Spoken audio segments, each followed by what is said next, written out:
He's changed. Krista.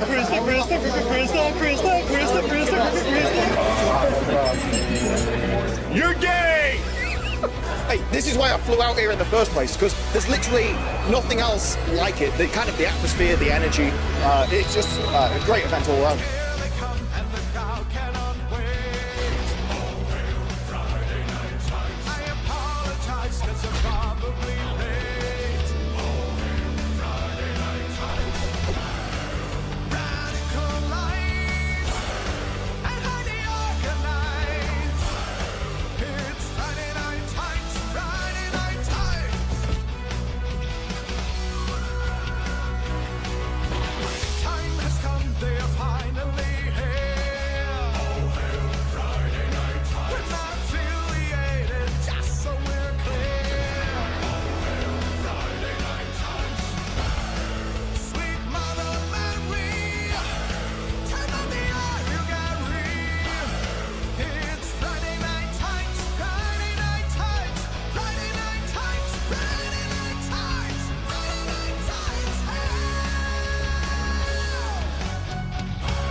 I'll eat your ass.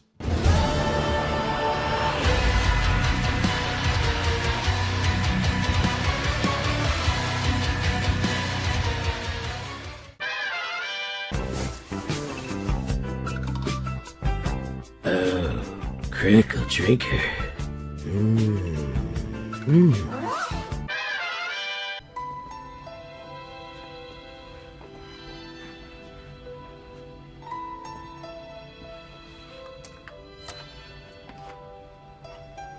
Thank you.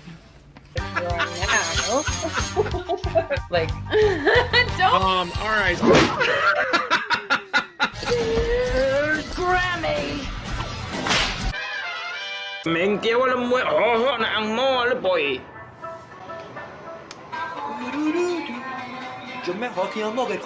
There we go.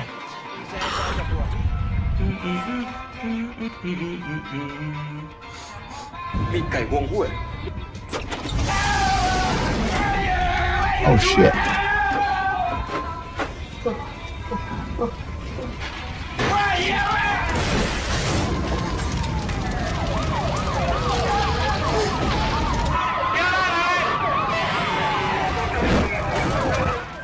It's hot here. It's hot. It's like 875 in this room right now. It's kind of nice.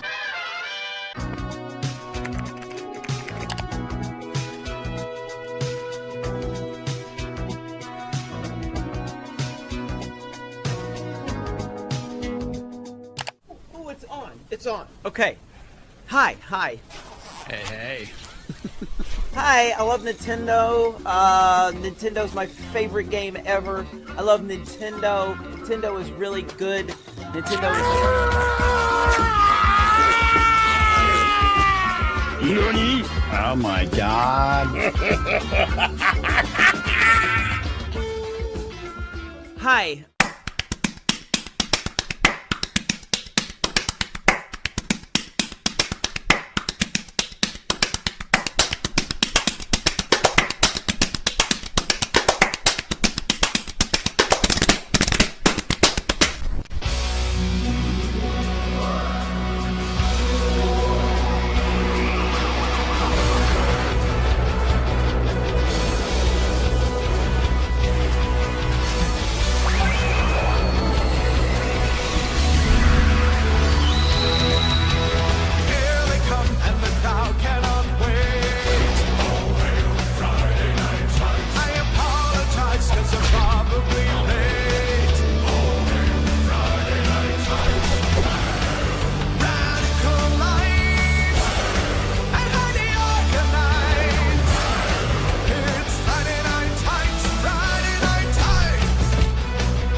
Oh, yes. 2 cheers for Sydney Sweeney. Yes. Yes. Oh, my God. Hey, we wanted to go old school and be really late today, so welcome to Friday Night Tights. Yes. 300. Crazy. I can't believe you've been doing this for 300 years, Gary. I know. Yay! Fucking feels like it. Didn't we, for the 200, didn't we get all dressed up in some retarded shit like that? And now we're just like, whatever. Let's just show up, be late. We could have been wearing tuxedos and stuff. Yeah. We could have classed this whole joint up. We still can. That's right. Give me No, 10 the minutes. best part was when Drinker got here and Gary's like, "Hey, Drinker, you know Gina? You ever met her?" And Drinker's like a few weeks ago with you. You were there? Like, you were standing beside us? I was like standing next to you. Yeah, you know. Yeah. That whole weekend Checks is a bit out. of a blur, to be fair. It checks out. I'm so close. You have the drinks, and I just looked in my hotel room, and there's no drinks in here. Oh, Oh. mini bar. Do you want to restart the episode? Yeah. Do you want to go down to the liquor store? Or- right? You should really take an assistant on these trips with you to be the whipping boy to go get you drinks. Yeah. Hi, Jay. Shout out. Hey, man. Why isn't Jay here? Yeah. Why, He is He here. just looks so He's- sad. He is here. Jay, say hello. I don't know why he brought it. Hey, we gatekeep him from the show. Yeah. why?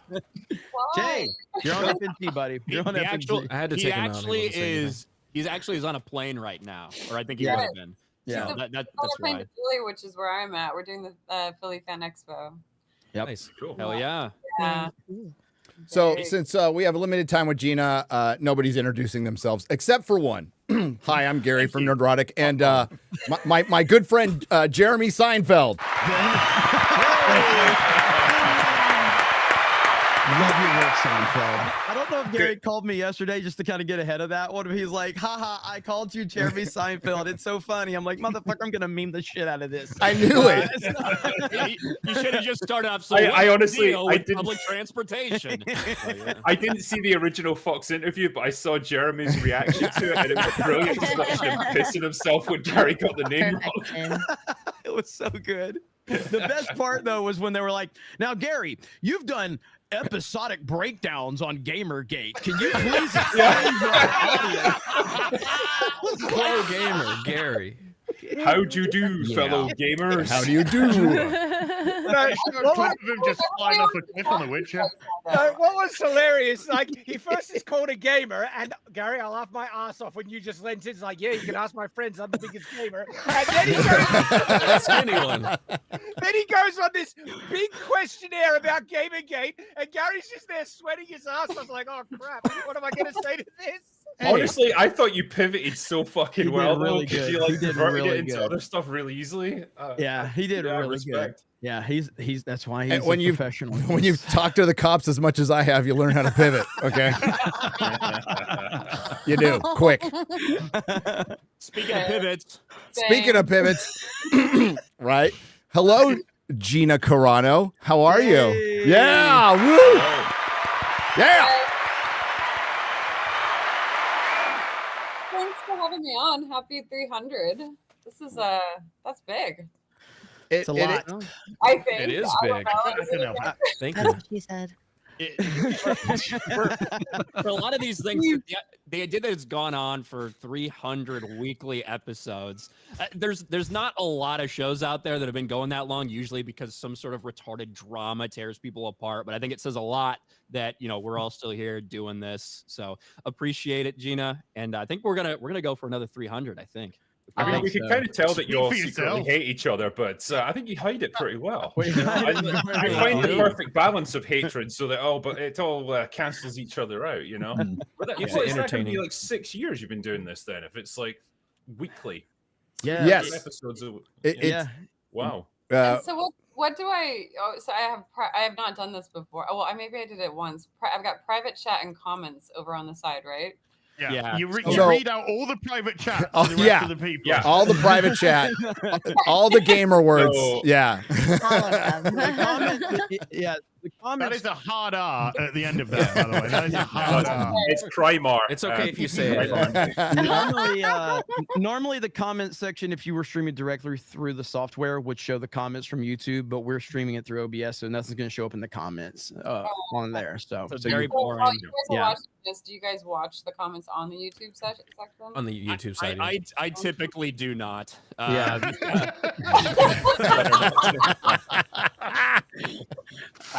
I always watch the comments section. Hail to the chat. The chats are Hail to the chat. MVP of everything we do. So yes, we see. So the we chat have right now. quotes like "hubba hubba," "Hail Yeah. Gina," we love Gina. "My Crimers." Yeah, my Crimers. Crimers rise up. So yeah, there's a lot of look the Just say "as is gay," as you're gay. As likes man tits. You know. Yeah, just so you know, as enjoys the man tits. I think I think in like what was it a couple years ago? I think I experienced it all. So now when I go online and I like look at stuff, I'm like, well, that's actually a funny one. Like Yeah. I'm so unaffected by it, and like people will call me like, Gina, how do you handle this? And I'm like, I don't even care. Like I could care less. Like I actually I was wondering when that care button would like switch off, and it's like I just pay attention to the positive one. I think you'll find as well the comments on this will be like 99% positive for you. Yeah. Like people will be very happy to see you here. So Well, they'll be positive, but I don't know whether or not you'll appreciate them. Yeah. That is. I've seen it all. I've seen it all at this point. So it's like, I think I'm a veteran now. I feel like a veteran. I feel like the current era of the internet is such like JV compared to what it was 10 or 15 years ago. Oh yeah. If you were on the internet on message boards or in game chats or whatever 10 or 15 years ago, if you can survive that, you could fucking survive anything. I didn't do that 10 years ago. I just kind of like, I don't know. I've just been kind of like posting memes like my entire existence and like trying to be this positive person. And then like, then you start to get real about stuff and people are like, whoa.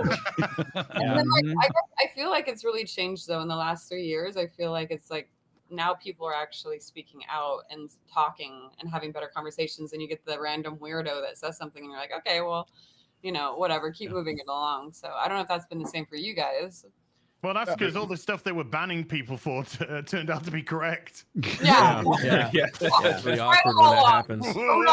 Kind of like some of the memes you posted. It's a breeding ground for all kinds of weirdos, and you're going to encounter them in your travels. But I think generally most people are okay. Like they might disagree with you, but they're not like you're not unhinged or anything. Yeah. I think that our little corner of the internet is much different than most. Now, there's some rough riders for sure, but they keep us humble and in check. And there's times where we need to hear their feedback, because the chat always has a different perspective than you, because they're kind of out there, kind of down in the grind of the internet sometimes, just seeing what's going on. So you have to kind of keep your finger at the pulse, and the chat helps keep us pointed in that direction, because we have so much going on, so we rely on our community to kind of keep us in check. So and that's where I feel like all these bigger corporations have gone wrong, is like they don't have their finger to the pulse of what the people like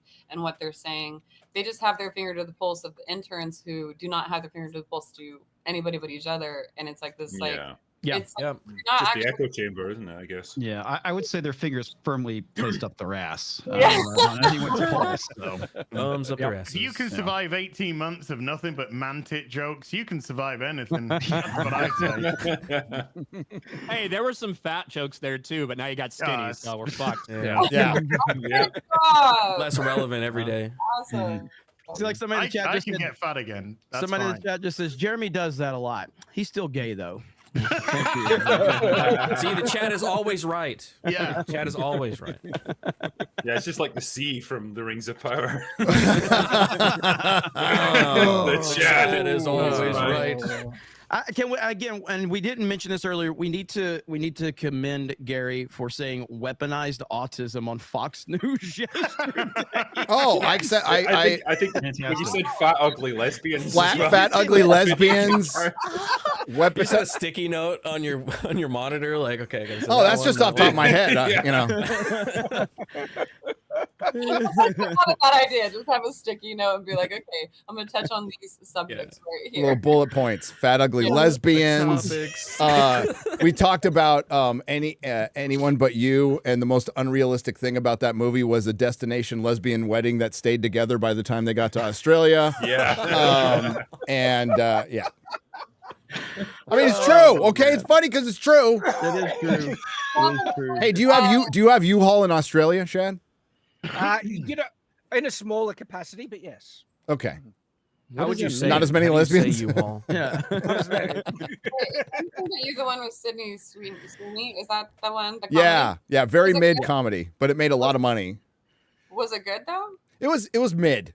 It was mid. I mean, for guys, it has tits, and so they think it's great. Yeah. True. That is true. Yeah, she's No. making He is she's, like, marketing gold very right now. attractive again, which is Yeah. Yeah, she's leans like, into it as hey, well. She does. She leans into it, and she seems.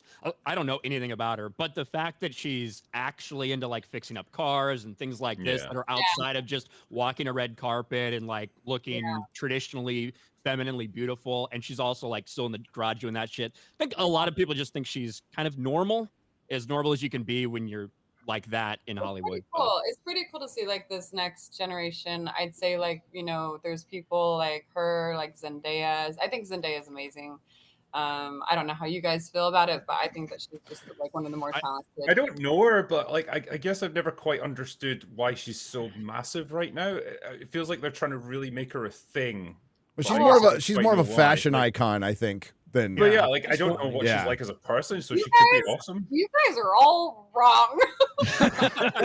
Hey, I wanted that suit of armor that she wore for my Fallout game. So I On didn't the red have. carpet? Are you talking about that? yeah. Yeah. I want to wear that. I want my cheeks hanging out. You know, With windows, little cheek windows. I feel like that's a Halloween costume that must happen now.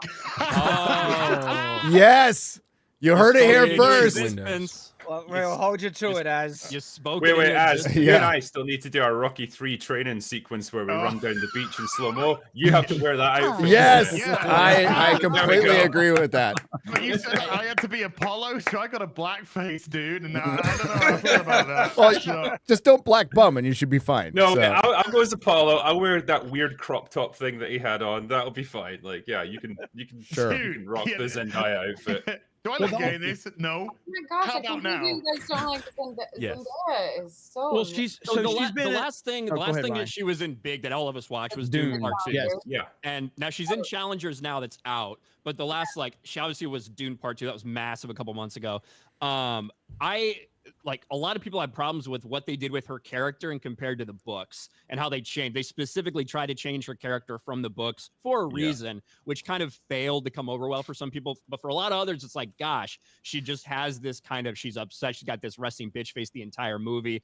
I think that was more a choice than it was Zendaya's acting. I don't know if people have seen like stuff like Euphoria or other things she's been in, but I think she's talented. I just didn't like Shawnee. Euphoria was awesome too. I love Yeah. her. I think that she's you know, like you never really know what's going on the set. So like you've got like the director, and then you've got all of this going on, and then you've got everybody's input, and maybe not everybody's read the books. Like I haven't read the Dune books, so when I watched the Dune movies in the theater, I was like, oh my gosh, this is incredible, you know. But you know, a lot of these actors don't have the, you know, sometimes it's like, no, this is the way it's going to be, and they don't have the option out of it to, you know, for instance, I think like Henry Cavill, I think that he's such a fan of like The Witcher, and he's such a fan of Superman, and it's like he wanted to put so much of, you know, his input in to where I think I remember him like kind of like rewriting the script at one point, like, no, we can't do this to Superman, you know? Yeah. And he cared so much because he was such a fan of it. And so, you know, I think that's what happens with some of these actors is like, you know, I don't know if like Zendaya or anybody read the books, you know. Well, I think it's like if I was in it.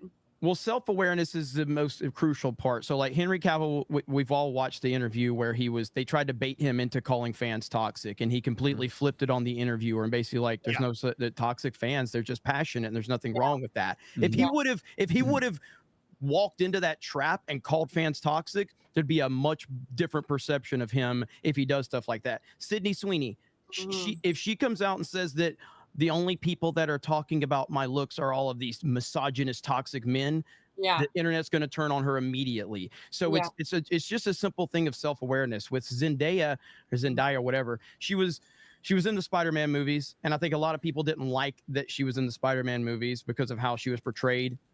Because it's a kind of a replacement of the classic Mary Jane character. Exactly. Yeah. So that put a negative kind of connotation to her overall vibe of a actor. And then I didn't really have a problem with her in Dune 1 or 2. I love both movies. Dune 1 still liked it better than Dune 2, but they're both. I could be wrong though. I don't think Zendaya said anything about the MJ stuff. I don't think I honestly can't remember any statements that she's made. I don't think she has. Yeah. I don't think she has. Best thing to do. Because like I have this little private account. I'll let you guys know. I have this private account that I kind of, I like to keep my ear to the street of like what Hollywood's doing just to kind of understand. And it seems like a lot of these more A-list stars have kind of pulled themselves off the internet, and it's like it almost feels like Instagram's become a commercial, like a constant commercial, like lip gloss. Like I'm like, these girls are putting on way too much lip gloss. They're gonna get like lip cancer or something. Like, how much lip gloss do you need? So, like, I've done like some kind of comedy bits on my own on my phone. So if I ever get hacked, it'd be pretty funny.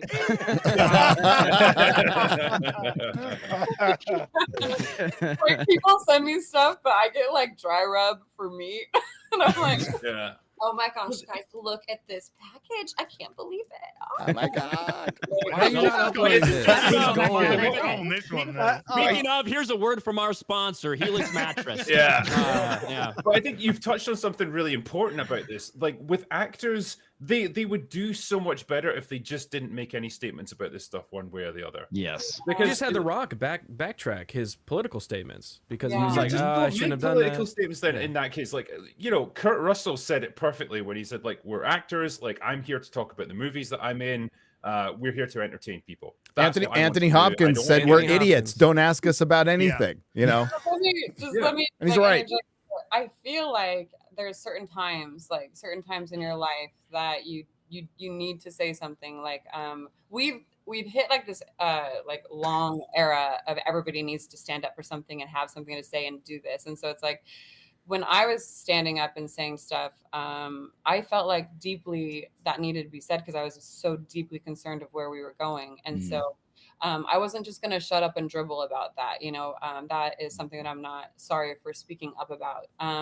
So in certain circumstances, but I feel like it's almost become like the culture to be like outraged all the time about everything. Right. You have to have an opinion about every single thing. And so it's like I was very passionate 3 years ago and I'm still equally as passionate, but I've definitely pulled back because, I want to go back into the arts. I want to be an artist and I want so badly to get my projects going. And I understand that like people need to, be able to see me that way and to focus more on what I want now. Cause I feel now people are talking about it. I don't need to talk about it anymore. I don't need to repeat myself, So there are sometimes I think that you hit a certain age or something that when you feel like you need to speak up. And then, I just feel it's okay, but just maybe I think the difference between time and place is a big thing. Yes. Like absolutely. If I'm out there, if I'm doing a tour for my newest Marvel movie, and I decide to make that movie about some big political talking point that I have,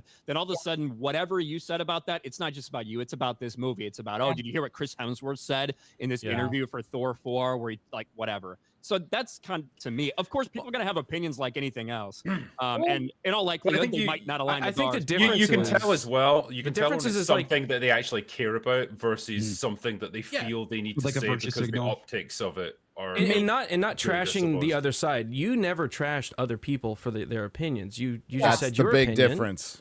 and respected everybody else. The difference is when people come out and say their opinion and then trash people, and specifically the fans. And specifically the fans. Gina, or I'll let Gina go first. I never told anybody who to vote for. You know, you had like Sarah Silverman like flashing everyone, and they're like, you know, like vote for Biden, vote Democrat. And they're like, excuse me, this was a little uncalled for.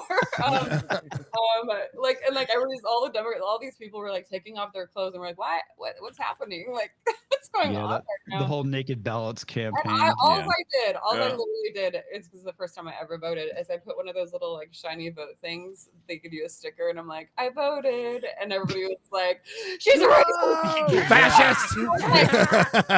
Never mind. That escalated quickly. At that point, I didn't even tell anybody. You know, I don't feel like it's my place, and even in this run, it's not my place to tell as an actress. You know, it's not my place to tell you who to vote for. I would just say, you know, it's okay to kind of like make jokes about, you know, who not to vote for. Sure. We're talking about opinions here, and obviously, you know, you put some opinions or some or retweeted some opinions on YouTube. Other cast members of the show in Star Warsy that you were part of had their opinions, and then obviously the big thing happened, and now we've got the lawsuit. Yeah. So with Disney now asking for the lawsuit to be dismissed on the grounds of their First Amendment rights, what was it like to be fired for a company for expressing your First Amendment rights? Like, I literally just want to hold up a mirror. I just want to like hold up a mirror and have them look at themselves. Yeah. And I also felt just like, oh my gosh, it felt like an intern wrote that. Like, I was like, what's happening? This was not a very good response. An intern did write that. I can always guarantee it probably was. Yes. Nobody, I've spoken to a lot of people. Nobody felt that was a really strong response. So that is, you know, it is going to be what it is going to be. You know how sometimes you can kind of feel where things are going. I have no idea where this is going. I don't have any expectations. I'm super grateful that, you know, the man with like the most powerful man in the world at the moment gave me an opportunity to tell my side and to bring me back out of the desert and say, hey, for some reason, and I don't get this, people need to see you go to court in order for you to, you know, be justified. Like, injustices happen all the time. You don't have to go to court to like, you know, but for some reason that does something to people's brains, like a college degree.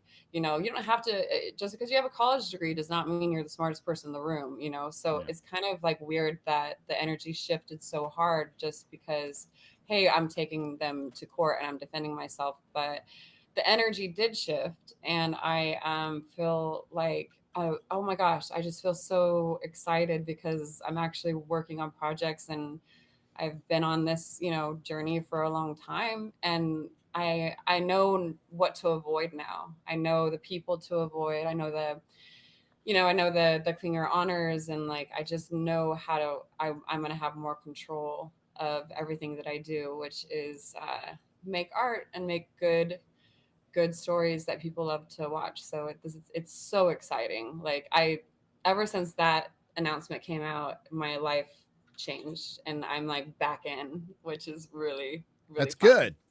No, I think ultimately you're going to be vindicated in so much of this stuff. I think the swing is happening now, and for people like you who took a stand and, you know, didn't just lay down and take it and actually fought back and said, no, I'm not just going to accept this. I think, you're really going to be recognized ultimately for having made a difference with this. I think history will look kindly, and I think that's already happened. No matter what happens with the lawsuit, I mean, I don't have expectations for it either, but one of the things we've talked about for a long time is bringing just balance back. I don't care if some actor doesn't like the current president, like that. If they go after the policy and stuff, do that all day long. Don't really care. Right. It's when we have, to the conversation earlier, when we're on the red carpet and we're trying to push some narrative that a portion of your fandom is toxic, it's misogynist. And I saw you fight back on that, Gina, and thank you very much.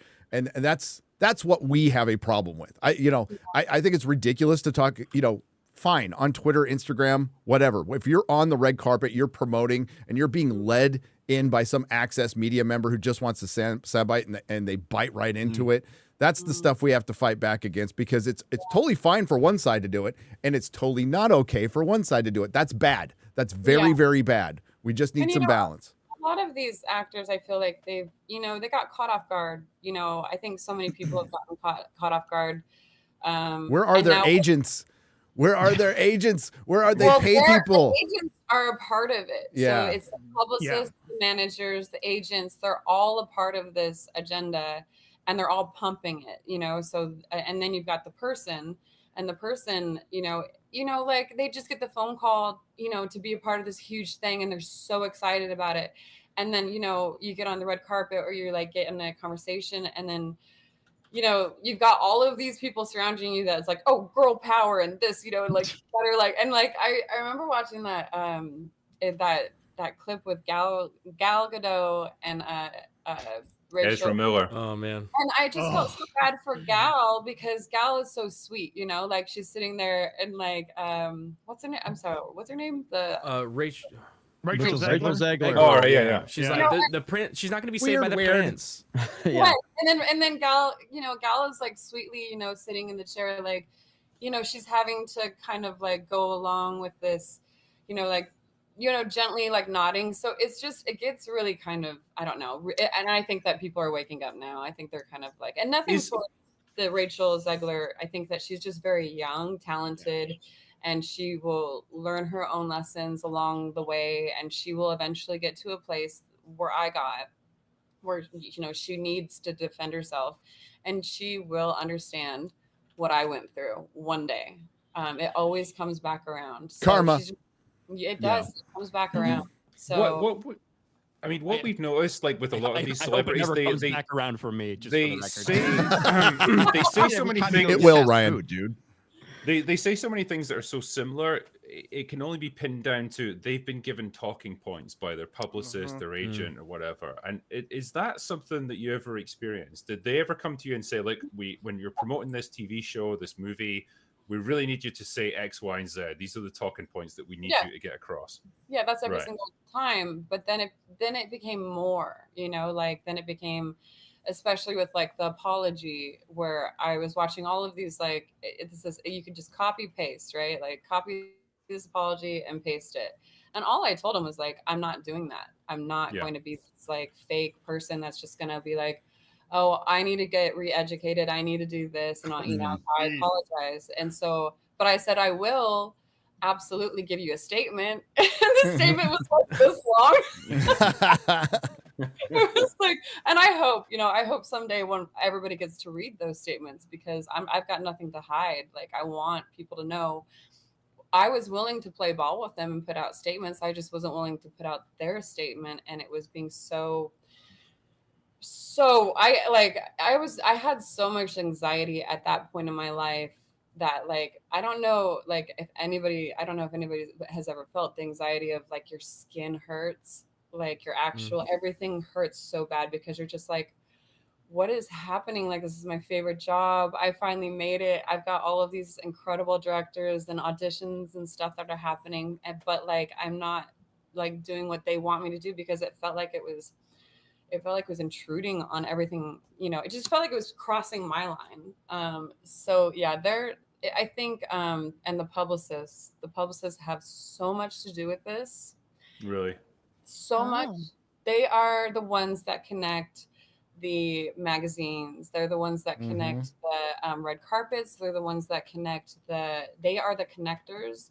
And so when you're thinking that you're hiring a publicist for yourself, you're actually hiring someone who's going to try to get you into that in group. And so like, I remember at one photo shoot, they brought out this thing, or like, you have to wear this. This is it. And I was like, that should be in the garbage. I want to light that thing on fire. I was like, if you would have like, I would come back from the dead if you put me in like that. It was just so awful. And I'm like, it's almost that degrading. Like, you would have to put on something just to get into this like fashion group, and you hate it. and it's just like I don't know what it is. It's just so it's clicky, and I've never been good at it, I guess. Well, The Gina, good I news don't is want probably you. one of the men in Hollywood is wearing that now, Gina. Yeah. Sure. Gina, I don't want you to name names, okay? But I'm I just do. curious how many people from the industry have reached out to you in private and said they support you, and has that kind of been overwhelming to you, or has it been surprising to you from that perspective? Because even us, we're nobodies, and we have like random people reaching out to us because we're retarded, but you're obviously super respectable, so I'm sure Checks out. respectable people are reaching out to you. So how has that been for you? Don't say aw to him, Gina. He is retarded. Okay. No, absolutely, Yeah. 100%. He's wearing like, oh, sunglasses he's inside. retarded. I mean, look at him. Gracious I don't like sakes, you you guys- clearly don't watch my I don't show like you to guys book saying yourself as. Why would I do that? I don't watch the Special Olympics.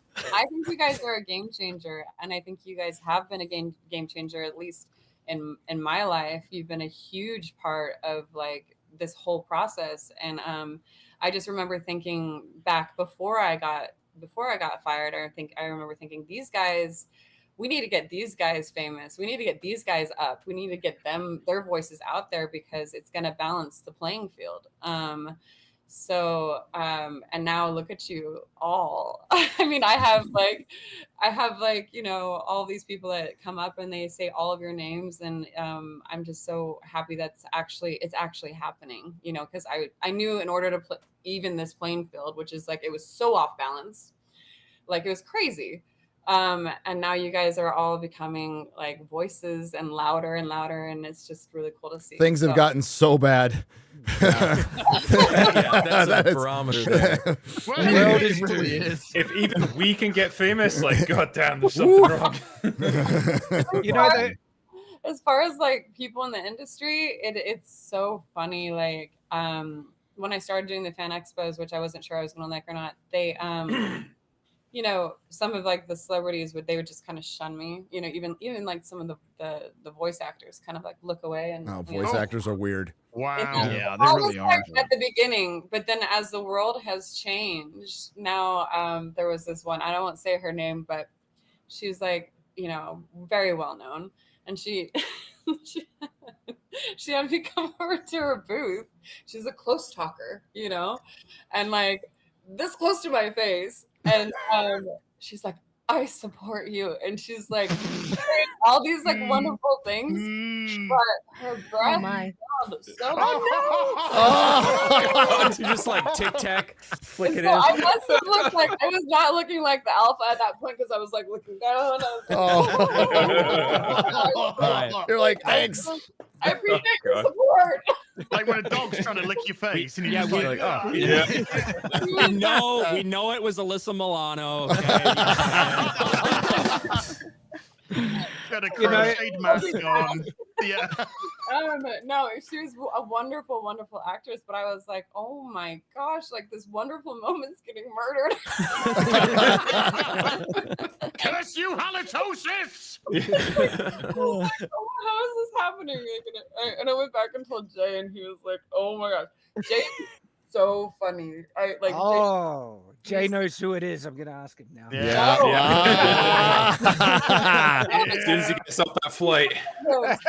Maybe she didn't eat that day, and it was like ketones or something. I don't know. But yes, I've had a lot of support. You know, That's Gina, awesome. what you said about the publicists rings very true. I've been chatting with a couple of people who are in very serious talks with Hollywood, getting stuff adapted. And some of the stuff they've been saying is really interesting. It's like, not everyone in Hollywood is woke. A lot of the people I've been talking with, they're just on board. They want to make some good. They say that there's also a lot of slime balls that make their skin crawl. On the other side, not all of them are woke. And then it's kind of fallen into discussion. Okay, who is it in Hollywood that has this inordinate influence, which is just making everything go crazy, that are just telling people, feeding them the talking points, setting the standard where they're just following along? And I've always been perceiving that publicists, like what you said, The right devil, there. publicists, marketing, Publicists. Marketing. Publicists are the people that connect everyone to everyone. They're the middle ground, and they just they were all like locked at home during COVID and just going nuts in their head. And I remember one of my publicists, she's like, so I I was born in Dallas, Texas but I was only there for 1 and 2 years old, and then we moved to. Hell yeah. Yeah. So, but I was only there for 1 and 2 years old. So then I remember this publicist was like, "Listen, Gina, I'm from Texas too," and I'm like, "Girl." Barely counts. I'm from Las Vegas, and I've lived in, California for 15 years. I've been, around strip clubs. I've been around, anybody doing my makeup, and like, I've never had a problem with, anybody really. So like, she was trying to I understand you're from Texas, and I'm like, that was 2 years old. Like, Can't even remember that. So, yeah. No, we know from the Rings of Power, they got out ahead of that show, and they specifically went after fans. In their very first article, I got confirmation of that. They went to a Tolkien scholar who was completely woke. They didn't go to Tom Shippey, the most famous Tolkien scholar. They went to one who was going to call it misogynist and crap all over Tolkien. So this absolutely happens through PR, marketing, fan baiting. It's a tired old thing that still happens today, and they have plausible deniability, but they're behind it. They're absolutely behind it. Yeah, and they like to get that little that narrative out first, and then it spreads like wildfire. Which I think I think in my case you really saw like, whoa, beep bop boop just went like. Yeah. That's why they wanted you. That's what they wanted you for. Like I could not. You could not believe the conversations. I was like, are we literally talking about that? We're talking about beep bop and booping, really? I find it interesting that the villain in Fall Guy, a film that's made by industry, like fantastic movie, by the way, stuntmen, and they know the industry. The villain is the producer, publicist. Yes. It's the producer. It's so perfect. And at the end, she's trying to like convince Emily Blunt. She's like, "We got to get away from all these toxic men, all this." She calls the audience dogs. And at one point, like dogs and little people. And as somebody that, when I'm mocking Hollywood, loves to use the term "little people," that they say. To hear that, what was her name again? Was it Gail? I'll look at him. I think it's Gail. Yeah. Was it? I think it was Kathleen Kennedy. Hey, speaking of Kathleen Kennedy, Gina, can you address the rumors that you and George Lucas are both ready to take over Lucasfilm and rewrite the entire Disney straight from zero? Come on. Yeah. Can you address those rumors? Can you tell me, is that an actual rumor? There's a I rumor. wouldn't doubt that it was. I wouldn't doubt That is. To be fair, it's more probable than you being on the set of Mandalorian season 3, which was an actual rumor, which clearly was not. She was seen, Ryan. She was seen recording. You dodged a bullet with that one. Damn, man.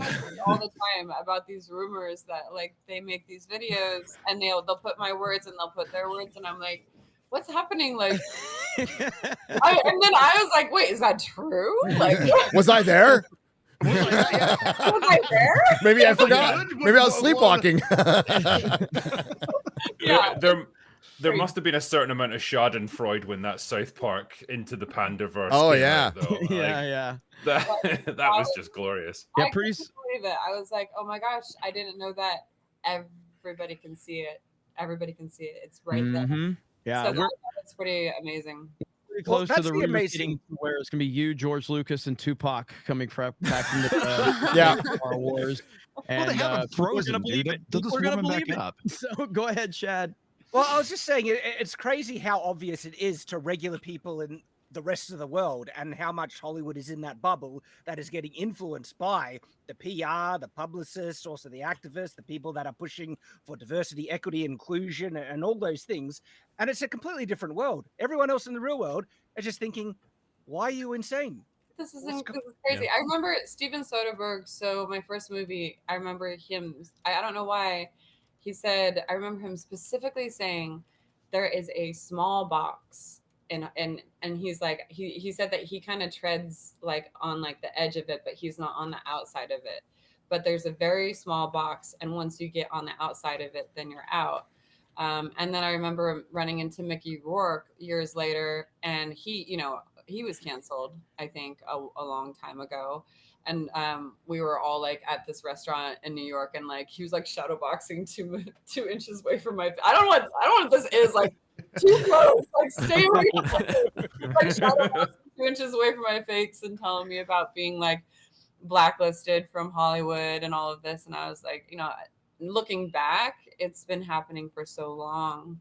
And now I feel like people are just, all of us are, you know, starting to realize, oh, well, that can just happen to anyone. They can take a beep, bop, and boop and twist it just how they want it, and then ruin a person's life or try. That's the game. I mean, that is the game, though. The game is to destroy. Yes.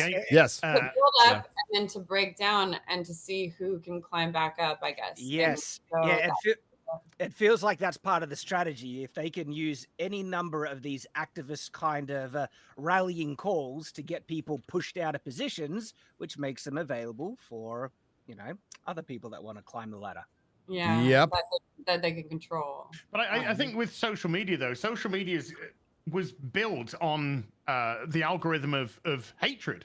That's what social media was. It was built on the algorithm of arguments to force engagement as opposed to actual conversation. So as social media has evolved, and that's evolved with it, and you've got a generation that's literally growing up with that mentality.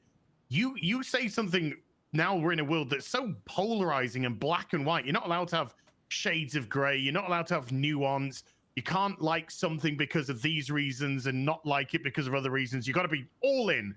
That you get to a situation like you that you just speak normal stuff. There's nothing remotely controversial.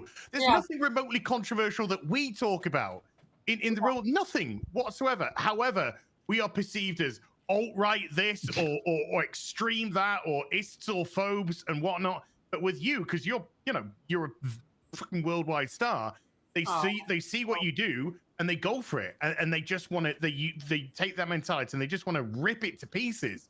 Yeah, but I think it's I think since that happened with me, and I think that was it was a big moment, and I think we're all starting to. I think the rest of everybody, you know, I think everybody else they're all starting to figure it out. And that's because of you. You're yes, a problem. you opened the door for that. Go away. You were supposed to go away. No, you were supposed to bend the knee. You were supposed to fall in line.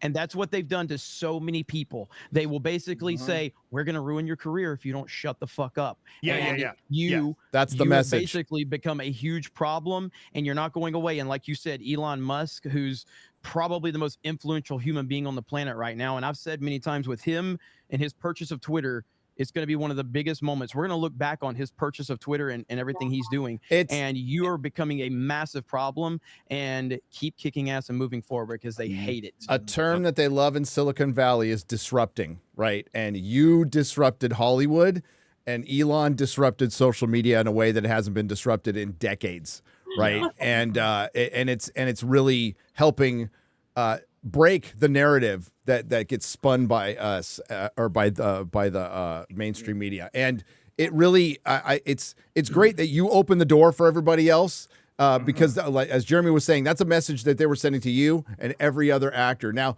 it would be great. What?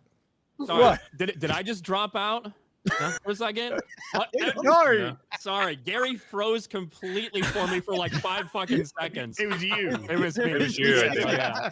Thanks for derailing everything, Ryan. Gary was giving a heartfelt speech there, Ryan. No, you know what? I had to stop. I had to stop because Ryan laughed. We don't want to interrupt Ryan laughing. It happens so little. I'm fine. That's why I laughed, because Gary was like going on this rant, and then he just stopped and froze. Everybody else was moving for me, so I thought they just didn't want to interrupt them. I'm like, what the fuck? It's so good. Hey, Gina, do you think we're so influential now? Yeah. I didn't even earn that one. Come on. No, Garrett. Okay, thank you. Yesterday, Gina, we were live. Well, we thought we were live on Geeks and Gamers for like 5 minutes. Me and Jeremy start the show. Oh, no. We're doing intros. We're talking back and forth, talking about this Mufasa trailer, all this bullshit. I was and I responding realized to the chat because the chat was waiting for us to go live. I was like, hey, what's up? So-and-so's here.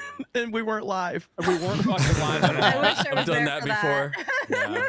It's never happened to me. Very It's embarrassing. never happened here at all, ever. And then I was making a good point. And then, muted the entire time. go ahead, Gina. Go ahead. Is this the group? Is this like the main group right here? Is this the? Well, we're missing the biggest retarded. star. The biggest star is Odin.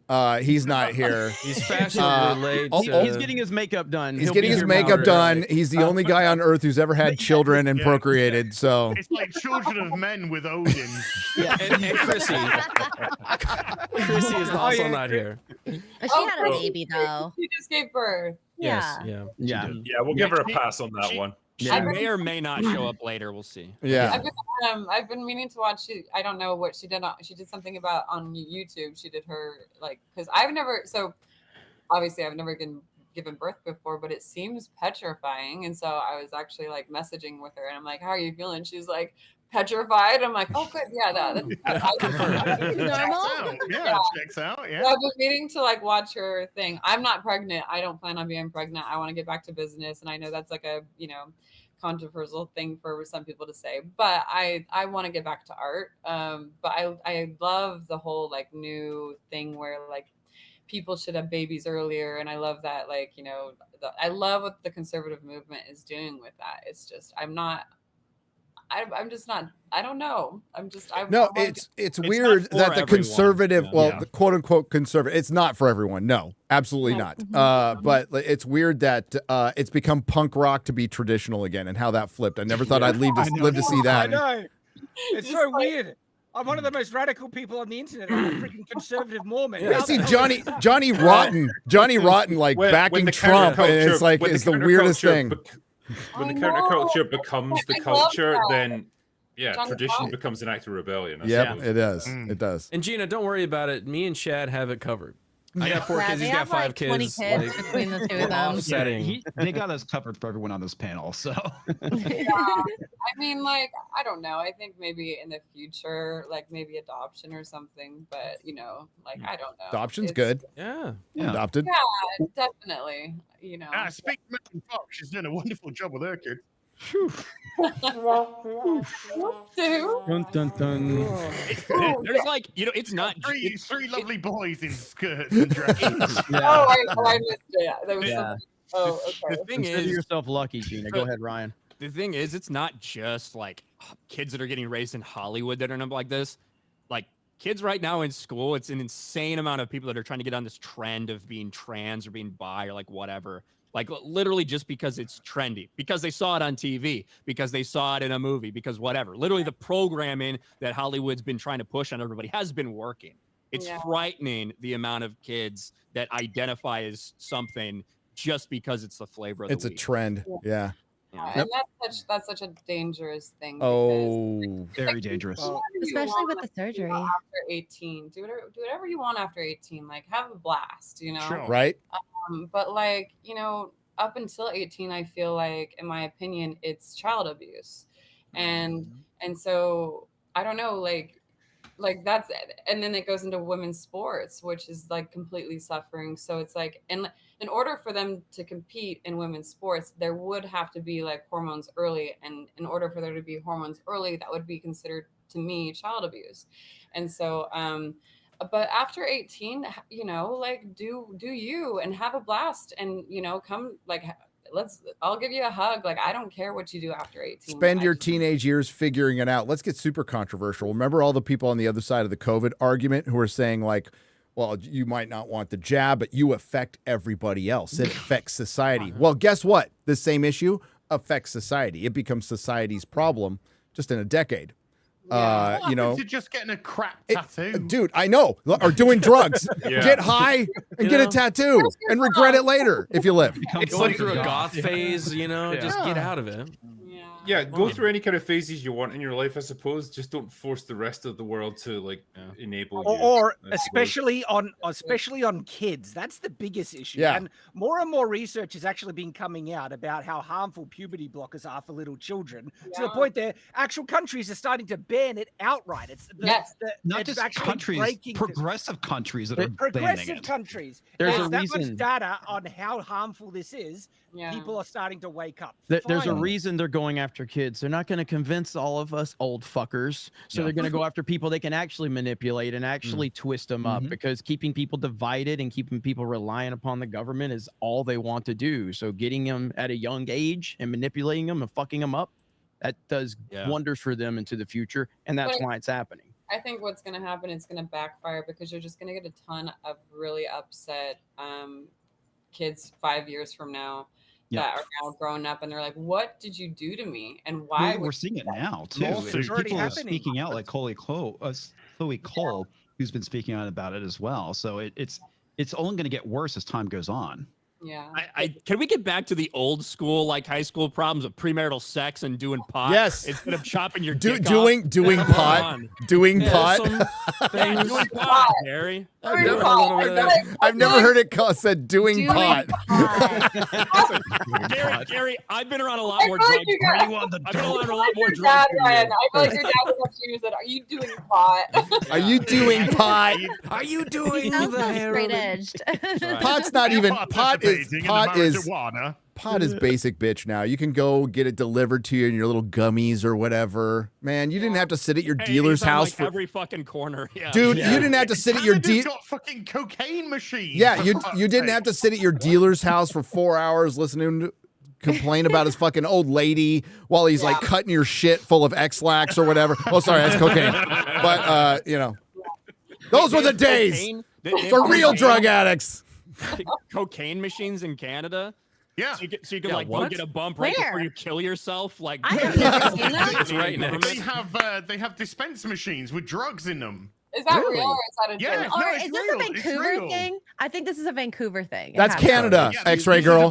Vancouver's in Canada, right? Oh, no, but I haven't seen it in Toronto at all. It's all the same. It'd be like if we said, you know, in America, every fucking sidewalk is lined with shit and homeless people and needles. Oh wait, we just mean San Francisco. Yeah. You're basically describing the whole of Scotland right now. By the way, I'm awful. Like I can drink, but I can't smoke weed. And if I do, it'll get so weird. Like I will have the weirdest conversations, and I think like I've traumatized people like with my conversations where they don't smoke weed anymore. You'll definitely fit on FNT then. Yeah. I don't want to do 6 years of this. They've been traumatizing people for 300 episodes. That'll teach you not to do pot, Gina. Yes. I don't know how people smoke weed to like calm down, because like I've tried. Of course, like I smoked pot, like, plenty of times in my life. Like, I think I was stoned for an entire year once, but like, that's going to go viral shit. Hi, Twitter. Hi, Reddit. But it never calmed me down. And all these people would just be really relaxed. And I'd just be like, I'd be just going around the world, and I'd be going around like the cities. And like in my head, I'd just be going around the family stuff, and I just it would stress me out. And then everybody would pass out, and I'd be up till 6 a.m. just like, what the hell is the relaxing part of this? Oh, you're paranoid. You're the paranoid one. Yeah, that happens. That happens. You're just smoking the wrong stuff, man. No, I tried all of it. It was very scientific. This is not the pot. Gina, the message of this: don't do drugs, kids. Bad. Hey, Gina, can I be the first to go ahead and make a clickbait video that says Gina Carano admits to being a drug addict? That way I can get ahead of the curve. Put her behind bars in the thumbnail. She said no. She said the opposite. She says that I don't like doing it. No. I'm saying the clip that's gonna go viral. Context doesn't fucking matter. Yeah, dude. It's what the hell? It's the internet. Then they'll like me. Yeah, they probably will. Yeah. Redemption. Stone. It's gonna turn into Gina Carano did heroin for a whole year. This is the first gonna do the videos drunk 3PO. He'll have the video before FNT. He's working on it right now. His fucking big face in the corner. Records it on the plane. You guys, I have to say, he has been such an amazing person. I love him so so much. He is like, he really takes care. He takes care of the fans. He takes care of the people. He is like such a good person. Whenever we've seen, because I saw him one of the first times I saw him at a convention with you, and he like has to keep people in check, you know, like he takes control, and it's he's like almost, I've never seen that part of him. Yeah, because you don't see that, but he's actually very protective. Yes, he is, and he is very like I'm like, wow, you know, like he's got it. I don't have to worry about him. Like he can handle conflict, and like I think better than I've seen anybody handle conflict. And you get every type of like person that comes up to these booths, and he's in charge, and it's really nice to see. Why doesn't it surprise me that Jay might be a secret badass? Because I know boobs, and then I was like, that kind of sounded like boobs, and then I'm like, okay. Well, what's funny?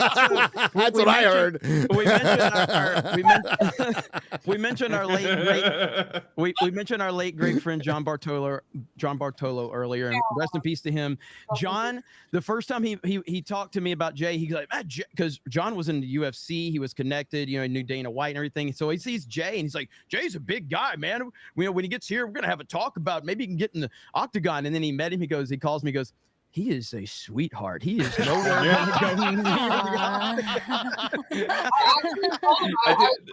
actually told him, I was like, hey, why don't we do an episode of you training and like come into the gym, a mixed martial arts gym that we go to, and like come in and like I bet you he packs a punch too. Wouldn't it be he's cool? a big dude. So he is. Yeah, he is. Out about fighting. Okay, so if Jay does it, then I'll do it. There we go. How about that? Let's go. We gotta get this happening.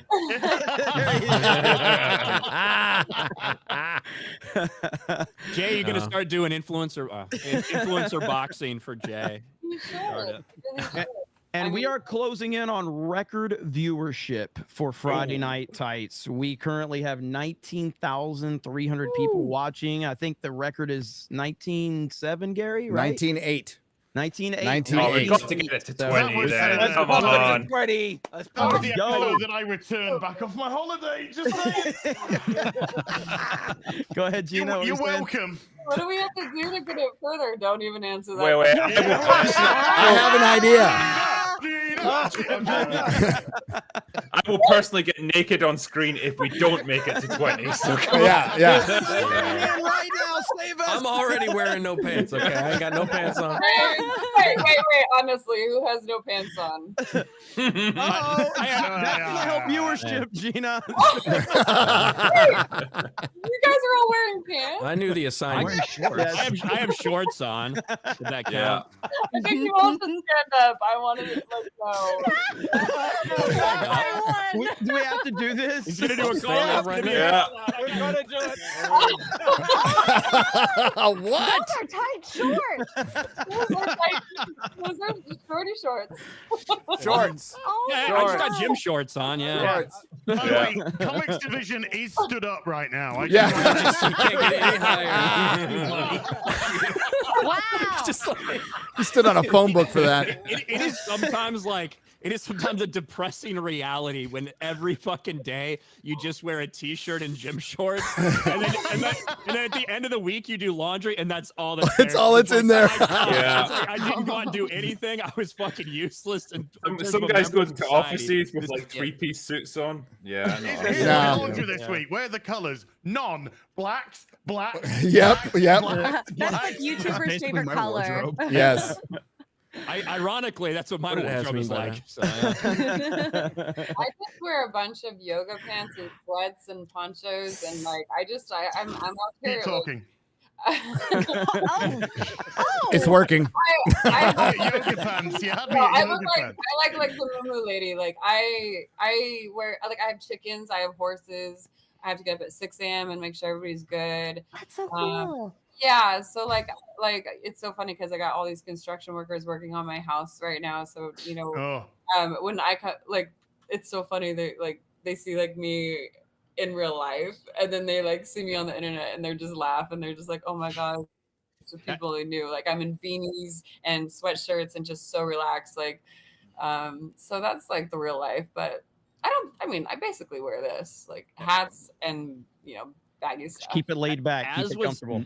really surprised that your house is big enough to actually fit more than one person in. Like construction workers can go in there and work on it because it lives in like a 250 square foot hovel in England. Yeah, that's considered quite the mansion in Britain, by the way. Like our houses are fucking tiny. I lived in an RV for the last year, actually, because the inside of the house was getting renovated, because it was just like a disaster. So we actually lived in an RV, and then it was up in Montana, and it hit negative 30 degrees. Oh God! And it hit like, okay, abandoned. I know if you're screwed at like negative 11. That you're abandoned the Titanic. Like you just have to get out and off, because like we waited till like negative 30 and like Kevin's out there trying to fix everything and it hurts to breathe. It's so cold. Yeah. And so, we actually have this like little place underneath like the bottom floor of the house that we've been living in. But I've actually not. It's so nice. I'm in a hotel room with a tub, like running water. Little things in life. Gina, you've changed. Like, you've changed. I'm like a totally different person in Montana, and I love it. I absolutely love it. It really you have to work in Montana. You have to make your property work. You have to make your house work. It's cool. I love it, and I actually love RV living too. So. There is no better night's sleep than when you're like in that range between you might freeze to death of hypothermia, but you're also sleeping. Like that's amazing. Yeah. I've actually experienced that, and you fall asleep and you feel like you wake up and you're like, I feel great. I feel like I just fall asleep. It's because you're actually almost dying. You're almost on your way to death. You're cryo frozen. You wake up 30 years later going, what happened? Actually, that happened to me on the Bear Grylls show. I was like, I felt like he was like, it's not supposed to be this cold. And I'm like, what are you talking? Because it snowed the day before. And I was like, there's no way, but I'm not going to bitch out. So I guess I'm just going to die. I'm not going to bitch out. And I was like, I've never been so cold in my life. Like like your feet, like you try to rub them together and it just hurt. Yeah. It was so cold. And so then I just, I passed out and I had this crazy vision that I'll write about someday. But then I woke up that like a second later and it was in the morning and I was like, I don't know what just happened, but I'm pretty sure I died and came back to life. There you go. Either that or you got Bill Cosby'd. Yeah. Hey, Bear. Don't you? Don't put that on Bear Grylls. I just did. He's an angel. People put in their mouths when he's with it. I don't know. Well, we all thought Cosby was an angel too. So he's nature's Bill Cosby. I never trusted those sweaters. All right. Yeah. No. Hey, we are close. We're getting close. So share the stream out, everybody. Like the stream, comment in the chat, help boost that algorithm. I shared it out on Twitter. So just try to help us get a few more people. Let's break that record. Yeah. We are close. We are very close. Can you explain your Unabomber look? These are the so the first time I wore these was about 2 weeks ago, and I was celebrating some disaster in Hollywood. Okay, and I prefer being the fucker right in her pussy guy. Remember that guy? Remember that legend? That's the legend right there. Yeah, right. That's my inspiration. A far more toxic individual. But yeah, so this is all. I put these on when I'm celebrating disaster in Hollywood or Friday Night Tights. So that's why. Hell. I think it came from a stream. I was doing something on a stream. You know how it's a fucking meme. Everything in my life is a meme. Okay. The 199, everything. So lean into the memes if you want to, have any level of success on the internet. Just lean into memes. That's all you got to do. You know, Silverback. Like Gary? Hi. That's right. Exactly. Gina, you've never had any issues just posting Never. memes or anything like that, right? No, not necessarily. Came from a meme. Okay, you guys know that lip biting meme? Yes. Yeah. Yeah. Yes. No. I was high. Show us. Oh no! More clips! No. Because I got high. Because I got You're ruining the high. illusion, Gina. I was gonna be the chick. There's a little, there's a little secret behind that, because every time like somebody shows that, I was just really in my head and really nervous, and the camera I felt just kept on coming on, like it just kept on. I was like, is this happening in real life, or am I just being paranoid right now? Turns out it was really happening. No. But yeah, so yeah, I mean, those was that in the year of high? Was that when you just hyped it? Oh, Everybody hates this Just clip. teed up and ready to go. Oh my god. Yeah. Wasted, absolutely wasted.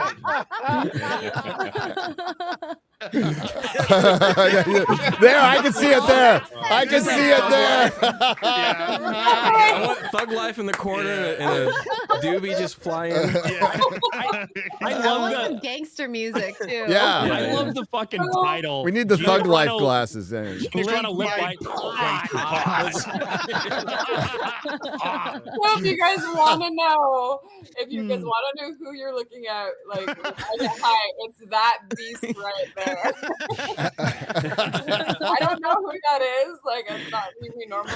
That's a whole other personality. Oh man, That's a good time right there, Gina. I'm just saying. That's Right? a good time right there. Yeah, A lot of people are like, "That's my type." Yeah. Hey. Oh yeah. You might have bounced up You a few know, points with that one. So Yeah. with the Absolutely. other side, but no, you've never had a problem. It's what I was trying to say earlier before Ryan decided to laugh for the first time in 10 years. Like Jerry, you were trying to say an important point before, and we have not gone back to it at all. Yeah. I like to leave him hanging. Here's my Circle yeah. back. Let's circle back. Yeah. We're gonna circle back to that. So basically, Gina has the biggest metaphorical balls in Hollywood, and we needed more people to follow. That was it. You opened the door. We just haven't had enough people walk through it yet. It's some. You've made it safer, and like more people are contacting you. They've been talking to us, you know, and you have a ton of respect there from the few people. It's very anecdotal, but from the few people I've talked to.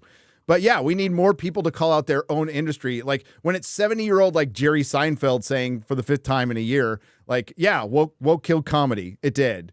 You know, and it becomes this like huge viral thing. It's like, dude, we need so many other people talking about it. Because for one, comedy's not dead. And, you know, entertainment is not dead. There's still a huge market for all of this stuff. I think all of us talk about it. There's still a huge market for comics. There's still a huge market for comedy. Live, stand-up is thriving.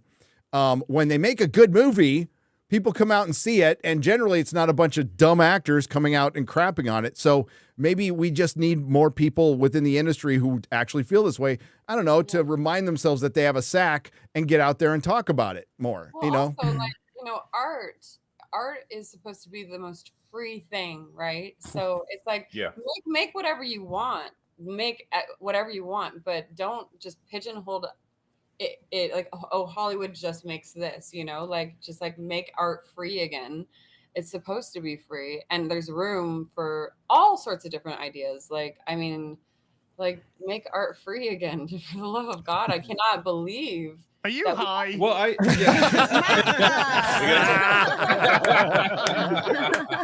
I have someone right now.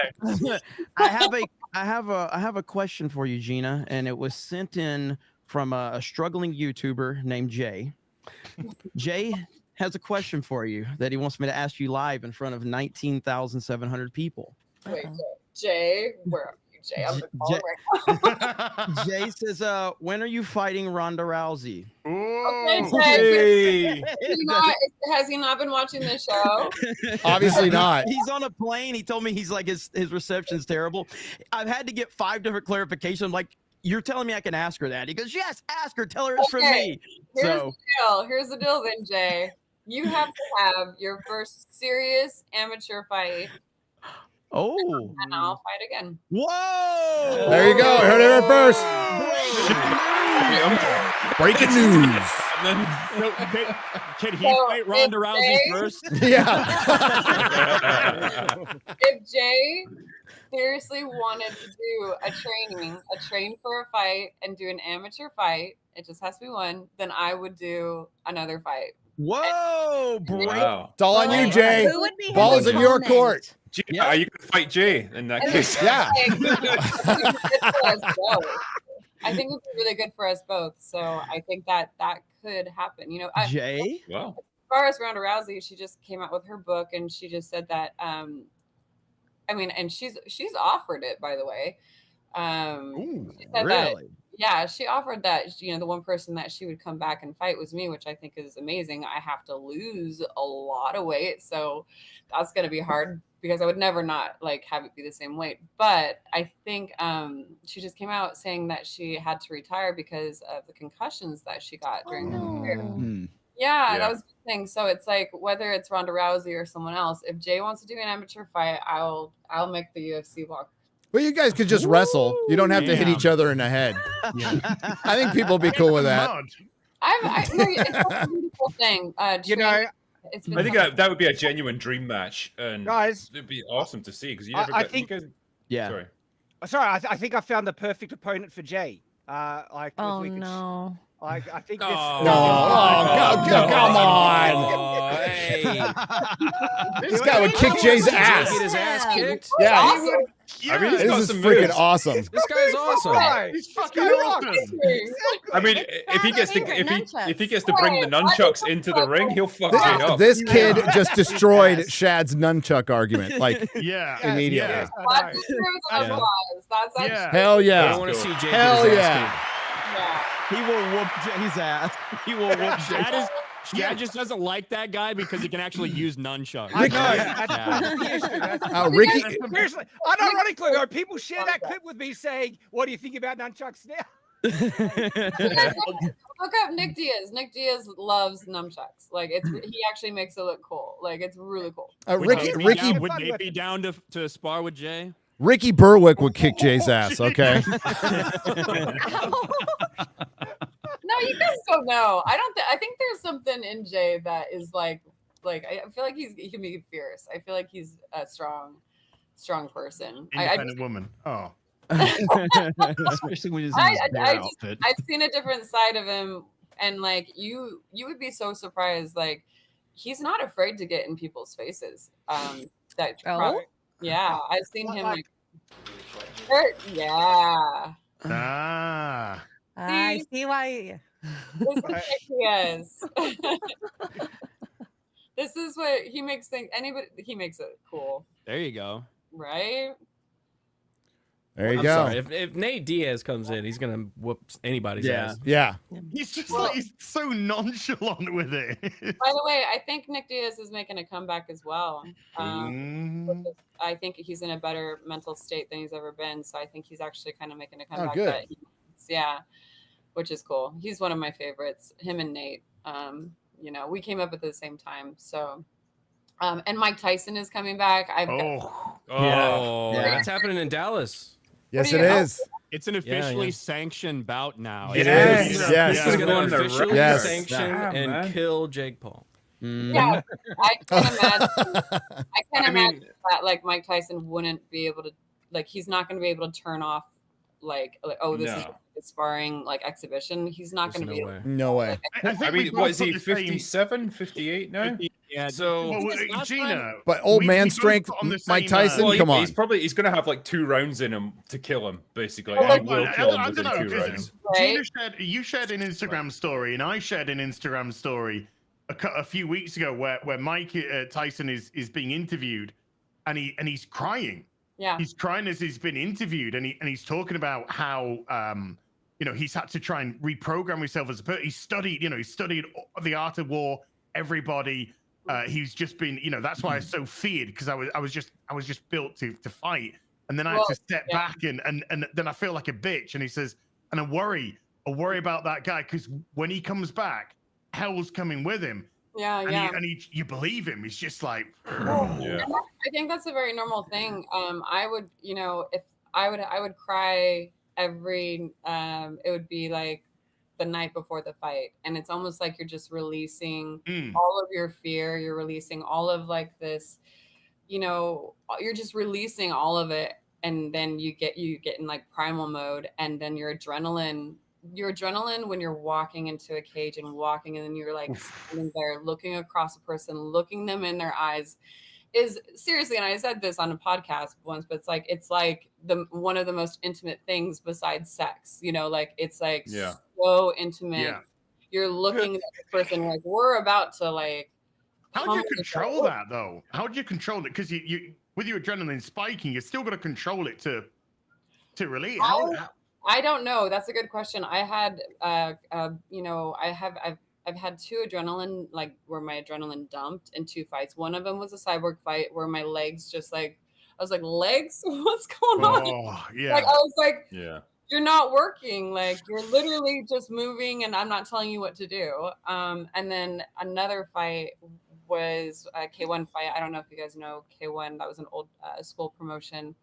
I was like warming up backstage, and my master Chan was holding the pads, and he's like, baby, come on, you know, like hit the pads. And I couldn't get my arms to move up to hold them up like this just to hit the pads. They wouldn't move, so I had an adrenaline dump. And so he looked at me and he was like, okay. And he just like patted me on my back and he's like, get out there, like. And so I made the walk, and my like arms are just kind of like Jesus. Work. And I went in between the like, you know, the ropes, and I'm looking across at the lady that I was fighting, Elena Maxwell, and I was like, well, I hope they come to working at some point. And we met in the middle, and then we came apart, and then they came to life. So adrenaline is such an interesting thing. I fought a lot of girls who were on steroids, and it's like the people don't know like what steroids does to a person's mental state. Like it gives them like, you know, so much more confidence, where the rest of us normal humans not on steroids are having to actually go through the emotional adrenaline dumps of like, I can't feel my legs. You know? So I mean, is that sort of stuff, is that policed to any extent within the UFC, or do they just turn a blind eye, or what? Well, with me being like so early, right? It wasn't as much. And I think it was like, you know, they just kind of randomly tested. But I mean, especially the main events, like me and Cyborg in the main event. So I think she ended up popping later. But, you know, by the way, Cyborg's a beautiful, wonderful person. But like, you know, that was not like a fair. Oh, we do have a message from Jay, just real quick. Another one. I'm a lover. So drunk 3PO single-handedly has destroyed Gina Carano's MMA comeback. Yeah. Damn it, Jay. Thanks a lot, Jay. Oh, Jay. God. I was thinking Jay's a secret badass. He's like got a pirate inside that he wants to release. He's always talking about it. Come on, Jay. Bring out the pirate. You could have your own, like, you know, you could be like Jay Blackbeard Joey. I don't know. Joey. Grow a beard out. The Canadian bear. The Canadian bear. We're gonna switch that around. I'm gonna try to get him. If I know Jay, he knows how to play things up pretty well, so he's probably just having a little fun on Twitter. He's good at that, and he does it unintentionally. He's the most unintentional funny human being I've ever met. He does not cry.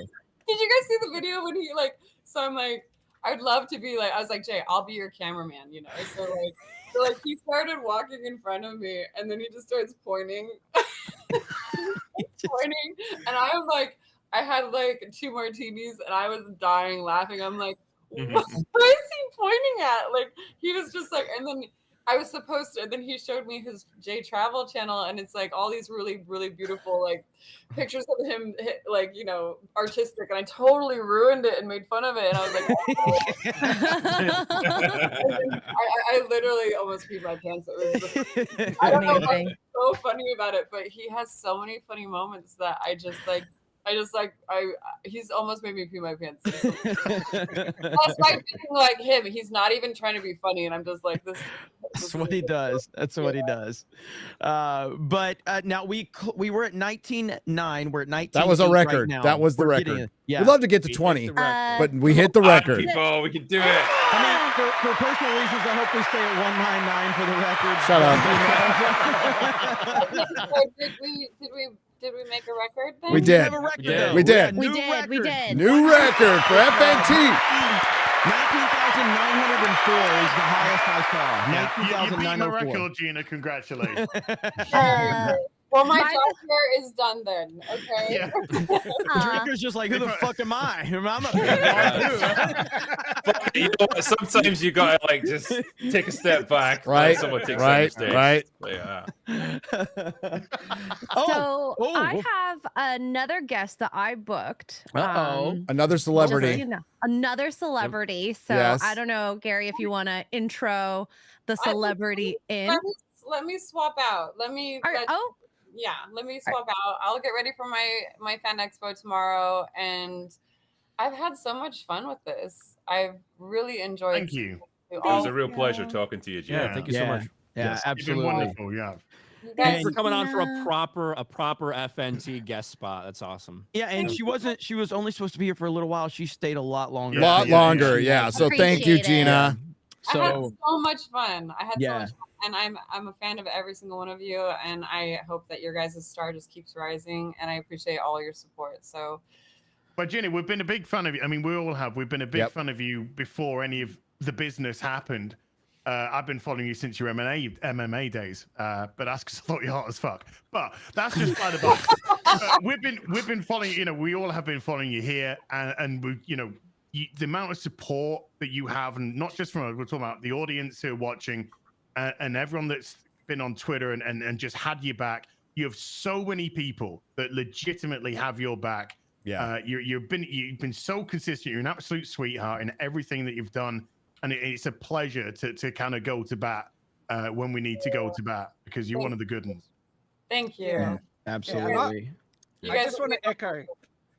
I was just wanting to echo what Gary was saying, is that sometimes it takes a couple of, brave people to break that kind of barrier, to set the example and give other people some courage to, push back against some of the craziness in the world. And what you've been doing is, I feel, really done that, kind of setting the example for people that you don't need to get drunk on the toxicity and you can just be yourself. And so good on you for what you're doing, Gina. We all appreciate it. Hell yeah. Well, you guys were a part of all of that inspiration, because I saw you guys out there doing it as well. So I just, I think I got a little defensive for you guys, because I felt like what was happening, from my perspective, seeing from the inside, what was happening to you guys was not fair.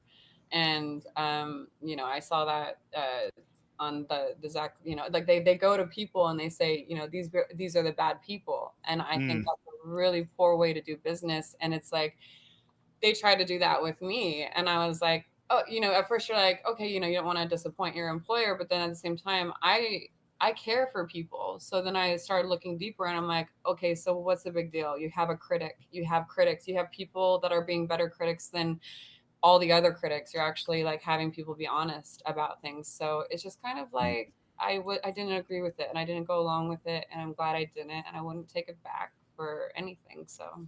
Hell yeah. Well, we're going to continue having it back. You know that. Hell yeah.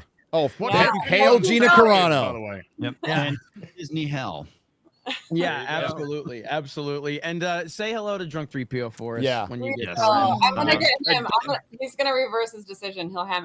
Yeah, get him in training. Get that amateur bout sorted. Do it. Hell yeah. Do it. All right. Thank you, Gina. Thank you, Gina. Gina Carano. Hail. That was awesome. That was pretty cool. That was pretty brilliant. All right. Not as big of a, well, I mean, around these parts, not as big of a star as Gina Carano. You got an intro, right, Garrett? Because I know there was one written. An intro? Yeah, there was one Here, written. I'll put it in chat. There you go. Well-oiled machine. Well-oiled machine, ladies and gentlemen. You know her. You know her. You love her from films like 50 First Dates, E.T. Yeah, boy. Duplex. Wedding Singer. Wedding Singer. Okay, sure. Charlie's Angels. Her mom passed her around at cocaine parties and then bragged about it on Howard Stern. She has her own show on Hollywood. CBS right now. It's Drew Barrymore. Hello,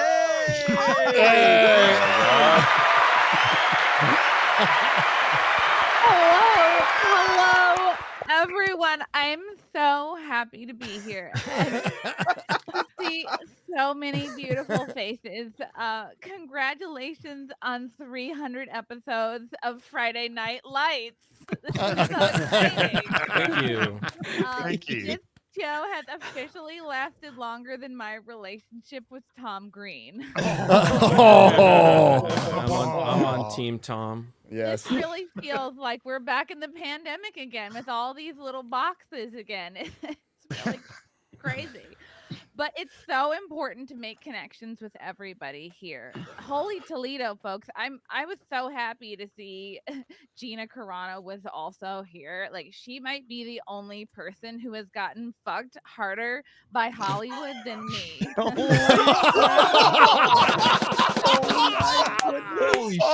And with that, we passed the 20K mark. Hey! On that joke.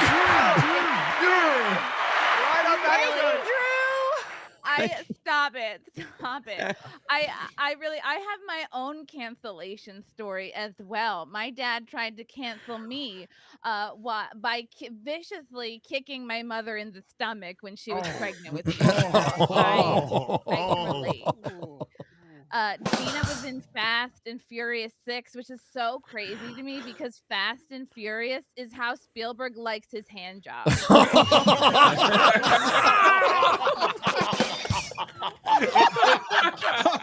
Just a real quick follow-up. Isn't the last time you worked with him on E.T.?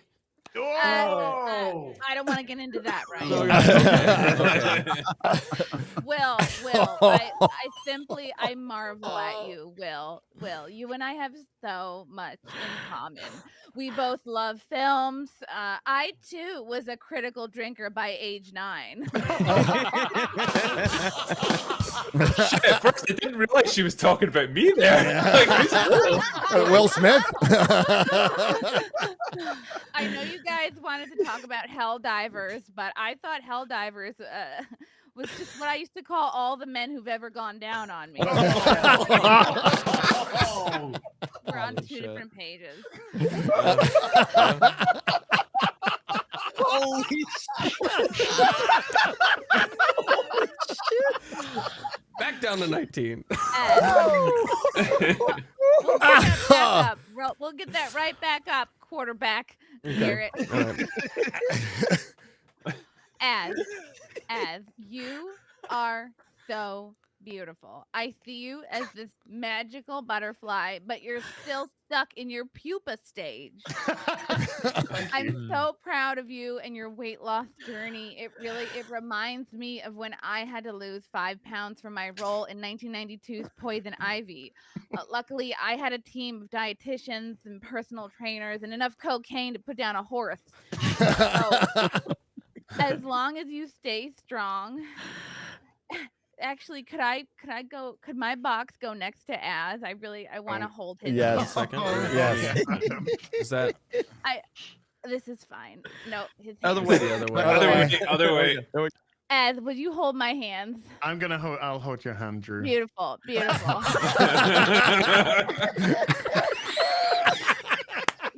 so beautiful. God fucking damn it. What's happening? It's fucking X-Ray Girl dropped. X-Ray Girl dropped to let Odin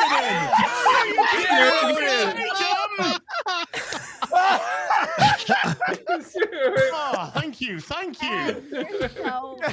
so beautiful. This is similar to my moment with Kamala Harris, where I just wanted to look into your eyes and tell you that you're strong and you're beautiful, and as long as you maybe get a little bit of cocaine, I believe you will get there. Thank you. You That's are really beautiful. kind. Jeez.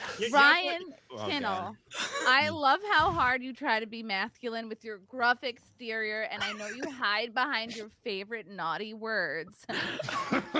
Your Super Sports show is so high energy, but I see you for who you really are. You know, can I hold your hands, Ryan?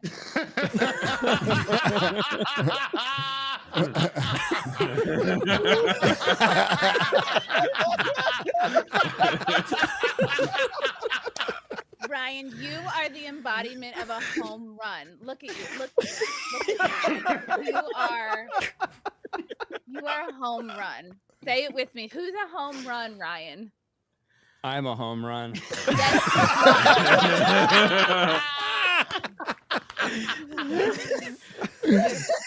Gary Beekler.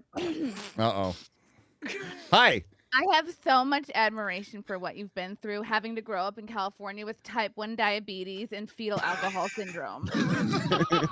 I can relate. When I was passed around Hollywood parties at 11 years old, high on crack cocaine, like some sort of plate of 4 a.m. whore divorce. Whore divorce. Me too.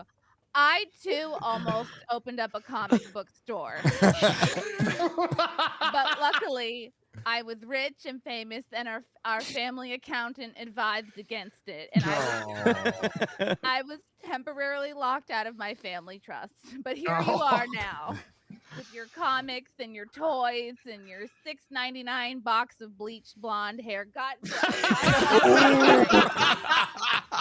Gary, would you give me your hands? Oh boy. God bless you, Gary. You made it to 1 million followers, Twitter people, whatever. You're beautiful. Who is a beautiful man? You are. I'm a beautiful man. You're a beautiful man. God bless you. That's what they told me in prison. You're all same. There is someone else here that deserves congratulations. I was told that Comics Division is finally big enough that he doesn't need a booster seat anymore on this show. I met Comics Division on the set of E.T. the Extraterrestrial. He was a stand-in for the E.T. puppet, and the experience with him was magical. If you look closely during the scene where E.T. is hiding amongst my little dollies, you can see him on the left to the E.T. puppet. Thank you, Comics, for being such a good friend for so long. Aww. Beautiful. There you go. You get one. Wow, I get one. I'm happy. What are you doing with the other hand? Learn to tell the truth, the whole truth, and nothing but the truth, so help me God. I love you, Comics. Oh God, Jeremy Griggs is here. Ladies and gentlemen, for those who don't know, Jeremy was the inspiration for my character's story in my 1999 hit Never Been Kissed.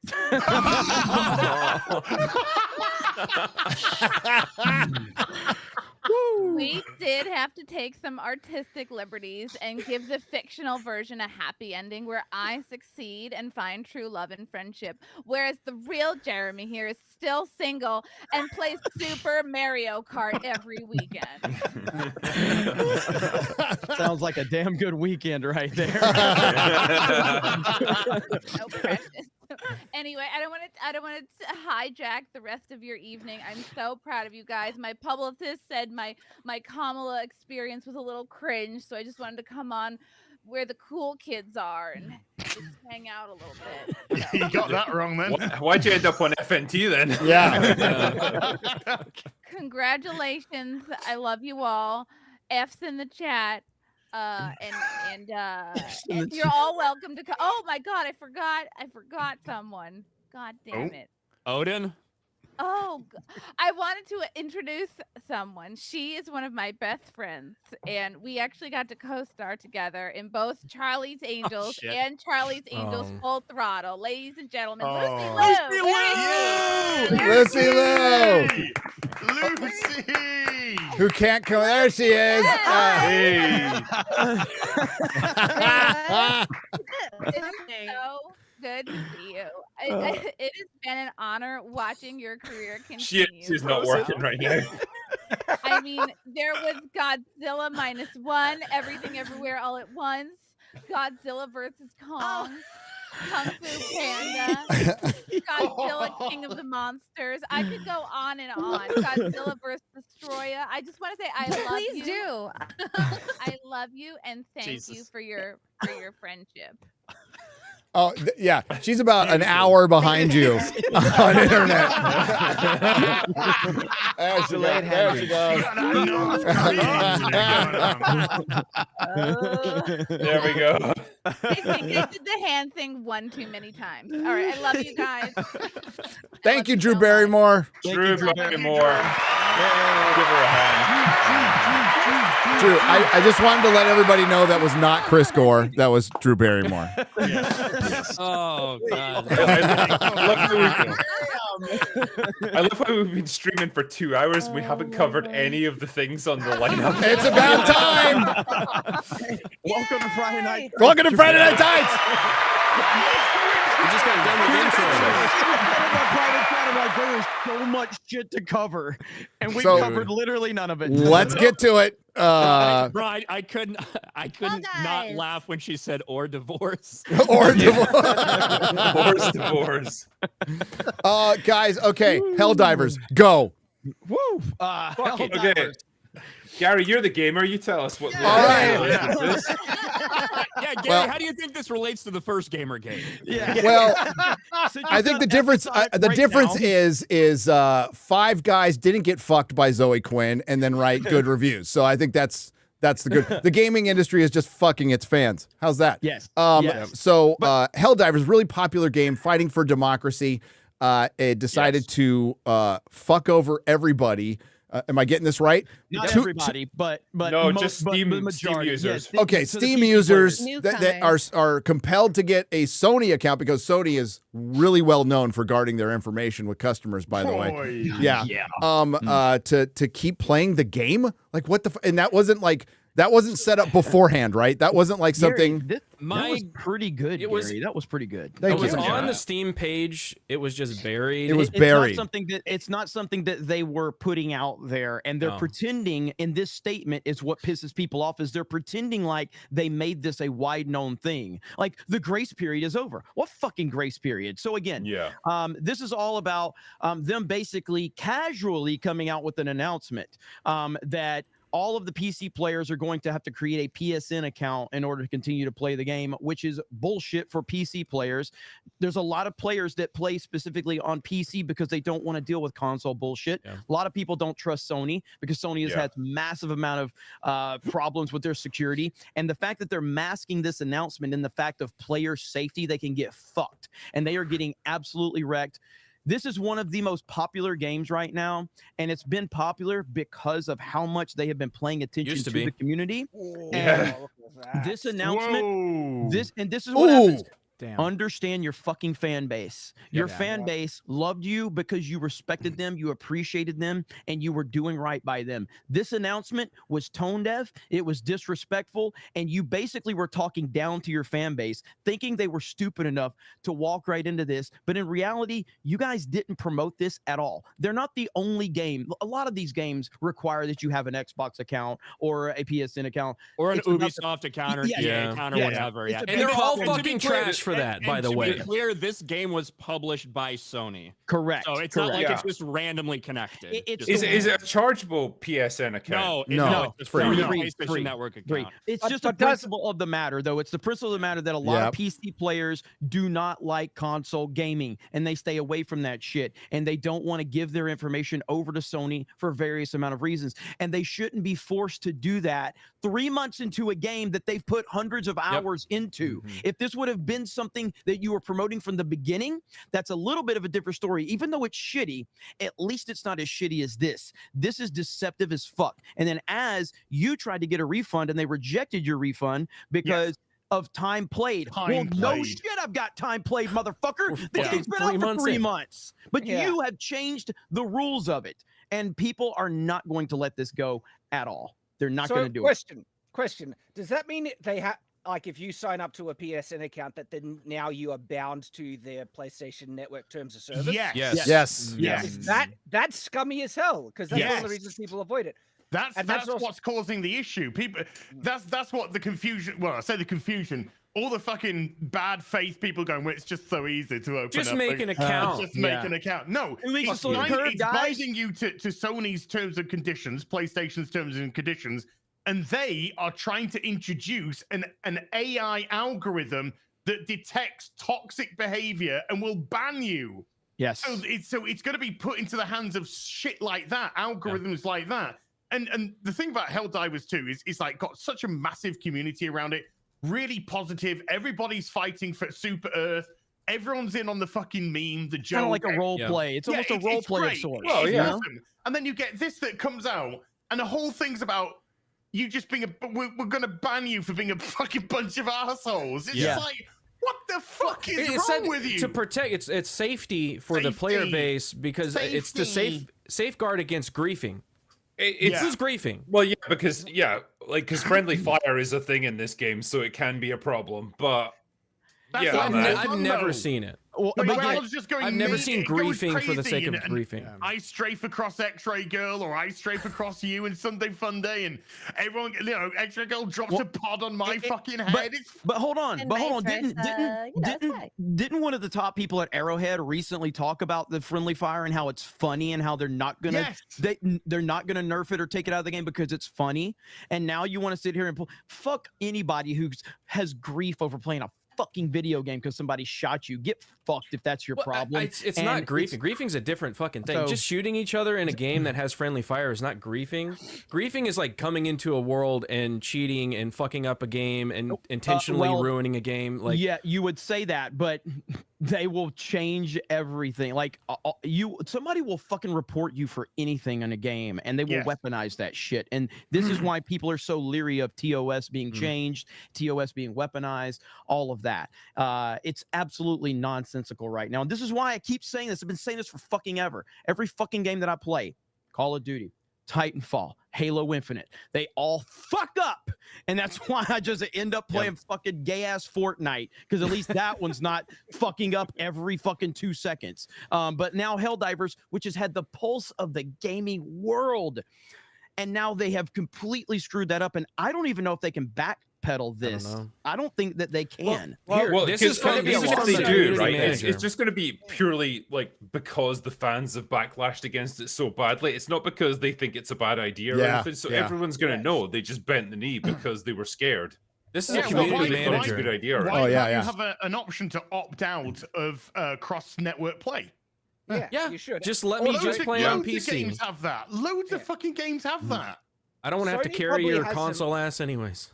Sony probably has them by the balls. This is probably a contractual thing that they're that would be my guess. Well, the CEO tweeted it out and said, "Hey, if anybody's having issues with the the account mandate, please go to Sony Sony support, because it's kind of like I'm sure they got contracted into it." And now they're having probably to do not this in their hands. Capitulate. Yeah, it's not in their hands. But yeah, this is a good. a this community video. manager, a member of their team, the same member of their team when they rolled out the massive nerfs before, and people were having issues with it. That was making fun of all the players, saying cry more and all this stuff. And the CEO then came out and apologized for it. That was 3 months ago. This is the same person. I thought you were refunding and leaving. So. You're not listening to the player base when there's issues. We clearly have a problem with you just springing this on us kind of out of nowhere. I know it was on the Steam page, but you didn't make us aware of that. It's not okay to just say you have to now make an account for a console you don't own, for a company you don't want to have an account on. No, I didn't make a Titanfall fucking account. I didn't play that game. I don't play games that make me sign up for accounts that I don't want. Dude, how much trouble did we have to try and get onto Grounded with the Xbox? Dude, it was a fucking pain in the ass. So I hate it every single time. And you fucks out there that go, just make the account. You're the same people that just eat the bugs. Why don't you just, come on, dude. You just, this fake outrage. Get the vax. Just do it. Just take the vaccine. You are the problem that there are microtransactions in video games. You're the problem that when video games come out, they're fucking bugged as shit and you can't play them. You are the problem because you will just accept everything. You just bend over and go, give it to me. Don't pre-order games. Yeah, I already linked my account as soon as I downloaded it. So Well, yeah. Well, but I mean, I have a PlayStation account. Like I use my PlayStation, so it's obviously not a big deal for me. But for people that don't, and it's a matter of principle for them, right? Obviously, having it disclosed in the like way down on the chart of, hey, by the way, you need a PSN, and it's not surprising because Sony published it, but it's just the fact of how this all transpired and the reaction to it that has it's people. scummy. Yeah, it's not. I don't even know if I don't even know if they intentionally tried to make it scummy or anything from the beginning.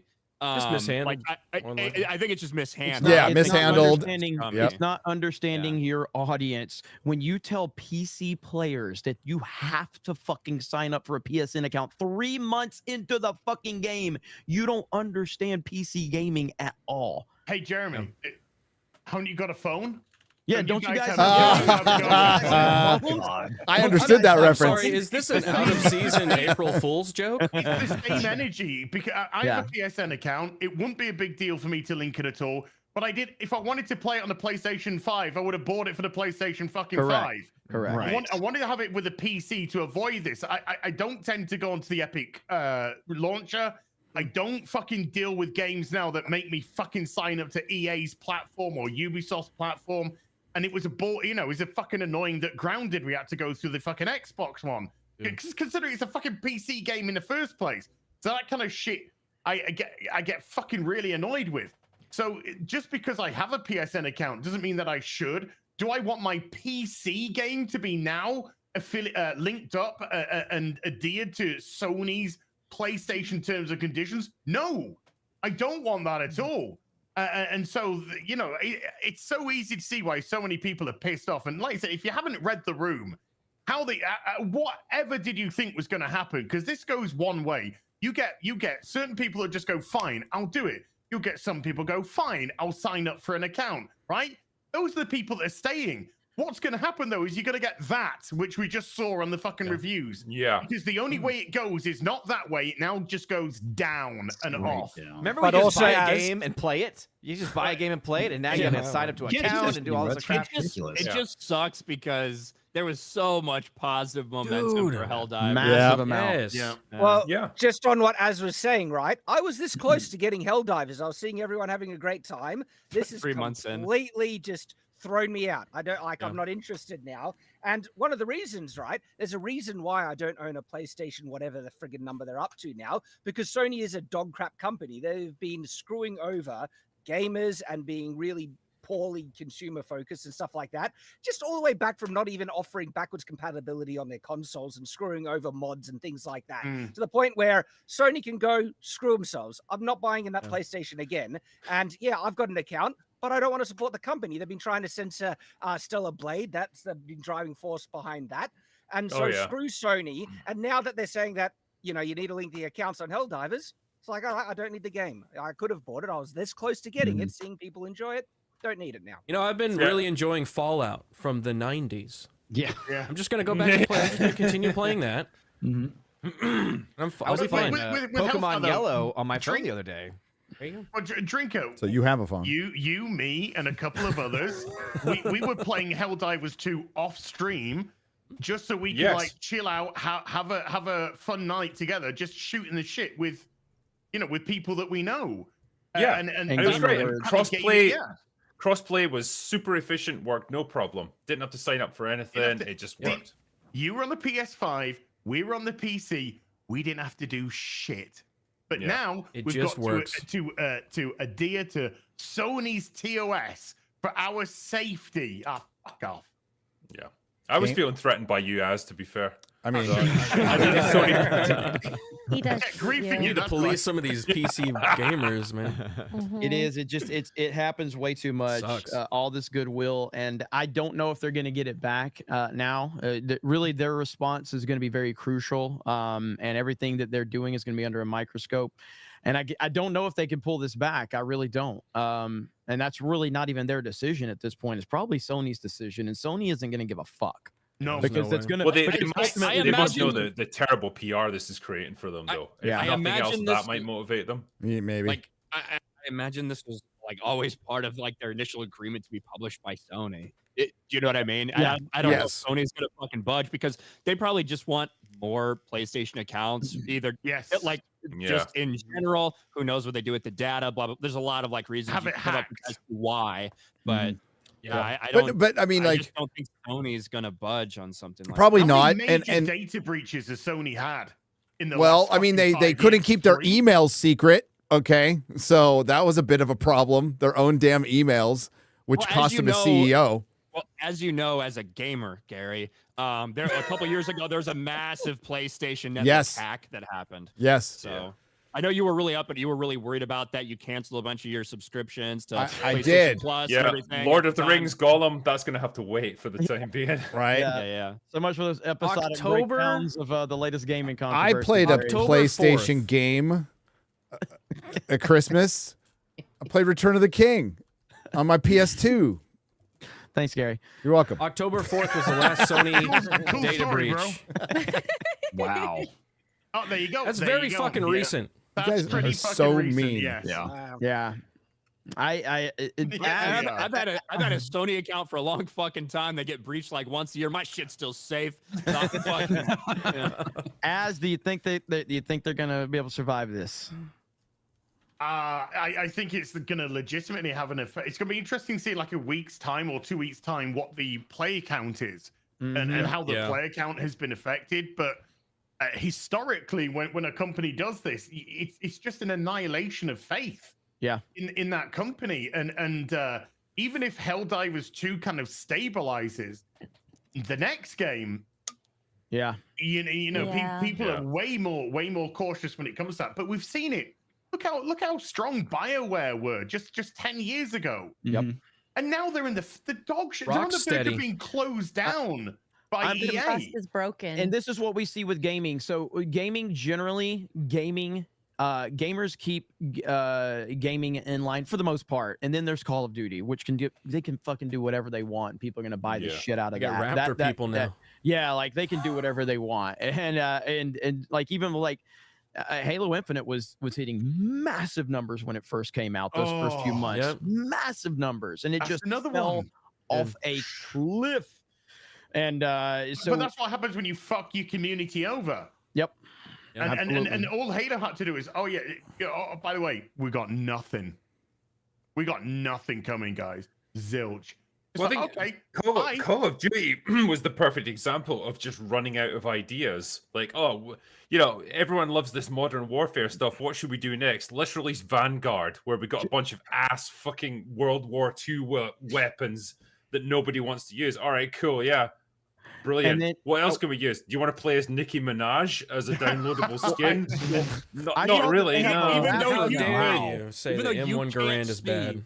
Even though you can't see your own fucking character, skins in Call of Duty are wild because like the only time you might see it is if like a replay somewhere. yes, Yeah, when you die. and I mean, Call of Duty. Madden. I guess Madden is another example that is just like Call of Duty. The annualized releases that just are, they're just not going to be affected. I guess. So people can have them. I miss playing Call of Duty for sure, but the last good one for me was Cold War. So really, the last good one was Cold War, and before that was Black Ops 2, which Bro, is I a played massive gap. I played Vanguard that one time. You made me I buy the game to fucking play with you guys. And that's the I one where I liked jumped right off that cliff. Remember Oh that? yeah, that was funny. I liked the multiplayer for Vanguard, but the identity politics was fucking it's horrendous in that insane. game. It was horrendous. I couldn't stand the guns in Vanguard. They So- were so shit. Yeah, I liked the multiplayer for Vanguard. I had fun with that one for a little while, but I stopped playing it fairly quickly. But Cold War still was pretty good. And then they fucked up Warzone too. I don't know. Just you wait till they bring Verdansk back. They're gonna bring Verdansk back. If they do that, it will be It'll go boom. It'll go through the roof. massive, if they bring Verdansk. Is that official? They're bringing Verdansk back? Pretty much like 90%. How the fuck have we gone this long without Verdansk? Like, good Did they Lord. bring Resurgence Island back? as well. Yes. Rebirth Island is it? Yep. Rebirth Island. Sorry, yeah. Yep. Mm-hmm. Okay. So yeah, I mean, at this point, we'll see what happens with Helldivers. It's a disaster. But and not by the as- way, everyone is playing Rebirth Island and not Warzone anymore. Exactly. Exactly. Since they did that Warzone, what was that map? Caldera? Is that what it was? Yeah, that was shit. It's way too big. I can't believe how bad that was. But I hear you. Helldiver. What's your favorite COD game? while Helldivers all the 2 might be in- all the COD games. I like all the COD games. I like a good fish. Yeah, I like a good cod fish. They're in storage right now. I can't get to them.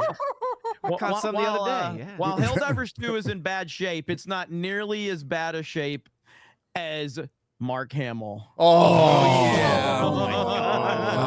I had it primed and ready to go. You did. Let's go. Let's go. Mark Hamill is a horrible human being. Bye, Odin. Thank you for showing up. Odin. Thank you for stepping away from the makeup table. It's not gone. He's just been there 5 minutes. You can't turn up for 5 fucking minutes. Odin. Boy. So like 3 words. Anyway, so Mark Hamill is a terrible human being by every metric possible, and I am almost at a point of apologizing to Ryan Johnson. Yeah, I think we owe him an apology. Okay, he's still a twat, but he had a point. Yeah, all right. I'm almost ready to apologize. Let's not be hasty. Like Ryan Johnson had a completely different script in mind, and then he met Mark Hamill. And he's like, there's no way that this guy could be a hero. and you know what? We almost have to go back to Jar Jar too. And there was a rumor that Jar Jar didn't think Mark was a good enough actor, and that's why he tried to keep him out of the first movie. Perhaps we've treated you too harshly. Yes. But yeah, so he made an appearance today, and I think I was talking to you earlier, Gary, and I think you said it best. He's 1,000% getting paid. Yes, he is. Yeah. He is a paid operative. He is absolutely a paid operative, without a doubt. Paid operative for the Biden administration. So I don't know if you guys want to play the clip, but this is embarrassing. Oh yes. Got to meet the president. He gave me these aviator glasses. I love the merch, love it all. But listen, I just wanted to say I was honored to be asked to come to the White House to meet the president, the most legislative successful Oh my president God. in my He's lifetime. picking up Joe Sounds Biden. like Chris Gore. I think he's more drunk than I am. Yeah, dude. Mark, legislatively successful president. I think. Mark, there's always a seat ready for you at a meeting. I'm happy to take you there, brother. He's just getting a sniff of that cocaine, the White House. Yeah, cocaine. maybe he was hanging out with Hunter before the press conference. I think it was Matthew Marsden who described him as just a bad take machine. Yes, Yeah, because absolutely. like everything that comes, he even came to London to like do a meet and greet with Sadiq Khan. Oh who's God, like, I saw that. legendarily unpopular mayor in London. Yeah. Like he was there like 2 days ago, and now he's at the White House doing this. It is very interesting. Very is interesting. there anything he won't shill for? It's just incredible. It just never stops. All I can say just is, so it's true then. Luke Skywalker's truly dead. Truly dead. He really is. He really is. Honestly, this is Luke Prince Walker. I'm fine if they go ahead and recast Luke Skywalker as a black lesbian. I'd like that character more than Mark. Well, you have your candidate right next to him. Yeah, okay. He'd be fine with it. Let's go. Holy shit. All right, here we go. Here we go. Infrastructure law, the PACT Act, the CHIPS Act, all of that, inflation, 15 million jobs. Look, it's all good. I mean, I was really thrilled to meet the entire staff because it's not just one person. Has he been hanging out with Chris Gore? A composite endeavor. I already used that joke. Okay, you can't do. Yeah, hit pause. Hit pause, real quick. 15 million jobs created from all the jobs being lost during the coup. Okay, so and stop did he that. say inflation is good, sir? No, he was talking about the Inflation Reduction Act, which is not an Inflation Reduction Act. It's the that would be like if the government came out with a Child Safety Act. It would be very much the opposite. Deal in disguise. Let's skip to his cringe fucking nickname. Yes, That's the only important Where part is here. that? Let's see. He's just reading his. I'm dying here. I had no idea. Played on a daily basis. No Star Wars questions, please. Nobody fucking cares but anyway. How grateful I am, and it just shows you that one person can be so influential and so positive in our lives. And again, thank you. Gina so much. Carano. Peter Baker, I loved your book. Yes. Wow. Thank you, Mark Hamill, for being here. What did you ask What did you talk about with the president? Well, first of all, I only expected to be there for like 5 minutes. He showed us all these Was the president photographs conscious and, while you were in the room? You know, really And then we went amazing and free-based because, children. I was invited to the Carter White House, and I came. And then I came to the Obama White House. But I never was invited into the Oval Office, and it was a large gathering. So this one was really extra special. All right, sir. So, yes. Can Biden bring up Star Wars too, sir? Well, you know, I called him Mr. President. He said, you can call me Joe. And I said, can I call you Joe B1 Kenobi? Cringe. Boo. That's Boo. so fucking cringe. How about Jobo the Hutt?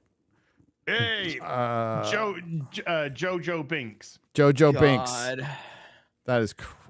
Stole that I know from they always say like you should try to separate the art from the artist, but Mark, God bless you, you make it really difficult. Man. Yes, really fucking hard.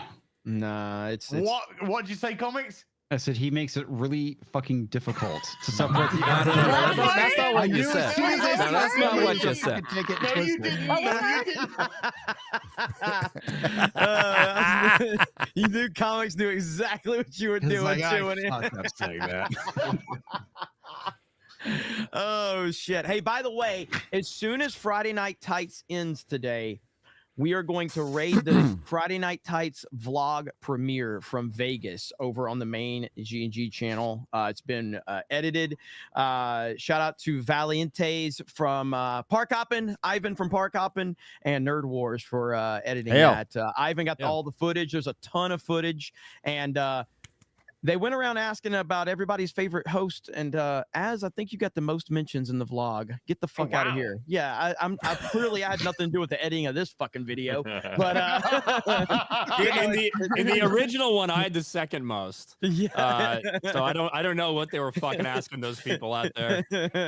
But yeah, a lot of you that were at the meetup are going to be there. You're going to see a lot of yourselves. There's a lot of good stuff in this vlog. I think it's about 20 minutes, and shows it was such a great time in Vegas, and I can't wait for the next one. Ryan, do you remember what you did to the Az mask a couple years ago? Couple years ago, yeah. Yeah, when you were streaming live on Nerdrotic Live with the fucking vertical, I just started fucking your face as what I started doing. Just held your head down, listened to you gag.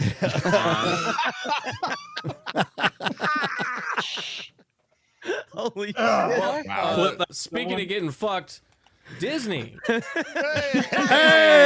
that was a good. Garrett, my God, I'm so proud of you. You're so articulate. A quarter of you is so articulate.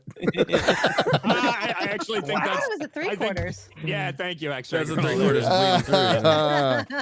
That's why people. There's that look layers like you to get that randomly one. Punched in the face in cities, X-ray girl, because of that comment. It's still questionable. Like Garrett roofied himself in Las Vegas a couple of years ago too. No, that was Nadia. Just hoping someone would rape him. Yeah. Wow. Yeah, and I woke up fully clothed on top of my bed. What the heck, guys? Disappointed. So two rape jokes within 2 minutes for Ryan. Not bad. I'm trying to make up. I was letting Gina talk. I didn't want to interrupt and everything. Yeah, we got to bring the quality way down.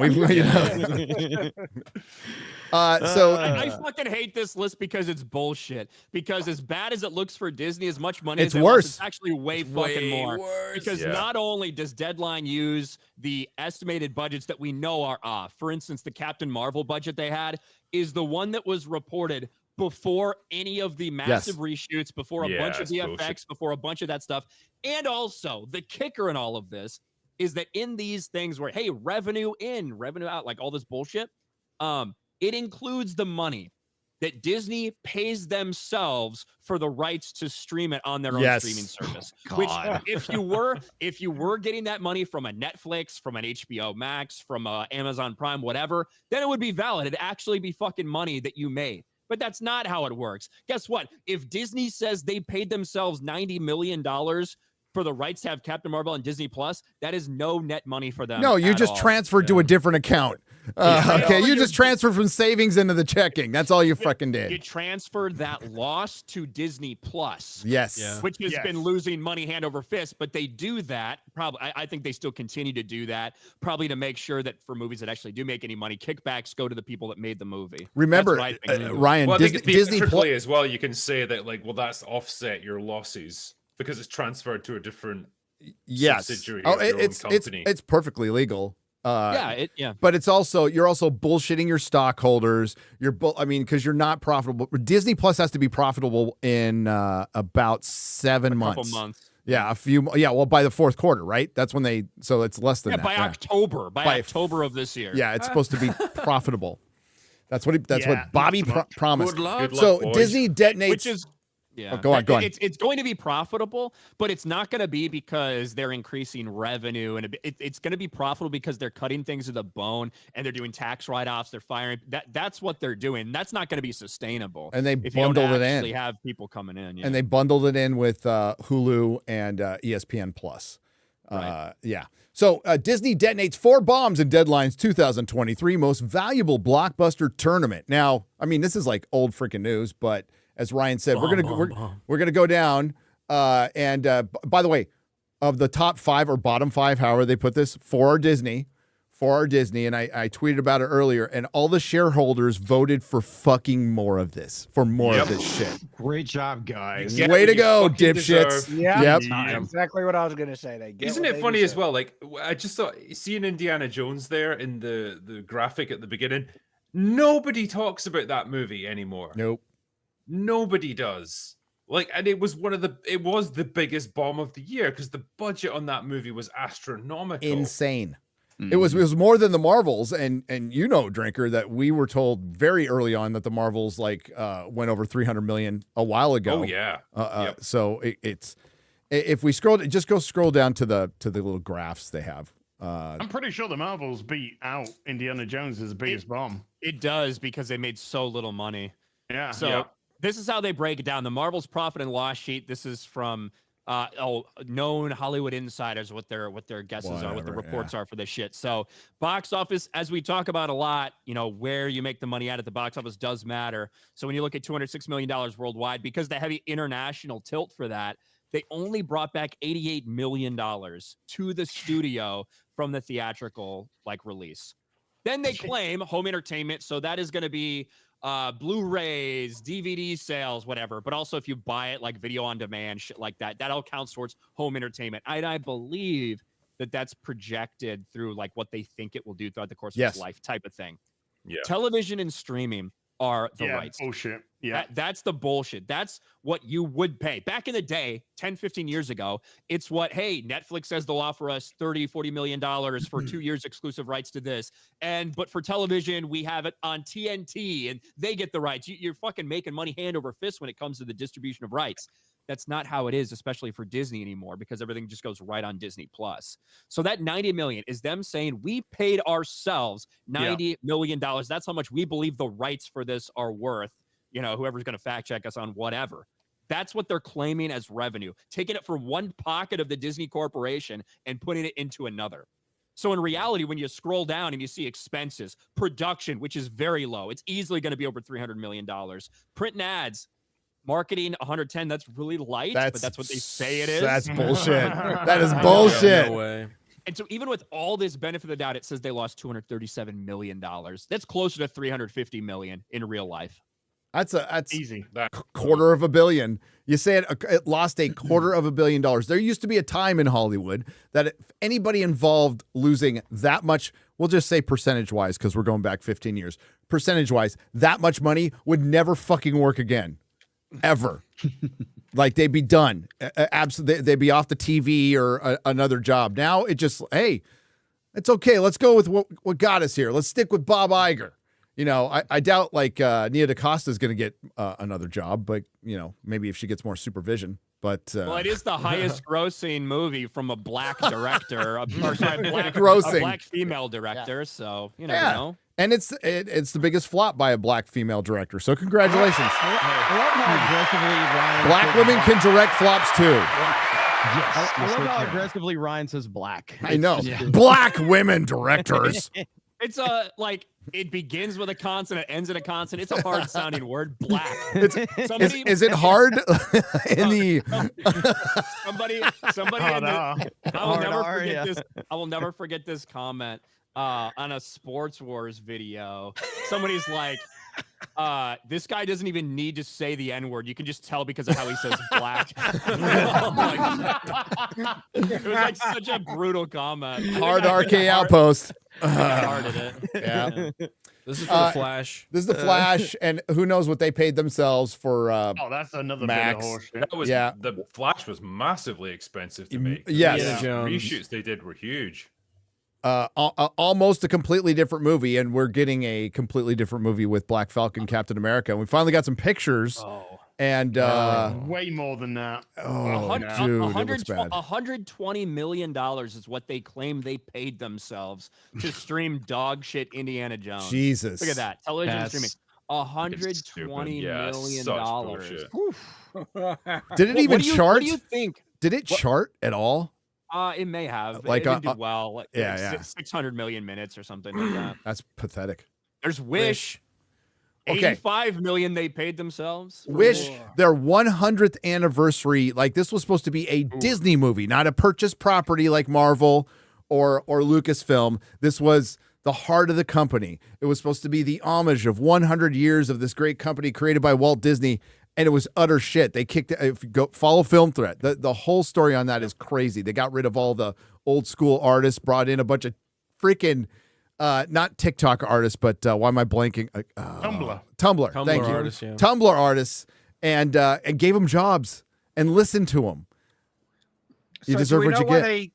Do we know why they kicked out the other artists? Was it just Me Too? They're too old, white, and male. Too old. And they probably were fighting back on this. And this is what happens when you have too much HR, middle management, project managers straight out of college when their minor was women's studies or some bullshit like that. Gina was talking about it. I remember Eric a while back. He didn't want to bring too much attention to her, but he found on LinkedIn the big marketing manager for Warner Brothers. And it was like some 25-year-old girl who just got out of college. Really? Super woke, Amazing. by the way. Big shock. You know, this was all during the DCEU fiasco too. So Haunted Mansion. That's another one nobody remembers. Yep. Nobody. I always forget it. Go into theaters. Yes, it did. That was just. They released this. No one they cares. released a spooky Haunted Mansion movie in like May or something. I like know, that right? Instead of October. Yeah. So dumb. And from people who saw it, I didn't watch it. They said it wasn't like the worst thing they've ever seen, but it doesn't matter. Like the brand's damaged. The brand is obviously damaged. Trailer reaction. God, bring that up. If that doesn't tell you that the way brand more than just the trailer being shit. It's the hatred of the entire company at this point. Yeah, it is a massive pushback against Disney. Period, because this is not like, oh guys, race swap Little Mermaid that can maybe cause a lot more clickbait news stuff, blah blah blah, get people energized to maybe go and show their dislike. This is a random fucking live action soulless CGI trailer that they put out that isn't like offensively bad or anything. It just people are it's just another fucking pointless live action remake, but it's not even that now. It's a prequel to a remake that we didn't nobody even fucking want. It's not even live action. It's still fucking animation. Well, it's just a different type of animation. It is, but you know how important this movie is to Iger. He's mentioned it multiple times. He mentioned it in the earnings call. Like they were really expecting Lion King numbers, which Lion King made $1 billion. Made $1 billion in the year. 1.6 billion. That was 2019 when there was $9 billion films. Of course, there's been 6 since. And now look at you're right. This is a total rebuke on the company. I watched the trailer and it's completely soulless, but it's not like it's the Little Mermaid trailer. It's not like it's the Marvels trailer. But look at that freaking ratio. Yeah. Do you think at it's least like a reaction? is not black. well, it's voiced by a black actor. Do you think this is a response?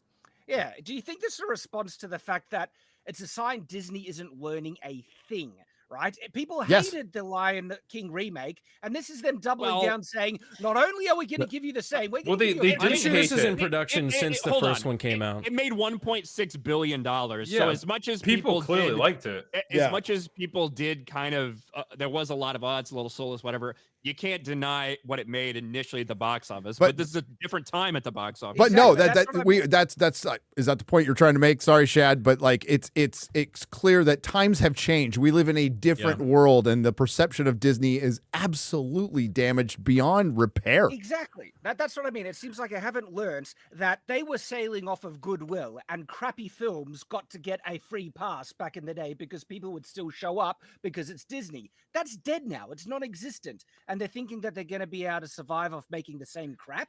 It's not going to happen. And I'd rather watch that Looney Tunes I don't know clip. what the solution is, because when they try to make original stuff like Wish, no one cares, and it flops massively. They try to make remakes. They try to capitalize on existing brands by doing prequels and stuff. Again, people reject it wholesale. So what have they got? Like, their only option then is to just stop making films and just hope that all this blows over eventually. Those terms are acceptable. Yes. Well, there's the no answer solution. is something that they can't do. They need to create new creative properties that will catch people's interest, but they don't have the talent to do that. They want the safe bet, they want the easy stuff, and so they're screwed because the answer is beyond their capacity. Yes. You guys aren't excited to see Blue Ivy Carter make her debut? I don't even know who That's- the fuck that is. That's Okay. Beyonce's child. What? Yeah. Oh, Jeremy's big Beyonce entire fan here, fucking Jeremy. company. Or are you saying it's Hire the old Destiny's guys. grandchild? Oh Yes. no, God! Get the fuck outta here. Is this the rapping segment of the show? So is this is Beyonce's kid? Is that what you're saying? I think Yeah, she's she's playing the gonna- daughter, who is Oh my God! is my guess. Yeah. If you needed another reason to hate this piece of shit, Oh my god. like I just despise Beyonce. I think Beyonce is the most talentless piece of shit ever. I think she offers nothing. I think if she looked like Aretha Franklin, nobody give a fuck about her because Aretha Franklin had talent, and that's why people cared about her. Beyonce offers literally nothing. And I would compare her to a trash can, but I don't want to disrespect trash cans. Trash cans are functional at least. So you don't approve of her foray into country music, then, Jeremy? I just found out about that when I was ranting about her the other day. That's how much I don't pay attention to her. So yeah, Blue Ivy Carter's playing Kiara, who is Nala and Simba's kid. Jesus. Hey, has anybody found Diddy? Let's not go. I No, don't want not this. yet. I don't want to get this episode taken down. Okay. Nobody's there's found Diddy? AIs listening to our There are voices now. Well, I noticed that they made a little change in the comments section. Like if you pop into a live stream, and this might have been, I just noticed that it started happening for me yesterday. So, and it gives you a little summary, right? And I was watching Geeks and Gamers Daily this morning, and they were discussing a very important topic. Do you know where I'm going with this, Garrett? Do you know where the picture is? Can you find it? I got it right here. You got it right here. They put up a little summary, which here we go. So chat summary, auto-generated, experimental. Quality may vary. People are talking about Jeremy Seinfeld, who is a comedian and actor. Oh my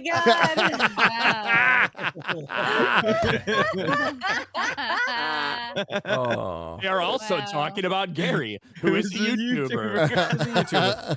I also like noticed. If you would ask like my mom to sum it up. I also noticed when you get ads limited on your videos and you ask it to get requested to review, and then they kick it back and it's still ads limited, it gives you a little readout of exactly when the error was. Could And they you can give put that to you on. before?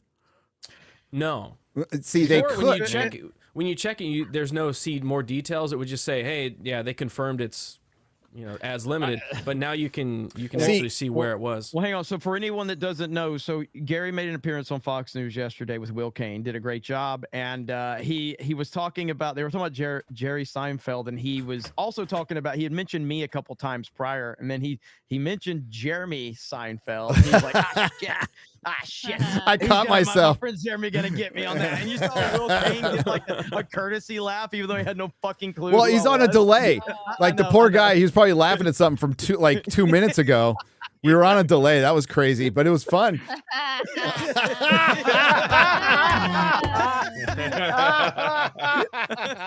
That's fucking great. Holy shit. Crazy. When Jeremy and Gary both sent me the screenshot, and I didn't even know it was about the whole fucking AI thing. I thought I was getting called out for drinking it. No. Oh, you actually were drinking. Ryan, you're the one guy I'm like, maybe you should drink. Makes him less angry. I had to get through an hour stream with Jay. I mean, Exactly. Real quick, like that Jeremy's.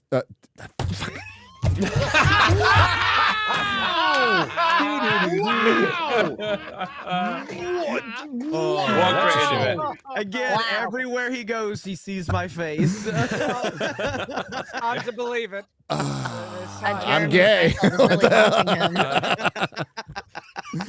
Jerry Seinfeld calling out woke Hollywood and it's not the first time he's done it, by the way. He's done it in the past. For one of his statements was completely spun the wrong way, and he's clarified it about I'm not going to play colleges. He wouldn't play colleges because there's no college that can afford to and he actually did a interview with Ricky Gervais saying, "Oh, if they told me I couldn't go there, I would go anyway. I'd find a way to go." So, but he's called out woke stuff before. Obviously, if you've watched anything from Seinfeld, you would know why. But it's good that it blew up. You know, it absolutely blew up across the internet. Our boy Benny tweeted it out, and he's right. He's absolutely right. And what he explains in that interview is like the explanation of why everything is just dead in Hollywood. It's got to go through so many hands. Everybody's afraid of the progressive, the extreme left. But he also brings up, that comedy's thriving in other places. Like it's absolutely thriving in stand-up. I think we're like in a new little renaissance of stand-up right now, which is pretty cool. Well, the stand-up then becomes the counterculture because it's the one place where people can still have a bit of artistic freedom. Yeah, like we have something of a stand-up expert here, Quarterblack Garrett. What do you think about this? What? I want to know more. Excuse me? I'm sorry. I did share that clip of Seinfeld years ago. Such a great clip. With the hug. You can tell he's like, I know what's going on these days. I'm just gonna stay the hell out of it. I think he probably just has no idea who it is. Well, no, I know, but most people in that situation would just like hug. And he's like, I know what's going on these days. This is funny as hell. Plug it in. Because it's hard to just sleep when you're tired. Because people are tired most of the time. I love you so much. Oh, thanks. Can I give you a hug? No, thanks. Please? No, thanks. That's okay. Burn. Yes. I don't know who that was. Fucking love it. No, thanks. It's fine. Do we know who that was? That was Kesha. Kesha. Oh, is a who the hell? singer. Singer. I would have let her hug me. Well, he's already banging 18-year-olds anyways. So. What? Who? Seinfeld? I think she's over 18 now. In the 90s. In the 90s, she was. Yeah, he was picking her up from high school. Yeah. What was her name that again? Jerry Seinfeld. I think he's still married to her, isn't he? I mean, yeah, it'd be nice if Jerry Seinfeld, with his billions of dollars and resources, would actually do something about it. I mean, it is great that he called it out and saying what we've all been saying for a very long time, but he has the means to truly affect change. Like, he could open up his own fucking movie production company. He could, I don't know, scout amateur comedy talent. You know what I mean? He could do a lot more than He's just 70 pointing though. out the obvious. Yeah. I mean, you're right. He is old. True. He's old, but you could do a little more. But the fact that he said something when so many other people won't. You know who has done something? Joe Rogan. Joe Rogan opened the mothership, and specifically, like, this is an uncancelable event. Like, and I'm sure a lot of places do this now, but he makes you put when you go there, you have to put your cell phone in this like bag that locks on it, so you can't. It's probably protect the content, but it's also to keep people so they can be free to say what the hell they want. Come in it. That's it. But dude, Kill Tony was like fuck, they were there. Ron White was there. Chappelle was there. Everybody was like, it was awesome. It was great. It was some of the darkest comedy I'd heard in a long time, and I was pissing myself laughing about When it. did you go? When it opened, it was like the Okay. second show it opened. It's like last year. Oh. So, well, I found some tickets online, and I vastly overpaid for them, but I wanted to go. Yeah, was it like $100 or something to go? It was a little more than that. Oh, For me. oh. It's like I think the these original guys. tickets that sold out real quick, it's like $175. Wow. It was Get a press pass, Gary. Come on. I did not get a press pass, but the manager watches FNT. So there you go. Nice. Hey, there we There you go. go. Tony? The manager at the club? Yeah. Yes, he watches FNT. So Nice. no, I paid quite a bit more than that. It was pretty ridiculous, but Melissa and I went. It was freaking great. Unfortunately, it's in the middle of Austin, so you got to dodge like fentanyl zombies to get there. Yeah, blood and pus and shit and all kinds of bodily fluids. Yeah, but I mean been that's thrown at you. But he's not wrong. And I got a video coming out of like the article after since January 1st, there is like pretty much once a week, there's an article pretty much writing the epitaph of the Requiem of Hollywood. And we just got the latest one. This is the greatest. This is great. So we're 1 year from the strike, right? We're 1 year, a couple days from the strike. The WGA strike starting. Hey, guess what? WGA strike 1 year later. Writers face a different sort of crisis. Scroll down a little bit. Hey, remember when a few of us said, hey, it's probably not a good idea. Probably going to lose your job. Yeah. Oh, look, Writers Guild of America called a strike 1 year ago today, declaring that, excuse me, the streaming boom had created an existential crisis for writers. No, it hired too many bad writers, but we'll go on. The WGA got most of it wanted from the strike, though it took almost 5 months for the studios and streamers to come around. But as the boom has gone bust, writers are now facing a different kind of crisis. For most, it's harder to find work. Holy shit. What? Who would have thought? Surprise. Oh, no. There's less being made. There's less being made. Yeah. All you need to scroll down to the bottom one. Like it's all the shit we predicted, right? But scroll down to the bottom one where it gives you graphs like nobody's fucking hiring, blah, blah, blah. But then it says, the one that says, hey, if you wait, is that it? Go on. It's the one where it basically says, no, it's the one that basically says that, hey, if you did get a job though, you're being paid more. If you have been able to secure payment as a writer during this time of contraction, you are making a living wage. Yay! That's awesome. So for the 10% of people that did okay, Exactly. good. That seriously, the strike only benefits the people at the top and screws over everyone else. It ensured that the people at the top of the pile will not only keep their jobs but get paid more. Everyone else screwed over completely. It's almost like this was a covert attempt to separate the wheat from the chaff. It was. To get rid of all these fucking morons. That's why they dragged their feet. They knew so collectively, Hollywood knew they had a bunch of shit in the can, right? So, well, fuck, we can delay this. And they knew this agreement was coming up, and and it's the producer's fault. They're the ones who overhired these people, bought into this DEI shit, greenlit a bunch of garbage fucking shows that they couldn't get out of. And this is a way to get out of it. This was, and the unions walked right in this trap under the guise of AI, which they cannot stop. They absolutely cannot stop. So now they are. I used to say it was a slavish adherence to the drinkers, TM, the message. Now it's contractually obligated adherence to the message. Yep. You're fucked. You're absolutely fucked. You make your own fucking bed. Time to lie on it, boys. Holy crap. I mean, like, I don't know what the box office is for Fall Guy. I saw Fall Guy.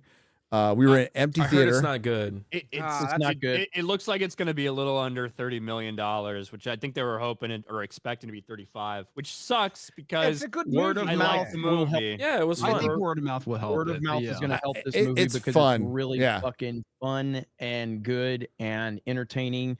It's stupid at times. It's which really I mean that stupid. in a good way. Yeah. It's fun. And it's got heart. It's got chemistry with the cast.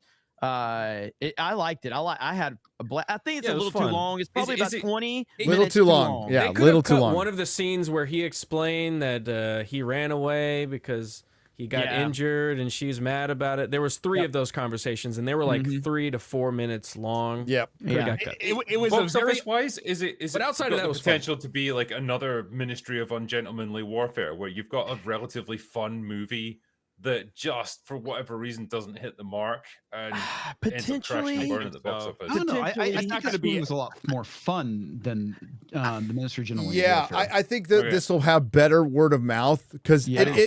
it's like if critics were going in, if people were going in thinking like this is going to be kind of earnest and like maybe be more like the Fall Guy series, it's not. It's absolutely not. This is a kind of a screw.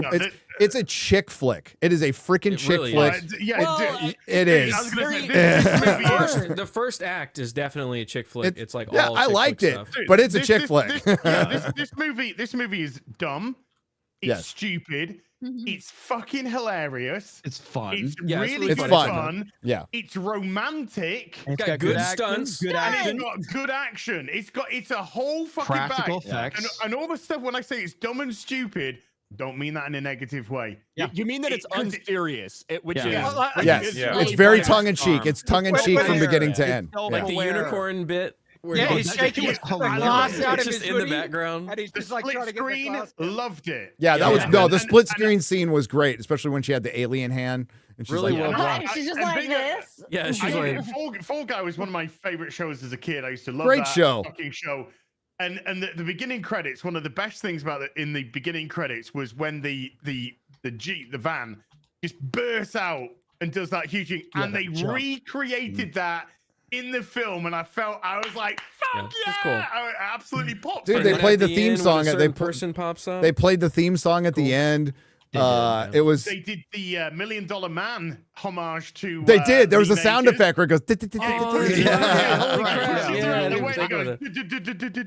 I think the shot with him falling out towards the end, it's in the marketing, but with the birds, that's going to be a gif that people are going to be using the fuck out of, where he's just falling back, flipping the birds. Yes, it's a great scene too. Yeah. Before we get too much into it, I know Drinker. I know you got to bounce. Oh, so. hey, sorry, Drinker. Hey. No, it's cool. I think particularly because I haven't seen the movie, I probably can't Go watch contribute it. too much. Yeah, to watch this it. part. Go watch it. I want to go see it. Drinker, you should just, if you want to get traction on YouTube, you should start reviewing movies. I think people want. Yeah, I think.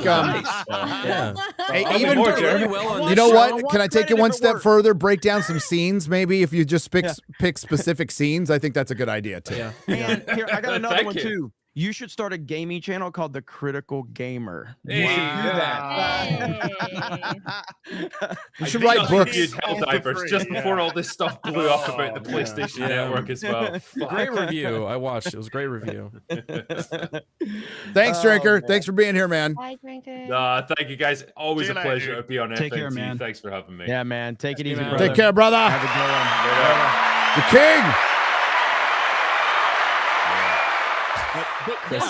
I had a really good time with it. I think Ryan Gosling's fucking hilarious. I think it was great in Barbie, like for what they had him do. That's why he like kind of took over there. I saw an interesting, it was in an article or an interview or something with him where he talked about, I'm kind of done doing like dark, gritty fucking shit that makes me like angry or sad. I just want to have fun. I want my kids to see me in roles and I'm just having fun. I thought that was cool. And very cool. He does a great job in it. And I like it. I'm gonna fucking watch it again. I like it a lot better than Ministry of Ungentlemanly Warfare. I did too. I don't know if it's like a better movie. It's just fucking fun. Well, I think it is. A Ministry of Ungentlemanly Warfare was just. Guy Ritchie is a hired gun. Mid. It was like, very mid. No, The Gentleman is far more Guy Ritchie. Like it oozes Guy Ritchie, and like you should fucking watch it. Ungentlemanly Warfare is a good movie with a bunch of people killing Nazis that should have been a lot better. And let's just call it like Ryan Gosling commands the fucking screen. That opening shot, that opening scene Warner? where he's just like walking and talking with Emily Blunt, you know, like you are 100% in on the story at that point about their relationship and the dynamic. And Did anybody towards the like? It's not like I'm not doing spoilers per se, but like you know, Aaron Taylor is like. Did we get Logan Paul vibes from him towards the end? Yes, yeah. very much I so. think he had like a lot of. I think that. he channeled a little bit of that. Yeah, that 100% Logan Paul. There was also a lot of like little like criticism of like obviously hyperbolic, but criticism of the film industry itself. Oh, shit dude, like that. the villain is a producer named Gail. Now, the first thing I thought of was Gail Ann Hurd because she's a famous, female producer. Obviously not as bad as Kathleen Kennedy. Yeah, I don't care about women. I don't even remember that. I name. know, but no, there's a scene where she tries to something happens.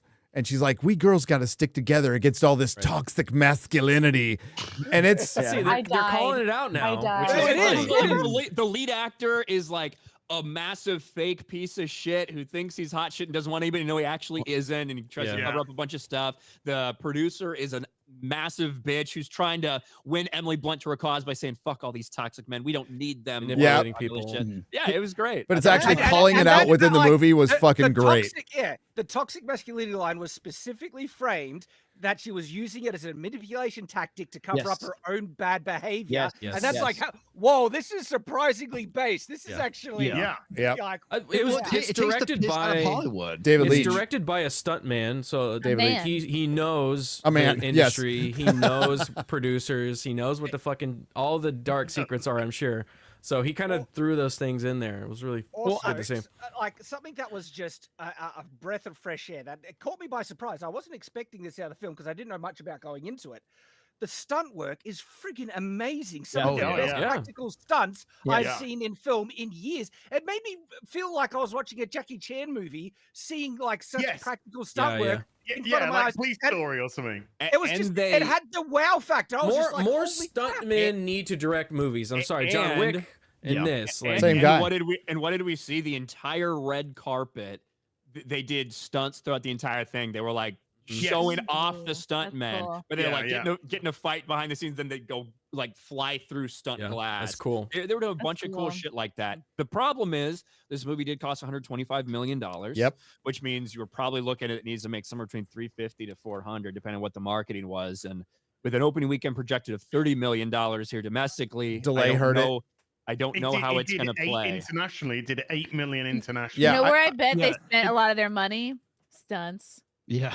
Well, it's sitting at $1 million right now, so hopefully that number will go up. Yeah, I think some of the you're gonna hear because I don't think it's gonna do that great. I think they really wanted to build off the Barbie momentum and they wanted to do better and definitely go see it. And maybe it does better in word of mouth. Maybe it does kind of a Guardians of the Galaxy thing. So. But I also think this is a movie that will do well on DVD and Blu-ray sales. Yeah. But we need this there was streaming. It'll be good on streaming.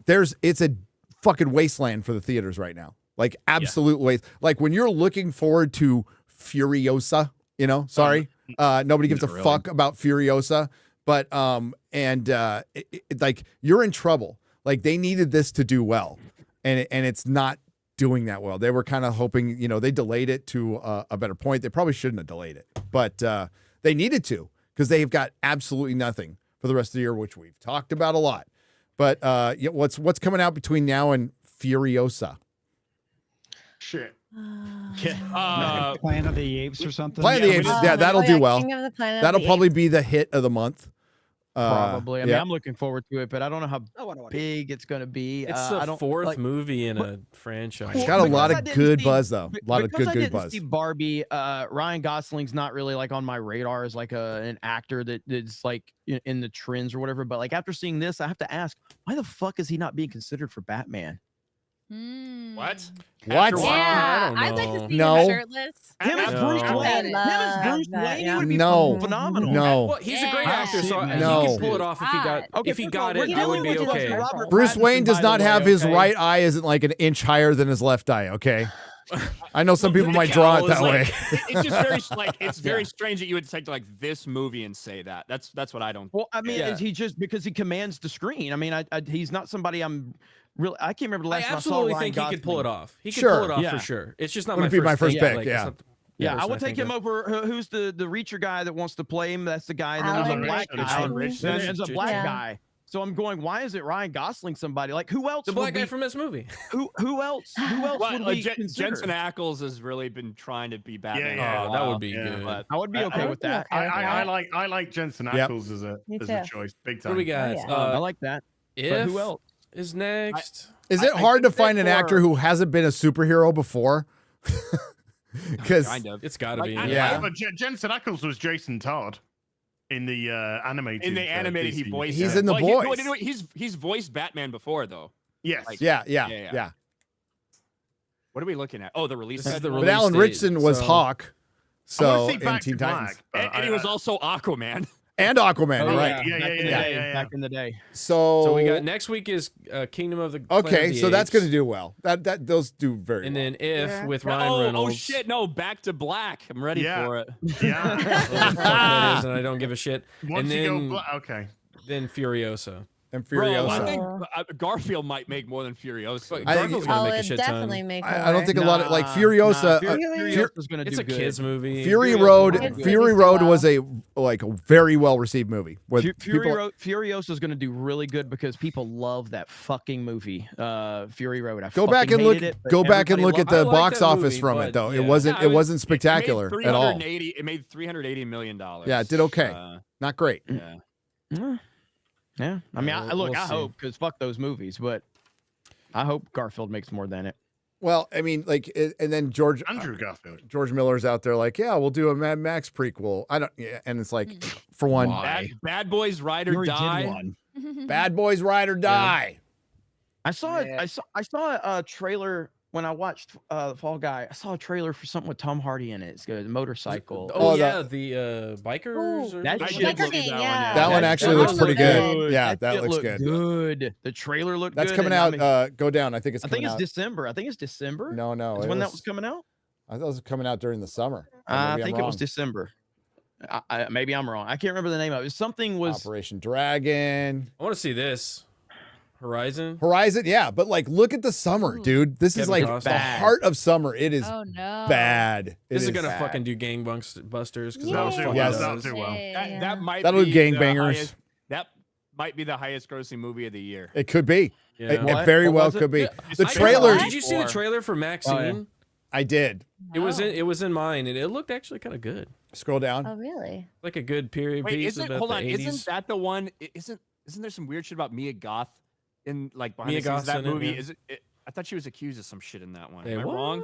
I don't know about that. She's accused of Bike something in the Riders. movie. It's The called Bike Riders, yeah. Bike Riders. which is Twisters, Somebody it's said it like- was in June. Somebody said June. Is was it Bike June? Yeah, I Riders. thought it was in Oh, summer. yeah, I remember that trailer now. Yeah, it's Wait, pretty for good. real? Well, Yeah. That's So really- real quick, Mia Goth has been accused of battery by a background actor in her upcoming film Maxine.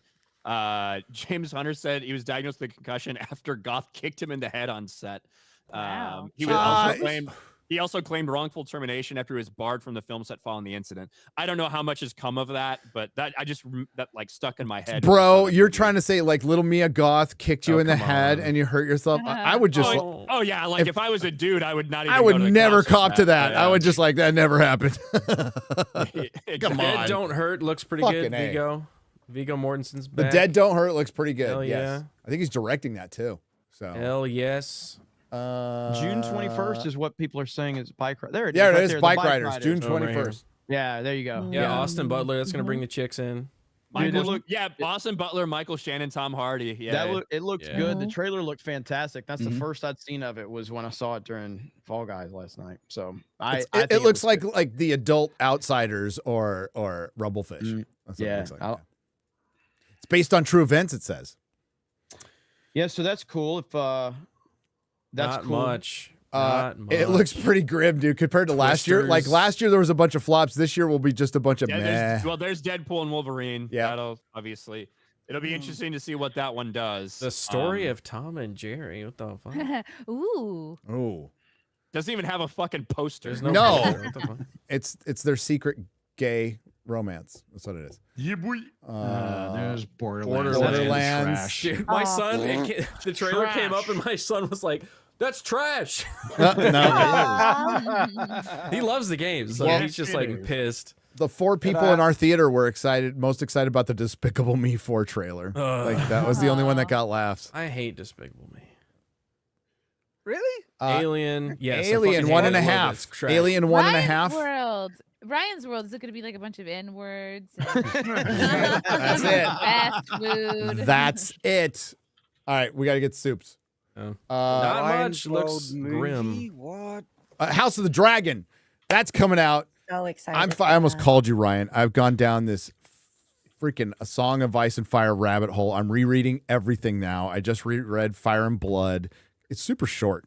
And I was going to watch a couple episodes of House of Dragon season 1, watch the whole damn season for like the 5th time. I can't freaking wait. I was watching the trailers. It's like, oh, it's what it's like to be a fan, you know? And yeah, so getting dunk and egg ready to go. That kid just shaved his head. Yeah, I saw that video.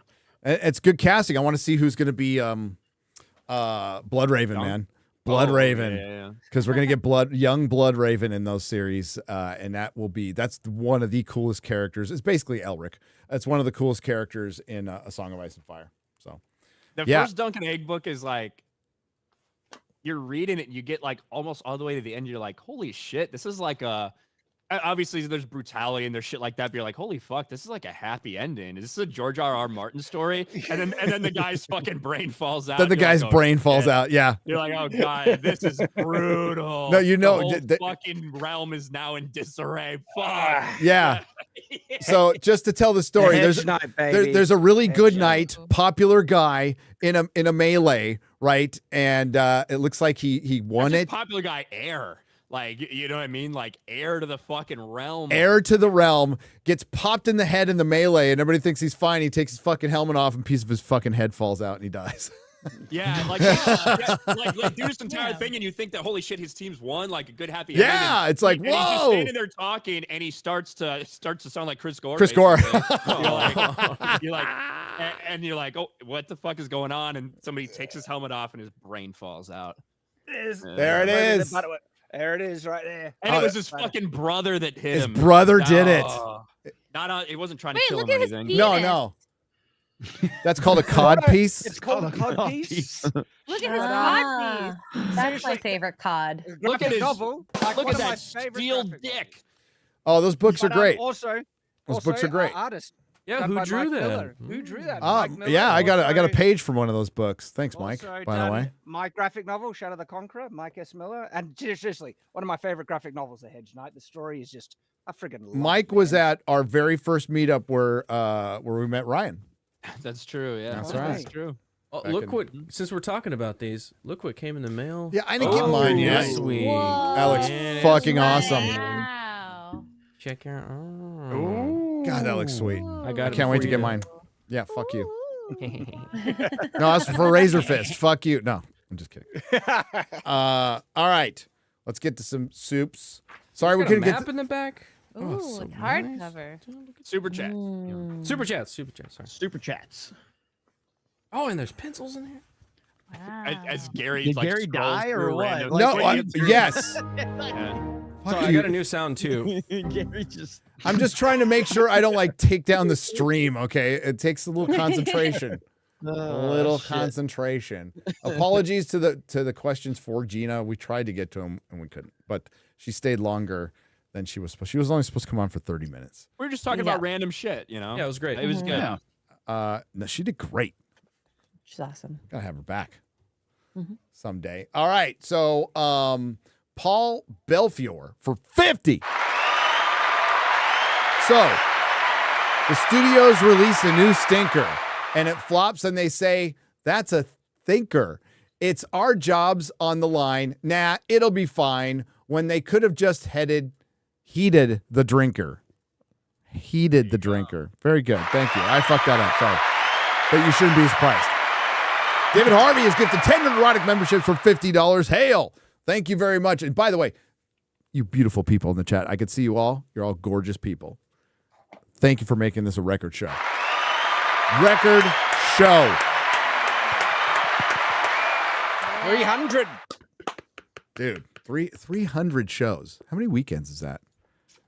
300? Too fucking many for me. I mean, if you like, Shut up, ass. if there's how many weekends is that? What is? Well, how many Fridays? How many? What, okay. How far does it go back? It's damn near It's 6 30. years, It's right? it's 30 weekends or 300 weekends. I know, but it's damn near 6 years. Yeah. Damn near 6 years. I was 'cause trying to think 52 back weeks in to a like the year. last one I missed. You haven't missed a single one since I started working. Wow. Yeah, I haven't missed But I one. don't in a know long- about the other ones, I- That was I- like 3 years ago. Yep. At least. I think the last one we used to skip them, or because we used to start this 7 o'clock until we got the Kiwi on. Did 6-hour shows. Yeah. Oh, those were some Yeah. Long Yeah. hauls, man. times. But yeah, it's been 5 years since I missed one. Easily. Wow. Yeah, I didn't miss one Why would you set that up when you're just about to take a break? because I'm going to take one off. It's called leading into a statement, but thanks for ruining it for me, Az. But I mean, that's fucking FNT. You ruined the surprise. When you're setting up a punchline, you can count on fucking Az to either talk over it or deliver the punchline. Heel versus Every interrupter. fucking time. Heel versus interrupter. I'm sorry, right Gary, there. but I'm the only person who's on a fucking night here, so you know. I'm God. tired. Okay, life is full of choices. You chose to It's live in 6 the UK. Hey, you chose to be born in that Dude, shithole. okay, wait a Fucking minute. live with it. Yeah. Like Odin bounces after 5 fucking minutes on the show and you're afraid to leave, dude. Come on. If you need to go. If I was fucking born in the UK, I would have fucking wrapped the umbilical cord around my neck and rolled off the table.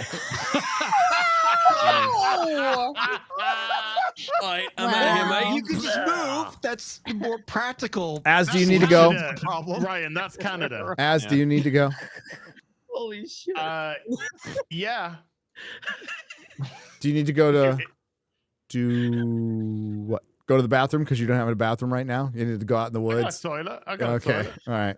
That's all I need right now. Okay. Piss and shit. I go have whole baths in the kitchen. There you go. Little bird bath? Little bird bath? Oh, Yeah, yeah, yeah. yeah. yeah. that sucker up. You should do a hot tub stream. I can't laughing fit at in the what Ryan kitchen said. sink, can I? I'm laughing at what Ryan said. What did he say? What the fuck, Gary? What, the umbilical cord thing? That was 5 minutes ago, dude. I know it's funny, and it wasn't 5 minutes ago. It's like a minute ago. Yeah, I laughed. I moved on. Keep laughing, though. I'm not telling you to stop laughing. You have like this. I just thought I missed something new. Squirrel. Yeah. Yeah, like the whole show. Dude, you have no idea what fucking punishment my brain has gone through, okay? Just from this show. Neil Horn for 69.69. It reminded me that when Kevin's mom in Home Alone was laughing, and she's like, Kevin!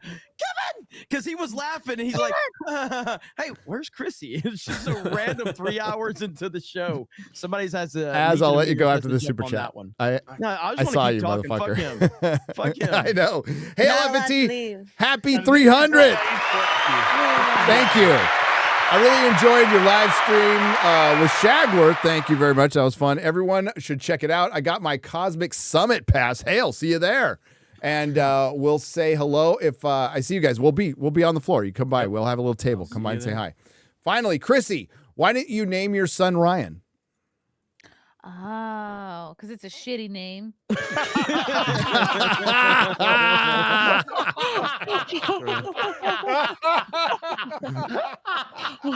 It always sounds like you're whining about something. Ryan. Rhymes with crying. So.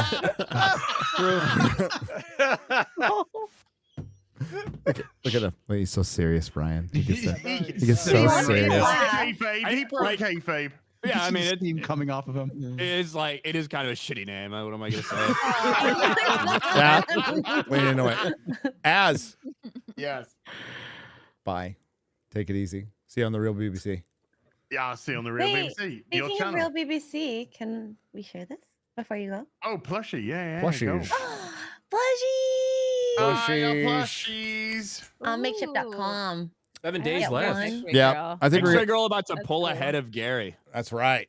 Well, I mean, I'm surprised she hasn't. Driving. That's because they're Surprised she gonna hasn't. fuck hers. They're gonna all the guys are gonna fuck hers. That's what Yeah. they're gonna do. Oh yeah. I don't know about that. Oh, look at the face. on it, Az, too. are we extending this at all? We're gonna extend for 7 more days. Okay. Oh, I love there you an go. extension. Yeah, X-ray magical. girl, your plushie should have been like a combo plushie fleshlight. That would have sold way better. That's the next Yeah. one. Yeah. You can get one of those Built in. you can get one of those molds made. You know what I'm talking about? Yes, I have Oh. one. Yeah. Of your stuff? I haven't opened it yet. Oh. Vagina. Yes. Well, I want to do it now. It's gonna be a mess now. Take it easy, Az. Bye, Az. Merry Christmas. Happy New Year. Happy Hanukkah. See you later, Az. Assalamu alaikum. God. Wait, oh my That's God. not Az. Hey. This picture is so bad I can't breathe. X-Ray Girl. man. FNT spring jackets. Varsity Oh, jackets. yeah, Yes. yes. So Jackets. we have My wife wrote me a whole script. jackets. We have jackets. Ooh. So the FNT Spring Training Varsity Jacket run is closing soon. But before it does, we have a special add-on, Nerdrotic 1 million patch. I don't know if I have one on here. I have the image of it. All right, here's the jacket. All right. That's Yeah, a jacket's badass freaking jacket. tight. That's a badass jacket right this there. is awesome. Yeah, that's awesome. Nice. I'll be rocking that. That's Yeah. that's awesome. So you get for like sure. a little Okay, I think patch you I put have on. to get one. Hell yeah. Yeah. And That's so you get a Nerdrotic. Yeah, it looks just like that. Just all you have to do, email address and order confirmation to Gary@nerdrotic.com. And I gotta say it like Travis Taylor. And follow Nerdrotic on Instagram, IG, you know, that chick platform, for a chance to win one of these personalized varsity jackets on Swag Sunday soon. Yeah, that chick platformer Jack White messaged me Trump 2024. I know. Gary. I know. That's. I know. You messaged me. I'm like, what? Is he drinking? Like, what's he doing? This is such a stupid story. Just like every story, though. Dude, like Ryan hates all my stories. Ryan, everything we do is stupid. You know that, right? Yeah, I know, but yeah, like where this is have you like been? this is like peak stupid, where Jeremy thinks that like a noted liberal fucking celebrity messaged him Trump 2024, like for no fucking reason. So he calls Gary to investigate, and Gary's like, "Holy shit, I think it is the real guy.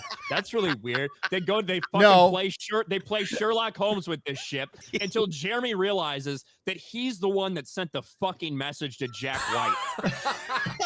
Only thing he's like, is this the Jack White you follow? For one, Melissa followed Jack White. I didn't follow Jack White. And yeah, I'm like, yeah. I thought the fact that he's only got 684,000 followers on Instagram. Yeah. When Beyonce has how many? How many does Zendaya has what? 6 million? Millions. Tens of millions? Yeah. Yeah. Most Instagram seems that it has like the follower count for Instagram seems larger than any platform for these celebrities. Yeah, I'm sure that has nothing to do with maybe a little extra cheese and payment and make it look good. Well, I mean, I just think that when Instagram took off, you had a lot of fucking young celebrities that are posting fucking selfies or whatever. So girls are following it, guys are following it. It's just, I don't know. That's where they spend most of their time. Most of them weren't sitting there tweeting. True. Like the young generation of True. celebrities are putting out Instagram's their old fucking now. production on Instagram. I remember when Instagram popped up. I was still at my store a long time ago. Jay Schwalbach for 50 on the Streamlabs side, circumventing AI YouTube, Gemini YouTube. Gary announced that he was going to be building a Sydney Sweeney anti-gravity drive. I did yesterday. I think her boobs are the key to anti-gravity. I just do. To be used in space travel for other joy activities. I want to be on the research team. How much is the application fee, or where do I send it? Sydney Sweeney's boobs at gmail.com. Don't do that. Rhino Helix has gifted 10 Nerdrotic memberships for 50.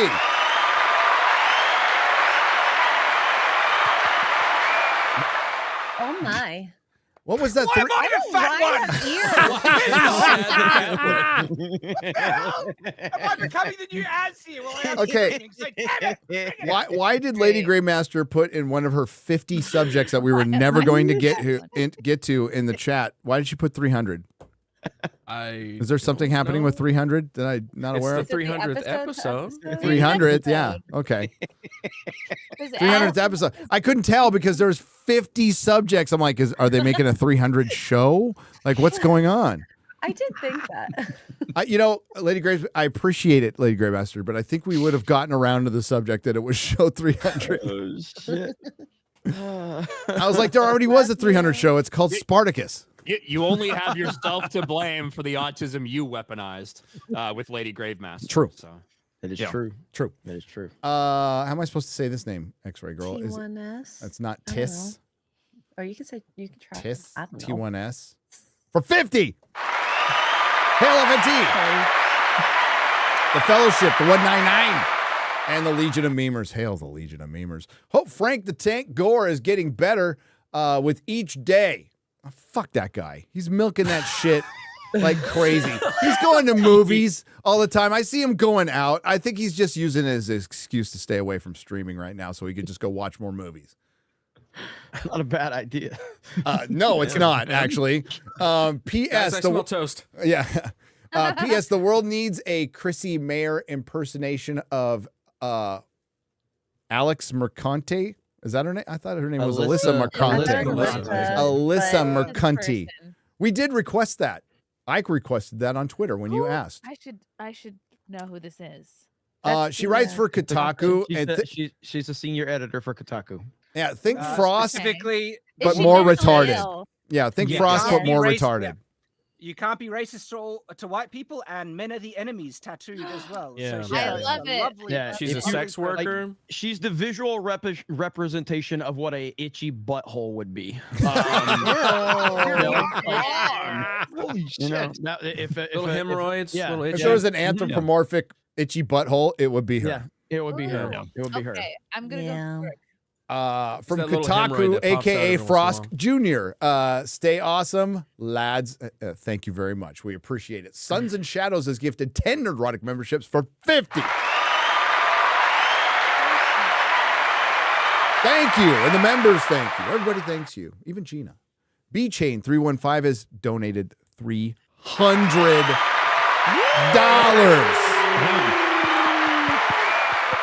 guys are crazy. Wow. Thank you. Hail to the Fellowship, Gary, Drinker, Gina, everyone on the panel and the chat. We are winning the culture war. Disney cannot hide their failures. Legacy journalists cannot regain their credibility. I don't think they ever had it. It's just the illusion of credibility. Sony, Microsoft, et al. Cannot censor our entertainment freely. Make this their Stalingrad. Hail FNT 300.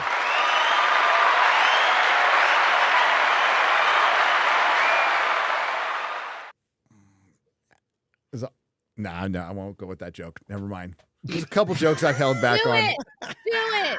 I was going to say, was a Holocaust a bad description? Make this their Holocaust? But Yeah, let's not. Let's probably move. Probably past not. this. Yeah. What? Come on, Gary. There's Let's not just one. Peace in the Okay. Middle East. Okay, peace in the Middle East. Oh, What was video. the Holocaust? We have got it. We have the video that will, I think, save everybody. What the fuck's happening on this show right now? I don't know. This may be. I That don't was know. me I don't know directing about Garrett to this. play a. Are you sure? If we're not okay. sure, then we probably shouldn't. let's let's go. play it. What the fuck are we doing? Empire did nothing wrong.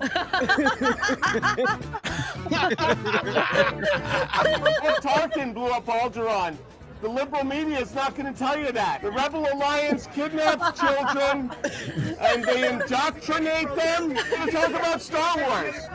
Wait, is there a Star Wars area? Wait, there's a special area to talk about Star Wars. The Mandalorian uses Baby Yoda as a human shield. Let me do it. Oh my God! People just don't want to talk about Star Wars. I was talking about Star Wars. You're fucking. Okay, yeah. So, So the Mandalorian was using Baby Yoda as a human shield. The liberal media doesn't talk about how Alderaan was being used as a base for the Rebel Alliance. Say what you want about the Sith Lord, but I mean, he dealt with the Trade Federation and the blockade of Naboo. Okay. And for those who are a little bit less familiar with Star Wars, could you draw the analogy a little bit more? You want to start with Episode 1. You see What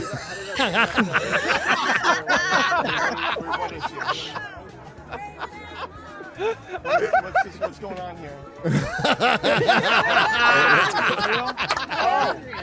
Huh. Hard to say, really. Thank you. That was brilliant. I'd like to see him do that at a different protest. Yeah. Oh. That was good. That was good. I'll get the shit kicked out of him. Yeah. Star Wars. But, sometimes it's dead. we just want to be distracted. And, I don't think that's what he was doing, but yeah. No. That was funny. That was Yeah, it funny. was funny. Gunslinger 177 for 50. It was cool seeing you speak to Will Kane. I've liked him since his ESPN days. Maybe next time we can get Jeremy on to talk Doctor Who. Yeah, I heard that. I heard that. Yes. Oh, Aubrey CR for 50 on the Streamlabs side. Gina, how many butter dishes do you have? Also, can you get Jay on FNT? Oh, that's good. Jay's gonna have like a wall of butter dishes now. He's just gonna have to. He's gonna. Yeah, that's what he does. You know what? Based butter dishes. I'm on board. I want to get them. You've heard of me, Jay. I like some high class quality butter dishes. I'm gonna be looking. Butter. I can't believe this is a thing. Just like again, I didn't realize that the reason comics gets joked on for being a midget is because Jay. Yeah. Like I didn't realize that it was all because of Jay. Mm-hmm. Yeah, Is it because he's so tall. Yeah, yeah. How long Quick did impersonation of what he does? Jay's a tall guy. Jay Of course, bitches he's not about like this. He's like, fucking Jay bitches about being on FNT. We're in Vegas, using the late great John Bartolo's studio, and I'm like, "Where's Jay?" And Jeremy's like, "What?" I'm like, "He's supposed to, we had a phone conversation. I'm like, "You're gonna be on the show. You're gonna be." And then he's like, "I don't know if he wanted me on the show." I'm like, "Dude, the last time we talked, I said I was gonna have you on the show. Has something changed with you since then? Because nothing's changed with me." So he shows up, fucking falls asleep on a couch. Asleep on the couch. On the couch on John Bartolo's couch in his office. Like, and Jay's just like passed out. That's where the memes of him asleep came from. One leg down, one leg up. Yeah, freaking Jay. Like I was supposed to call him back 5 times ago. You're still on the show. You're still on the show. Yeah. Jesus. Net of the Veil for $139.99 Canadian pesos. Happy 300th. Was so super pumped to meet Gina in Calgary last weekend. Hail all. Hail Gina. Hail the critical drinker. Hail pineapple on pizza. Sometime memes. That's what it says. Also, Sydney Sweeney will for sure make any man afraid of the water want to go boating. That's what he wants to do. I love how X-Ray Girl just like doesn't even bother to edit any fucking super I chat. edited some. She's staying true to what they want to say. Okay, true to the lore. She's respecting the lore. Okay. Late to the show is gifted 10 Nerdrotic memberships for 50. Thank you. Hail. Michael Plowman for 50 says, "Sing to the Pina Colada song." Anybody want to do that? Because I ain't. How about you, X-Ray Girl? In the chat. I don't know how. If you like Pina Coladas. If you like Gina Carano. If you like Cara Dune. That's really good. I don't remember the next part of the song. That's why I'm going to struggle this. If you think her next movie can't come out too soon, if you want Kathleen Kennedy to go jump in a lake, you should join the rebellion.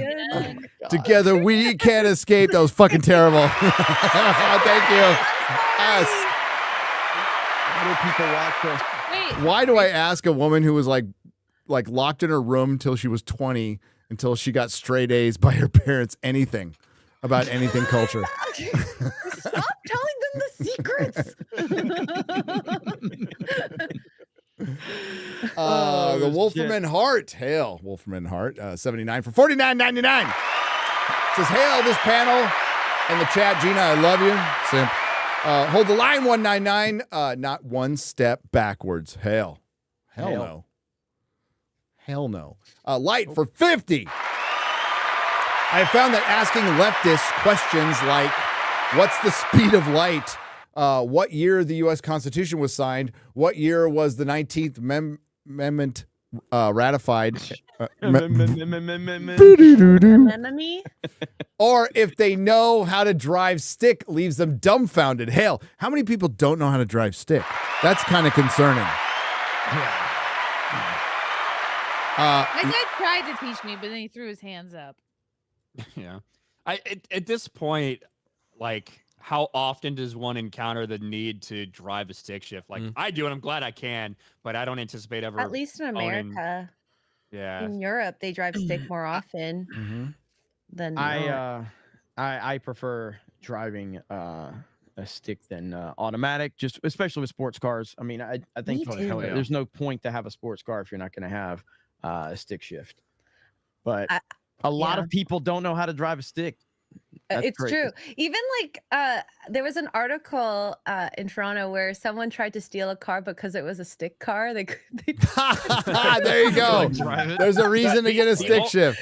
The only time it's actually a problem is when you go to valet somewhere and the person doesn't know how to drive it. Like that's about the only thing that people not knowing how to drive stick affects fucking your life nowadays.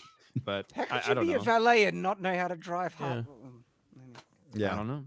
Well, there's just not a lot of people driving manuals out there anymore.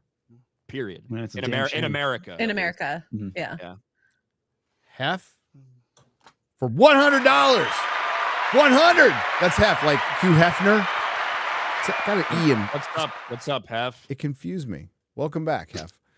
Gina, you saved my life. I lost 2 jobs due to COVID and can't get the vax due to a heart defect. Well, that's good.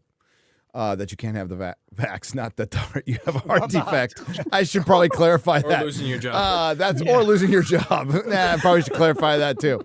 That's required open heart surgery at 9 months old and 2 years and 2 more at age 33. Holy shit. Wow. The vax is more likely to kill me than any virus. Even if you didn't have those problems, you are a hero and help save many of our lives. Hail to you, brother. Glad you're here. Don't get that jab. Don't get that jab. Jay Cha-Cha for 50.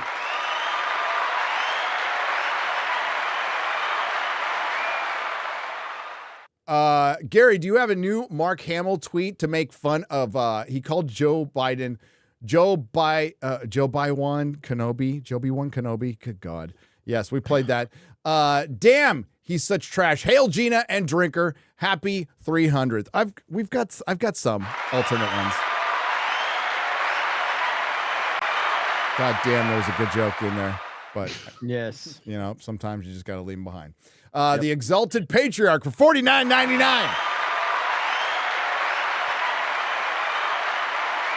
I think the one most people are using now is Rianne Johnson's probably Odin apology. We're getting really close to that. Honestly, I'm already there. I don't give a shit. Honestly, we should probably thank Rian Johnson for killing it sooner than it probably should. Then Right. it probably would have lasted a lot longer if Rian Johnson wouldn't have come in there and killed it. So maybe we should be asking Ryan. Maybe he should have directed Force Awakens. So many fucking retards like me wouldn't have fell for that shit. The Force Awakens did the best of all the Disney trilogies because Mark Hamill didn't say anything in it. That's why. Oh, God. The Exalted Patriarch for $49.99. Hail! If I had any influence over Games Workshop or Henry Cavill, I would demand them to cast Gina as Celestine. Did I say that right? Celestine? The Living Saint. All my best to you and to the Fellowship. And the 199. 199. Before movies sucked for 200 Canadian pesos. When was that year? What's the year before movies sucked? That's a good question. Ponder it. Well, 2015 is when TFA came out, right? Yeah, I was thinking 2015, probably 2012, maybe. 2012 was a good one. Yeah, it's like in the broad general sense. Of course, we did get some good ones, but man, they mostly suck. Yeah. When Trump showed up, fucked everybody's brains. Yeah, pretty much. Everyone on this panel has inspired me through some very tough times. God bless each and every one of you, and keep up the good fight. And yes, you've even convinced me to put Sydney Sweeney in my next completely unrelated video thumbnail. Good. Do it. Yeah. The rebellion will win. Hail. If it works, it works. Eric Sheedlow for $100. Hail all. During the last few years, I lost both parents. Oh, sorry. Sorry to hear that. However, in those years... Good. Shut up. Wow. Nobody telling you what to do anymore. However, in those years, listen, I've lost parents too. I found you and the members of the fellowship. Your humor and entertainment have gotten me through darker days and have kept me laughing. Hail to you, Gina, the best drinker, the 199, and the chat. Hail the chat. Hail. The true comic genius.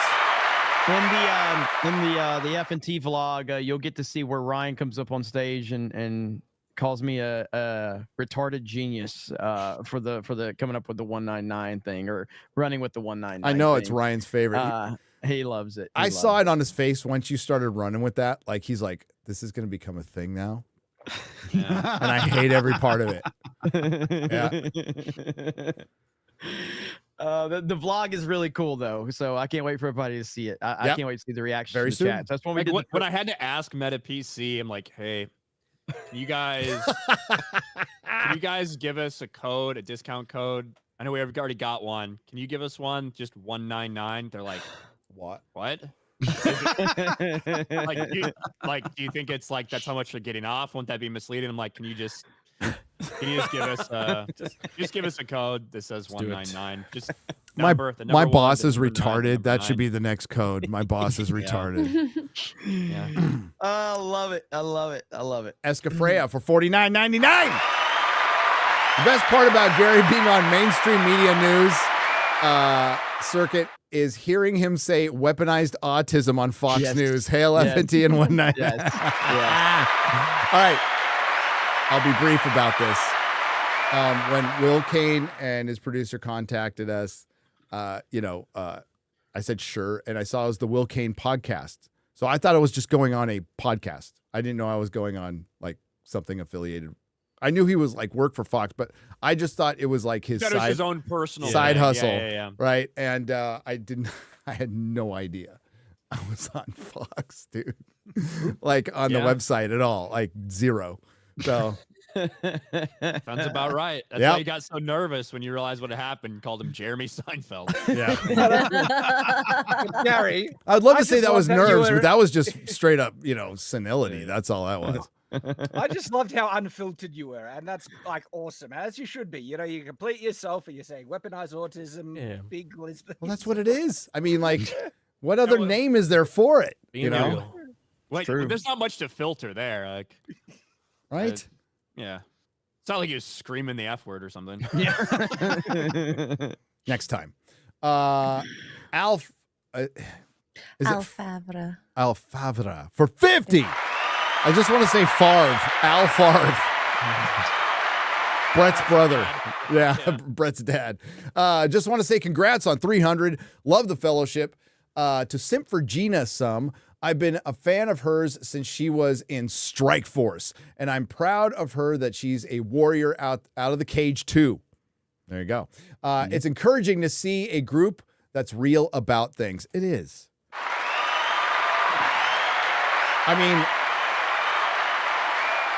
I want to break the illusion, but we're too dumb to fake anything. So there you go. It helps. Editor MG for 50. Hey, Gary, I'm on season 5 of Facts of Life. I don't recall anyone. Okay, I'm going to just roll with this. I was 4 when season 1 dropped. Good show, 9 seasons. It beat Star Trek The Next Generation. Okay, well, cool.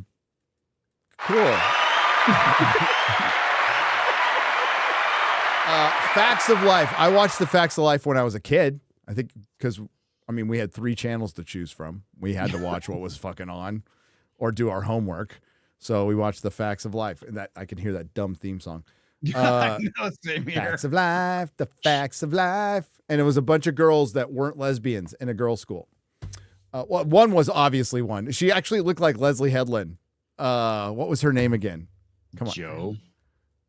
Was it Joe? No, you just Joe. It was, yeah, she looked like Leslie Headland. Mo Zamboni for 50.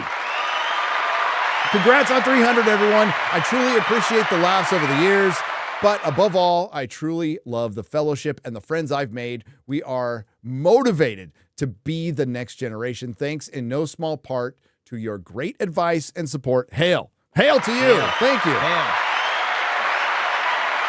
Did we give some great advice? Probably not. Yeah. Might want to fact check community note that one. No, we just take credit for it, but it's really just a really talented, motivating person doing what they're capable of doing, and we'll just take credit for giving them motivation for doing it. Trey Miller for 50. Not my proudest moment. I only watched Bad Batch because I was into the energy of Stargrift, but the last tag scene at the end totally hit me in the feels. Give me a break. I had a daughter go off to college. Disney Star Wars still sucks. Hail 300. It's all good. They occasionally hit. Like apparently X-Men 97 is good. That's what I'm hearing. Yeah. I watched it, but I've heard it's good. I've got an episode to go, and I do not hate it. Bo DeMeo might be owed an apology. Apparently he got fired because he made something good. Yeah. They were like, we don't do that here. Because he made something that was good and not shit. I mean, he might have said a couple. I'm pretty sure he got fired because of his OnlyFans shit. Yeah, probably. He's still talking about it. He's on Twitter talking about it and responding to people. And he did call out Lauren Hisrich for her bullshit with the lore with The Witcher. So, yeah, he said a couple of really fucking crazy lame things at cons, but his show, I wouldn't go subscribe to Disney Plus. Fuck that. I'd find a different way to watch it if you really want to watch it. But yeah, it's not bad. Munchie X Ninja. Munchie X Ninja. I am going to enunciate that for 50. That's the one that got me in trouble. That's the one that got me in trouble. Is it? Yeah. I put the E as a capital so you wouldn't mess it up. X-Ray Girl, thank you. I take back every bad thing I've ever said about you. I'm the one that said Munchie something else with an N word that ends with an A. Okay. So yeah. And the first time in my life I've ever said it, guys. I've never said that before. Oh, yeah, God.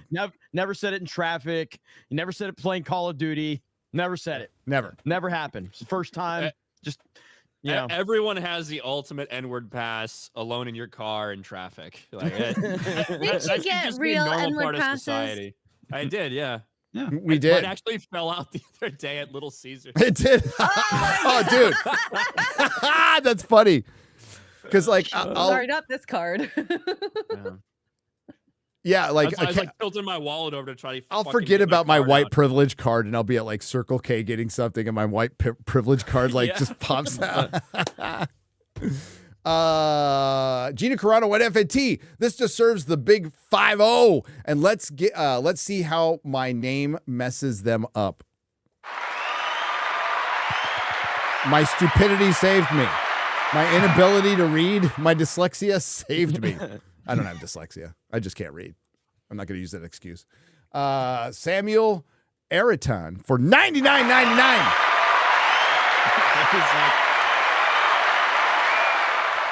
There's like, I don't have a learning disability. I'm just retarded. Yeah. I don't learn good. It's like He's gonna go to the Derek Zoolander School for kids who can't read good. Right? Want to learn how to do other things good too. It's like the Russo brothers quote cope from earlier in the week. The fans, we're still making good stories. The fans just have fucking they're hyperactive spaz ADHD retards. That's all. That'll work. Yes, that's the yeah. Gina, your problematic in quotes posts were 100% correct. I watched it happen in person in Portland during the COVID riots for over 100 days. Yeah, those were nuts.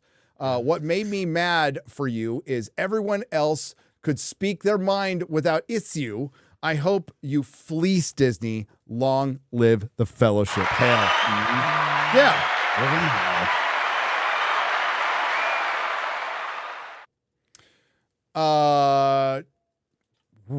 Treebish Thomas has gifted 50 Nerdrotic memberships. 50 for $250.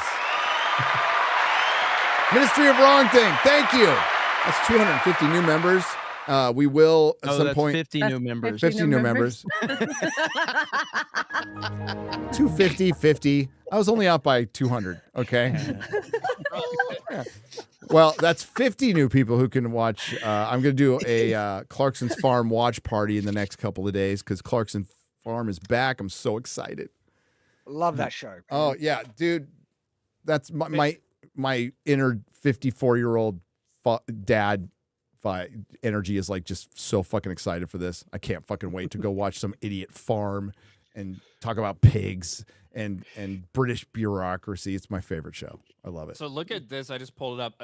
Again, AI chat summary for FNT. People are discussing whether or not it's important to know how to drive a stick shift. That's wild. Some people believe it's a basic skill that everyone should have, while others argue it's not necessary in today's world. It's kind of crazy. That is. We need to. If you just hop, like, as weird as all the AI shit is, if you just hop into a stream and you have no idea what's going on, and they can actually get that to be accurate, that's kind of interesting. That is crazy. Yeah, no, I think it's not a bad idea, but until we start talking about Diddy and gay black rappers. Yeah, and then somebody hops in. I am downright terrified of this shit. I am terrified. What do you like? It's doing that shit already. It has been doing that for years, like based on your fucking ads and like all that stuff. Now they're just showing that it's on I know, there. but it's another piece to the weaponization that people can use against us when they start, absolutely going after us. Instead for the past 10 years where you didn't know they were doing that and like sell your dad, everyone, it's just now there for you to see. Well, yeah, but that's a little different when it's there for people to screenshot and tag team YouTube and all that shit for something Chat GPT decides you were talking about. That's even worse. This is Google Gemini, but before you would assume that you're a bit safe when you're a couple of hours into a live stream. Now, if they Not have no AI more. monitoring everything as it happens, as soon as someone drops anything that's problematic, it'll get flagged instantly. And it's already proven to be a biased AI system because it's Google. So, yeah. I want to see if it's giving a recap of how we're talking about how their AI that's talking about us right now is. I want to click on that and see. There's a conversation that Google's AI is total bullshit. Is it? The AI disagrees. It literally says people are talking about Clarkson's Farm season 3, which was just released today. They're also talking about it went away. They're also talking about stick shift and AI. That's what it said though. Nice. Son of a bitch. We should start talking gibberish and see what happens. I wonder what would happen if we started talking about like who Diddy did or didn't. You know? Yeah. Like what happened to Justin Bieber really? Start talking wrong, like the Steve Martin routine. None of you are going to remember that. Maybe Chrissy will because she's a comedian. But he does a whole routine about talking wrong around a kid. So when it goes to ask to go to the bathroom at school, it goes, yay, Mambo dog face to the banana patch, please. It's an old classic, you guys. I think I have that record. Yes. Where's that? A wild and crazy guy. Yeah. Ministry of Wrong Thing for $49.99. 300. Such a huge milestone. Tremendous. Congratulations and thank you to the Quartering for making this all possible. Thanks, Quartering. Thanks, Jeremy. Yeah, maybe you were talking about your boss, the Quartering. On Maybe Fox I News, was. not me. So. I know way too many Jeremys. Hey, you guys do a great job. I love you guys on Friday Night Lights. Sorry. Yeah. I watch every show. I love all you guys. Watch out for the chimeras. Jeremy, I love when you do the Fortnite streams. I just sit back with a bowl of chili and just watch you guys play Fortnite. I'm sure, Alex, I'm sure you're just chilling watching us play Fortnite. Did you see his clip that Luke Radowski put up last night? No, I think I missed that one.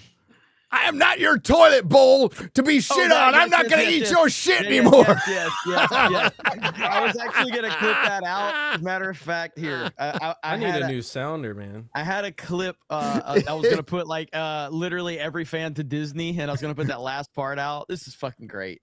Here we go. This system is anti-human. No, this isn't it. That's not it. That's not it. It's a shorter clip. And he tweets like a 14-year-old girl. Yeah, and you got to go to the end of it. Oh wait, there it is. Just go to the end. Don't do the beginning. Right here. Yeah. I don't say that because I hate Jews. I say that because I'm not a toilet bowl you sit on and shit on. I'm not here to eat your fucking shit. You fucking got that? Alex. I will eat your ass. All right, I'm downloading that. It's my new sound. Oh my god, I saw that last night. I was that last bit on fucking dying. Twitter right now. Absolutely dying. Shit. Oh shit. Oh, Alec Baldwin's finger has gifted 50 Nerdrotic memberships for $250. So that's 50 for $250. Thank you, Alec Baldwin's finger. You never miss. You never miss. I'm going to steal that from Jeremy. Mikey Gussler for 100. What's up, Mikey? Oh, what's Mikey going to do? Kiss isn't touring anymore. There's a lot of hair metal he can follow. But yeah, hey, Mikey, you're going to go see the Kiss like avatars, their freaking tour or whatever, where they're like holograms or something like that. Why would I want to see shitty holograms? Are they at that stage now? That's what they plan on doing, something like that. Well, they sold the rights to all their music and stuff for like $300 million to some company. Who's buying that? Probably Embracer. Fuck if I know. They bought everything and then went out of business. But Mikey says, I got my tickets to see Jean Dubarry tonight, the Johnny Depp movie. He plays King Louis and speaks French. And I will go see the episode 1 tomorrow. Well, Johnny Depp did spend a lot of time in France after River Phoenix died. Alex Jones clip is on my Twitter now. Hell yeah. The part that you need. It's so fucking good. Holy crap. Alex is a legend. R.I.P. River Phoenix, by the way. Very sad story. Ryan, get Stargrift ready for Monday to discuss the film. Gina, saw you'll be in Columbus, Ohio in December. I'll be there. Go see Gina in Columbus, Ohio. She'll also be in San Antonio in October for the worst name Comic-Con, sorry guys, ever. It is. Space Con. You're going to think it's going to be a bunch of physicists. Yeah. That's what I thought running around. NASA convention. Yeah. But thank you. Diz the Jizzbot 199 has gifted 50 Nerdrotic memberships for $250. That's 2,500 memberships. Hayden 75 has gifted 50 Nerdrotic memberships for $250.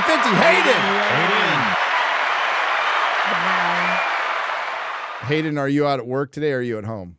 What are you doing? I want to know. JC for 100.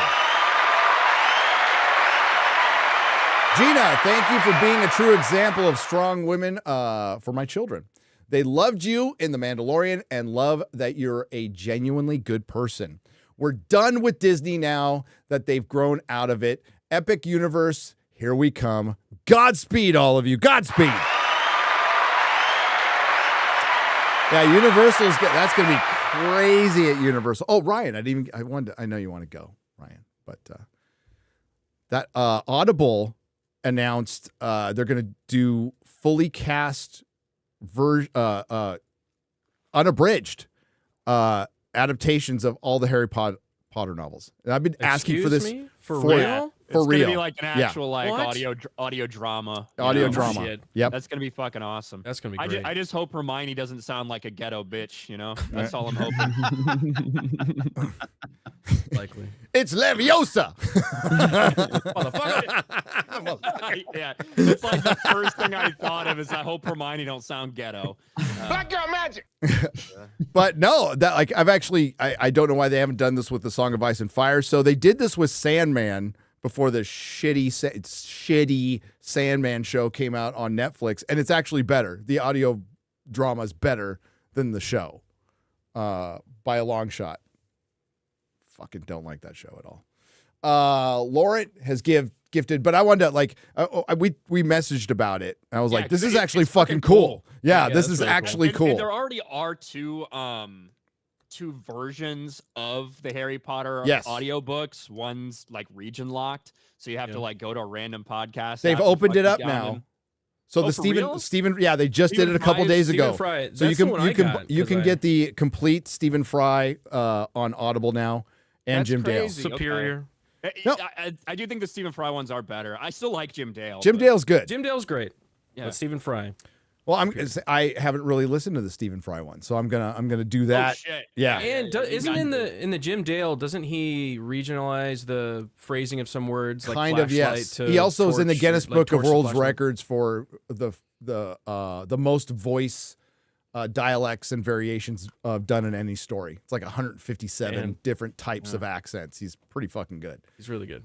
But yeah, I was like, fuck, that's actually cool news. And I'm thinking, I've got my headcanon that J.K. Rowling just wants to absolutely erase Daniel Radcliffe from existence. So and Emma Watson. And Emma Watson. And once this show comes out, and if it's good, they'll just replace all those motherfuckers and all the rides in the universe. That'd be so funny. Oh, that would be cool. Like, the name's Daniel Radcliffe and Emma Watson. They're dead. Don't dead name them. Don't Yeah. name their names again. Yes. Of their name. Yes. No. Oh, I want her to be that bitter and petty. I really do. Laurent has gifted 10 Nerdrotic memberships for 50. The Big Joe for $49.99. Greetings, everyone. Last Monday, I became the father to a happy and healthy half Asian baby boy. Hail half Asians and quarter Asians. I don't know about the full Asians, though. I don't know about that. Is he the Asian person or is she? That's a good question. Undecided. Well, the Big Joe, I'm assuming he's the white guy. Or the not Asian guy. We'll just say that. Probably. There you go. Congratulations. You sit on and shit on. Okay. I got the sounder. I just want to make sure. Did you make sure it worked? Try it again. I'm not a toilet bowl you sit on and shit on. That's so good. Guy is a meme machine. He just is. So good. It really is, dude. We named him Elvis. In Chinese, they call him Maowang, which translates as Cat King. Wow. I know. I need to catch up on Dadcast. Do you want to name Pussy King? Do you want to name your Asian kid after a cat?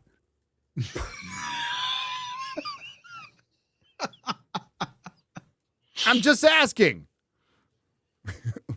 Okay. Just asking questions. Yeah. What do you have against cats, Gary? Oh, no, it's not what do Gary has Asians against have against cats? Shad. No, it's dogs you have to worry about, not necessarily kids. Really? Is cat a little gamey? I don't know. I haven't tried it. Okay. Recently. Wait, that Let's is say recently. I think you guys are still triggered over the Siamese cats in that fucking movie about how people were depicted. Ginger Bear on the Streamlabs side for 50. Congrats on 300 FNTs and 1 million subs, Gary. Thank you very much. I appreciate that. Love you guys. Hi, Gina. Great to see you with this rowdy crew. Much love from East Tennessee. Hail, East Tennessee. Tennessee's a mostly based state. It is. One of the places we thought about moving. Then we saw the home prices. As long as you don't base yourself in Memphis. Right, dude. Well, that's the thing is like in the country, it's a little cheaper in the country. It's a lot nicer. Internet, not so great. So kind of important for the job. It's a great place, though. Mm-hmm. Good people. Yeah. No, beautiful. Beautiful state. New Quelndar. Mexico, on the other hand. New Mexico is other than Santa Fe, kind of trash. Kind of trash.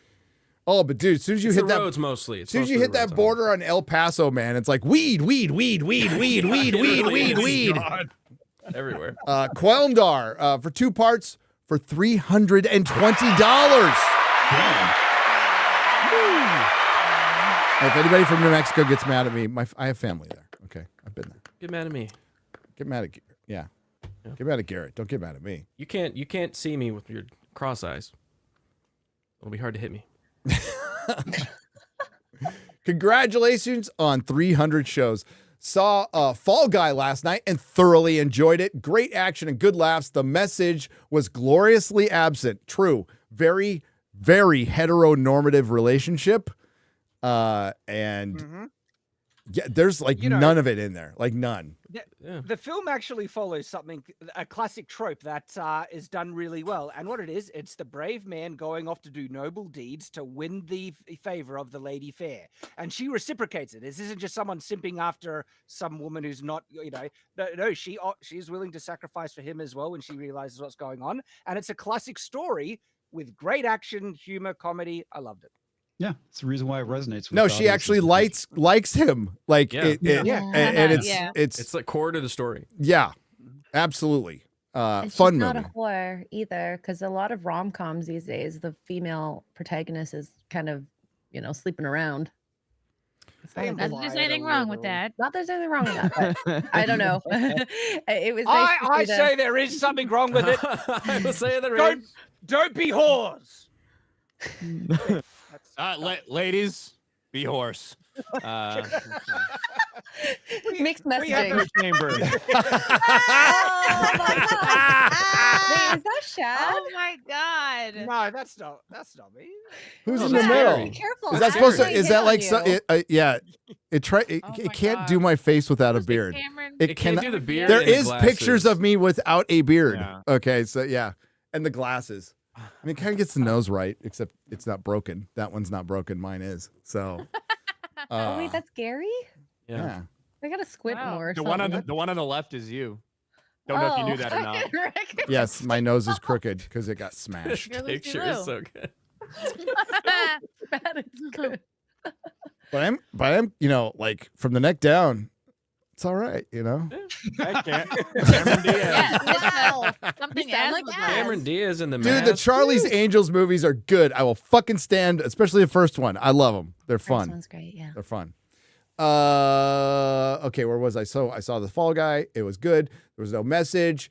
It should have been a standalone because if it had no real connection to the series, no, it didn't. And I think it was. Although they have, I don't want to ruin anything. Go watch it. Hail to the Fellowship. Hail to you. Go watch it. It's not the greatest movie ever made, but it was fun. It was fun to go watch. I think I went with both my kids. Yeah, it was fun and it wasn't nihilistic. And Yeah, that's all you they're can ask older, for so these like one days. was struggling. One was like, "What the fuck is this?" And it's like it's based on an old-timey TV show that your dad used to watch all the fucking time. Quildar also 81 is old timey now. That's crazy. It is. Well, dude, do the math on how long ago that was. I wasn't. I It never makes me even heard of sad. the show. 43 years or I don't something. think it aired in Australia, so I had no connection at all to anything, and I just enjoyed it. Congrats on 20K. That's Quildar for $20. Thank you. Hail. Not Another Dime is gifted 30 Nerdrotic memberships for $150. It's a lot of dimes. Need a shitload of dimes. I'm your super beast. Hey, fella. For 50. Damn. The one and only Gina Carano, my biggest crush since American Gladiators. Hail, simp. The Bearded Man for $100. This is a thought I'm working out, but I think it is generally true. When the left tries to create, they destroy. When they try to destroy, they create what they intend not to. I call this the Hogwarts effect. I have examples, but I'm running out of characters. No, I get what you're saying. They created us. Like this whole sphere, this whole, and it's in other places too, but the media created it. Absolutely. They made this. If they were trusted and they weren't just feeding us shit all the time, then some of us wouldn't have gone to YouTube going, these places I used to read, there used to be comic reviews, just comic reviews. Now everything has some weird activist slant. And of course that happened in gaming and everywhere else. And like, this is bullshit. Been reading this stuff forever, and all of a sudden, like, what changed? And we were trying to figure out. It's been a process, right, Jeremy? It's been a process. No, well, I mean, I'm a classic example of that. I used to watch YouTube. I used to watch a lot of YouTube. Now I still do, obviously, but I'm just saying I wasn't a YouTuber. I just watched YouTube, and I had a lot of channels that I enjoyed watching, and a lot of personalities. And it's just 2016. They all started to bring their own politics into it because they were basically pandering to the studios and attacking the fans. And it's just like something weird started happening. And here we are, because if you remember, before The Force Awakens was nothing but positivity for Disney Star Wars. It was nothing but positivity. All love. There was nothing but theories going on about who fucking Snoke was, and you know what's Luke gonna be up to, and how they're gonna bring the trio together, and all the speculation about who Rey is, and all this shit. And it was all positive shit. And then 2015 happened. Last Jedi, Force Awakens came out, and it was relatively positive afterwards. And there was a lot of positivity leading into The Last Jedi. Not as much, but there was still overwhelmingly positive, feelings going into that movie. And then it all fell fucking apart. And we were already seeing that with like the Ghostbusters 2016 shit had happened before then. We started to see how they were treating fans then when they rejected the idea of that. And it's just gotten worse and worse. And here we are in 2024, and the shit hasn't even remotely gotten better. It's gotten fucking worse. years. Yeah. No, it's gotten worse for them, though, fortunately. I saw this. I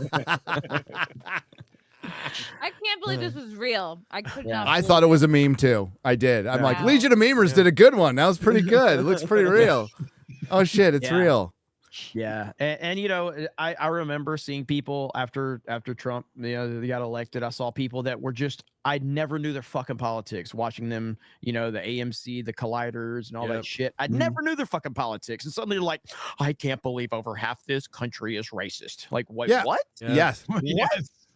The fuck are you talking about? That has nothing to do with the latest fucking Marvel movie. What the fuck are you talking about? Like, why dial are it you back. talking about Yeah. this?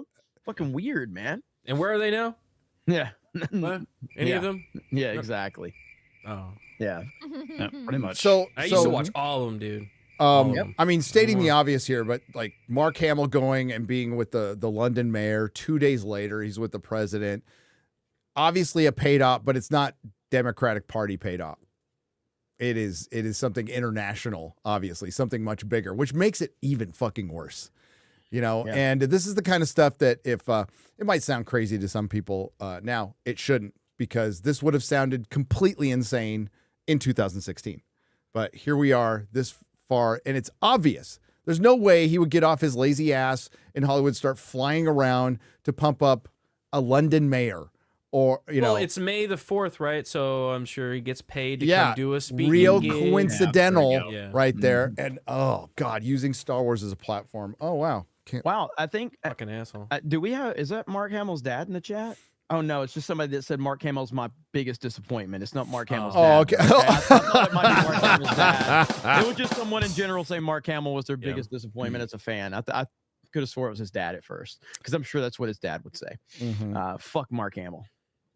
Rick 1662 is gifted 20 Nerdrotic memberships for $100. Hail!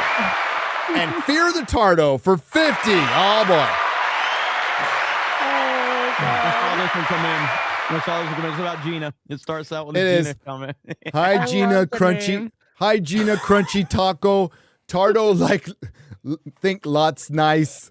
When legal guardian Jay took Tardo see Gina Crunchy Taco, bought Tardo balloons and ice cream cone. P.S. Did Christopher Drinker see Magic Guy of Odds? Tardo scared of flying monkeys. Lock it in, yay! One of the best parts in the FNT vlog that you guys are going to see is when Beardo, he's got it's a Robert Pattinson Batman, what is some kind of statue? Yeah, and he's like, we got this, and he says, Robert Pattinson Batman better than The Dark Knight Rises, and the whole fucking place just boos the fuck out of him. You see Ice Cream Girl going, holy shit. It was so good. Dude. He thinks wait, does he genuinely think that? Yes. Yes. No. Better than The Dark Knight Rises. I understand that. The Dark Knight Rises. I still say no. I Rises is still better like they're than the probably Batman. even at best because Even. they both have Nah. moments. Dark They both Knight have Rises moments that are really ass. cool. Dark Knight Rises Rises is better. ass, but go back and watch the Batman again. Yeah, and if you can cut if you could cut 45 minutes out of the fucking Batman, then it's a better movie probably. Absolutely. Yeah, The last 45. when they get rid of Falcone, like that's it. Like the third act was fucking dog shit. Absolutely. You guys watch Batman Begins. That's the real Batman biggest movie. Nolan fan, but The Dark Knight Rises has more problems than any Nolan Any of movie but, by a but one mile. problem that got taken away, we talked about this, Jeremy, was the one thing I just could not believe was they would lock up all the police and take over and block off a city. I'm like, that's fucking retarded. And then 2020 happened. I'm like, oh, never mind. Oh, maybe not. That's how they did it. Maybe not. Yeah, The Dark Knight Rises did seem kind of like a documentary. And once we started to get to 2020, it did. Yeah. But there's just problems in that movie that, like Talia's death is so Death fucking scene. bad. Oh, the Catwoman magic knee killing brace. Bane off screen. Yeah, magic knee brace is fucking retarded. Magic knee brace. He can't fucking walk. He puts a knee brace on. He kicks a fucking wall down. What the fuck are we doing? Batman leaving Gotham undefended. Batman for 8 quitting over years a and then girl. leaving again. Quitting over like not a wife, not a daughter, a girlfriend. Okay, like come on, Jesus. But I very much enjoy The Dark Knight Rises. I can acknowledge its massive flaws and say I absolutely fucking love that movie so much. But it's got massive problems. Massive problems. Batman Begins. It's the best one. Batman Begins, fucking awesome, absolutely awesome. But he can't turn his head. They didn't fix that problem. He's still, I'm Batman. But like him That's sitting on almost the Batman style corner, he now. looks like a fucking like gargoyle. It's perfect. It looks great. Next super chat. Thank you, Ryan. I keep having to move back this fucking premiere for the goddamn FNT vlog. So I just did it again. Oh, I'm sorry that the actual FNT show is delaying the fuck. Excuse me. I beg your heart on. That one voodoo guy for $100. It's junior high shit. For $100. You weren't involved in any of that X-ray girl because you were told to go straight home from school and go back into your locker room. All I Okay. did was homework. Just because Gina Carano is a badass. Happy Friday. Happy to you. Thank you. Gray Soul 81 for 50. Jay is about to become famous. Jay is the most famous YouTuber of all time under 100,000 subscribers. Okay. Might be true. Most shouted out human being of all time. Slurpo to transport us to the Ukrainian Empire. Ukraine Empire. Slurpo. shit. Brent Wolf for $100. Jay versus Brandon Herrera. Brandon's already done a fight, so he knows how it goes, and he'll be a congressman by then too. Brandon Herrera for Texas 23. Absolutely. Yes. Hail Brandon Herrera, the AK guy. Good dude. And we'll get rid of that fucking rhino, Tony Gonzalez, who puts up stupid fucking signs in my neighborhood and fucks up my neighborhood. I almost wanted to be an asshole and just like spray paint Brandon Herrera over it, but the sign was gone. Totally do it. I should. Jerk off Juggernaut for has gifted 15 Nerdrotic memberships for $250. Hail, thank you. Jedi Shredder for $99.99. Hail, here's to the next 300. Hey guys, 6 more years together, huh? 600. I'm down. Let's go. Let's do it. Let's do it. Ryan, do you think you'll live that long? That'll only be 41. I'll be fine. You guys might be dead though. Not with 3 back-to-back meetups I'll be, anymore. oh, bro, I'll be 60. I'll be 60. Yeah. Ooh. I'm sad now. A narco mum for 50. Canadian bears are too polite to fight. Love you all. Jay's just a big softie. That's all he is. How do I say this one, X-Ray Girl? Help me. Cytosolic. Thank you for 50. Long time lurker. First time donator. Thank you very much. We will not be gentle. Great show. Congrats on 300 episodes. And here's to 1,000 more. Oh, shit. Oh, about the old folks home. Dude. fucking Kathleen Kennedy. That bitch, she's dead. So fucking Wheel Gary to the desk. Just talking to this thing. In 10 years, if I'm still making Kathleen Kennedy videos, somebody fucking put me out of my misery, dude. Old Yeller style, just walk with reality. She'll still be there and will not. Yeah, she will be. Yeah. We'll be at the old folks' home. That goddamn Kathleen Kennedy. She's on her way out the door any minute now. I've got my catheter on. Shit in my pants. Like not letting you bring your toys into your fucking No, nursing home. right? It's too much of a danger to me.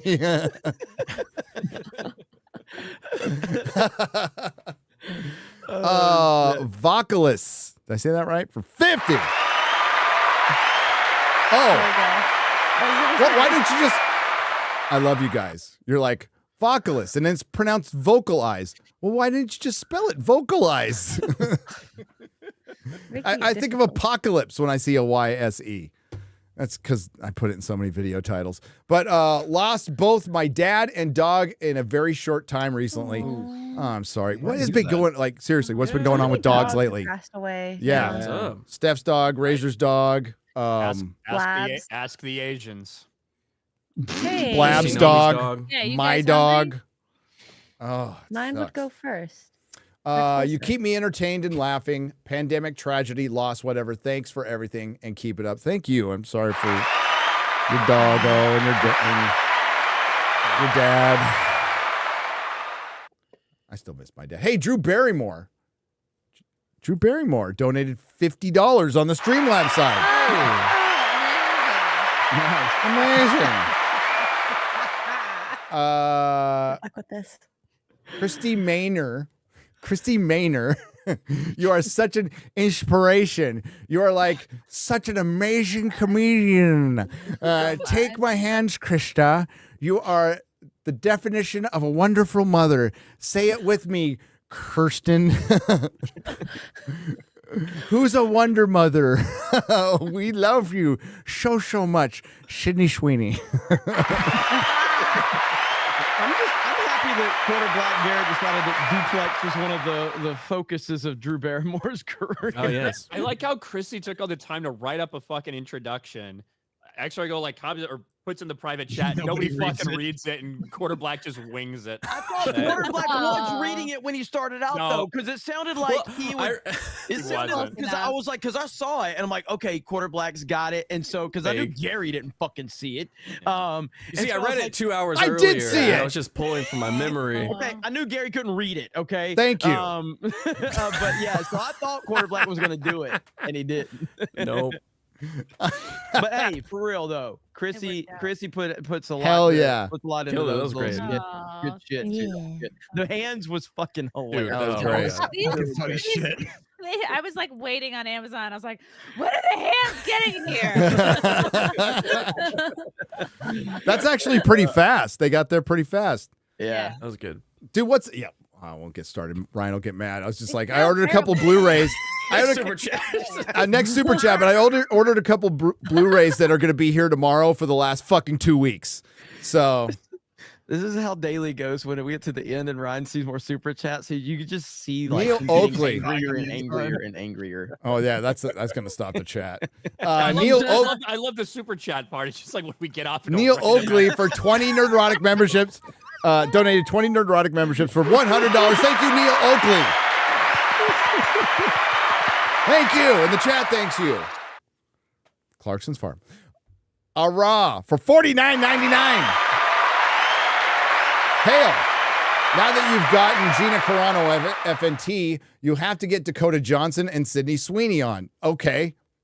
Yeah. Get on it, X-Ray Girl. Dakota would be great because she seems like a rare free thinker in Hollywood, and Sydney because of those two obvious reasons. Make it so. Yeah, I can guarantee you won't be seeing our hands on that episode. We'll be doing something else for Sydney Sweeney's here. That's for sure. We're all like, yeah, we're like, and it's still happening. I'll be right back, Sydney. Yeah, there'll be a lot of this. Sitting there masturbating to a fully clothed Sydney Sweeney on our stream. There's something really fucking wrong with us. Well, they're degenerates. Well, yeah. Yes, there is. Excuse me while I Whip this out. Anunnaki worshiper for $100. Thank you all for what you do and what you are fighting against. How am I supposed I to? thought it was a quote. Okay, I think it's It looks like- Estolaris oth mythos. Thank you. I don't Much know where it's love. from. I was like, is that Latin? Shit. I can't read English. You can't read English. You think he's gonna read a dead language? No, I don't know. I'm so deep into the show, my brain barely works anyway. I don't know. The chat has put the hat around and got $50. Hail chat. Not gonna lie this time. Not gonna do this all the time. Expensive, but it's your 300th. Gina was awesome. Well worth the wait. Drinker as well. He is also very cool, they say. Chrissy stepped up with another great impersonation. Much props. Congrats to you all. Keep it going. My body says yes. My brain says stroke. Archer Ronan for $49.99 on the Streamlabs side. Hail FNT crew and chat. Found out last night that a very close friend and member of the fellowship has passed away. Who? My goodness. Oh no. Oh, What the hell's going on? There's a name below. Okay, the videos you all put out helped us get through college and dark times in our lives. Thanks to you all. R.I.P. Ethan, you will be missed. R.I.P. R.I.P. bro. Dan lost a friend too. Our boy Dan Vast. Yeah. Dan lost a friend, and he had a lot of support from the fellowship and the 199. Everybody showed love, and we had to stop calling Dan gay. That's how serious it was. It was. And, we meant it. I mean, I messaged Dan, and you hate when that happens, man. And everybody rallies around everybody when some shit goes down. So that's why it's awesome to be part of this corner of the Hell internet. yeah. So hopefully we gave you a few laughs during this episode to help you through the grieving process. Lord J for 50. Speaking of Baldwin, y'all hear he's celebrating 40 years of sobriety. Gonna borrow one. Fucking pissed off. I'm gonna borrow one from Matthew Marsden. Not all sober people are like that. He might be dry. I don't know that homeboy's sober. I wouldn't call him sober. California sober. California sober. Like just doesn't drink, but doesn't go to meetings or getting any kind of therapy or talks to anybody. Props to the guy. I think he's. I think if I had to go 40 years without drinking, I'd probably quill somebody too. Actually, no. You would be far less likely to do that, but unless you're Ryan. Yeah, I was gonna say, take me into consideration. Do you think I'd be more likely to kill somebody just dead ass sober or drunk? Well, it depends on how much of an asshole they are. You're so much nicer when you're drunk. Yeah. Oh yeah. Hayden 75 for 50. I am at home and chilling. Thanks to you guys for 300 awesome episodes. I hope everyone can make it to Dallas Fan Expo. We'll be there in June. I'll be there and can't wait to hang out with y'all. Those of you who can make it, hail to the Fellowship, hail to the 199, and hail to the GCA. Hail. Hail. We don't know location yet. Actually, it's not us putting on a thing. Like I'll be at the con, so you can see me at the con, but there is a thing happening, but it's not. I'm not putting it on. So, but I should be there. Yeah, we keep closing bars. Every time we meet there, they close their door. At this point, I think we've basically got it worked out where Orlando and Vegas are going to be the two that we try to focus in on every year for sure. That doesn't mean that there won't be other events, obviously, but we're going to put a lot into Vegas and Orlando because those are, good locations and we've got, good connections in those areas. And so good stuff. Is that what that means, Chrissy? I don't know. She said the GCA means the Gay Comics Association. GCA is a new podcast started by some people in the Fellowship and the 199. Oh, okay. All right. So the Gay Comics Association podcast, go check it out. Yeah. Spartan 3 ABF and a few other the peeps are part of it, so hail to them. All right. Beware the acronym without like spelling it out first, because we will go to the wrong Well, place. you're gonna get memed on no matter what. So who gives a fuck, right? We're Yep. all gonna get memed on. Yeah. If Spartan. you don't get memed on, you're not part of this little fellowship. So Spartan 317 for 50. Please come to Steel City Con in Monroeville, Pennsylvania sometime. Hail FNT, hail the 199. Here's the 300 more. Where is Monroeville? Like, is it near Pittsburgh? Or is it out in the country? I hate cities now. I just hate them. It's just outside of Pittsburgh, east of it. There you go. Brian looks so fucking miserable. Nagrindal. Nagrinal. But it's IR, though. I said Nagrindal. You know what? I completely missed the I before the R, and that's really good. So there we go. For 50. Go back to the tape. I didn't see the I. I'm so glad I fucked that up. Congrats on 300 episodes and 20,000 views. It's been awesome to see you grow just over. Great name, by the way. Over the past 2 years. It's no surprise considering how funny and genuine you are. I met a bunch of you, and you're just chill nerds like me. It's been an absolute honor. The honor is ours. Thank you very much. The honor has been ours. Ryan, you can set it up, baby. We're going to go. So let's go around the horn here. Everybody get your plugs in quick. Oh. Or Ryan will get mad. Yeah, so I don't have anything to plug except for we've got the Friday Night Tides vlog, Geeks and Gamers, premiering in 8 minutes. It should you probably want to redirect you bump from that the back. stream. You probably want to, because they're gonna do outros. Because outros. I was gonna do outros plus the credits. So How long is that? push it back to 20 minutes from right 20 now. minutes, yeah. Tomorrow, it'll be out tomorrow.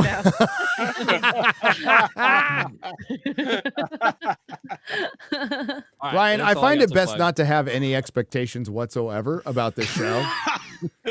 Keeps things real, dude. Thanks, Ryan. That's it. No, but 300 episodes is crazy. It's fucking awesome. So just appreciate everybody that they support us and allow us to keep doing this. Yeah. That's right. Comics. You're on the clock. Check out comicsdivision.com. Buy merch if you want it. Next. Oh, by the way, it's great hanging out with Gina and all of you guys. We'll see you next week. Cheers. Garrett. Hey, check out Normal World on our channel. Afro YouTube's Man. Really been fucking our numbers lately, but it's probably because they're putting this fucking AI shit. Or we suck. But we had Afro Man on this week because I got high. It was so cool. I'm hoping we can get him back on to make a campaign video because he's running for president. So it's my official endorsement of Afro Man for president. That's it. It was great. 300 episodes. Loving every second of it. Love you guys. Let's keep going. Hell yeah. Cheers. Exude. Goo. You can follow me, X-Ray Girl, everywhere. Tomorrow I'm going to be on Wicked Virtue's channel for Saucy Saturdays. I'm playing more Stellar Blade. Don't forget, there's the real BBC plushies as well as the FNT jackets. They are going to be gone this Sunday. So if you really want it, make sure you go to flagranttriggers.com to buy them, as well as if you get a jacket, you can get a patch for free. You just have to email Gary at nerdrotic.com with your address and the confirmation of purchase. So then we'll send them to you. And then you can put on your jacket. Yeah. Yeah. Cool. Shad. Yo, what's up? All right. Big gulps, huh? See you later. See ya. Hey, a Shadowversity video actually dropped while we've been doing FNT, and you can check that out before you check out because it's a shorter one, so you get time to watch it before you jump over to Geeks and Gamers. So go read that video, and it's a fun one actually. Why the hell hasn't Star Wars done something with lightsabers, which is an obvious thing that they should have done ages ago? Very true. Because they suck because they're dead. Star Wars is dead. Lightsabers is still fun, though. Sabers? No, how dare you? Shame on you. You know, Chrissy. Garrett, you were there. Now you're here. Now he's there. Okay. Vegemite, though. Okay, now you're back. Whatever. Thank you. Chrissy Mayer. Yes, if you guys could give me a hand and check out, I have a pregnancy stand-up comedy special on my YouTube channel right now. Never before seen ever or again jokes, just pregnant jokes. Check it out. A lot of fun crowd work too. That's on my channel live right now. And we started a really fun Thursday night show called Nightlife, where it's me, Keanu Thompson, and Violet Brandani, and we're just talking shit about the Manchester nightlife people.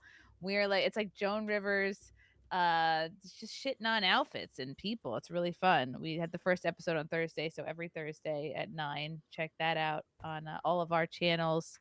And subscribe to my YouTube if you haven't already. Ow. I just hit Oh no, she broke her arm. I hit. It sounded extra Quite a loud, break but right there. That's quite a hit break. The headphone. Whoopsie. Jeremy. Go watch the vlog. Let's fucking go 300. Thank you guys for making this possible. Would not be possible without you. Record show today, 20,000 viewers. Thank you to Gina. Thank you to Drinker, and thank you to the chat as always. Let's fucking go. But yeah, you guys will enjoy the vlog. It's a lot of fun. Nerd Wars, edited along with Ivan Valientes from Park Hoppin'. He filmed everything. He did a great job of filming everything and putting it together. And then we kind of toned it down a little bit, tightened it up a little bit for YouTube. So yeah, you guys will enjoy it. It's a lot of fun. Thank you, everyone.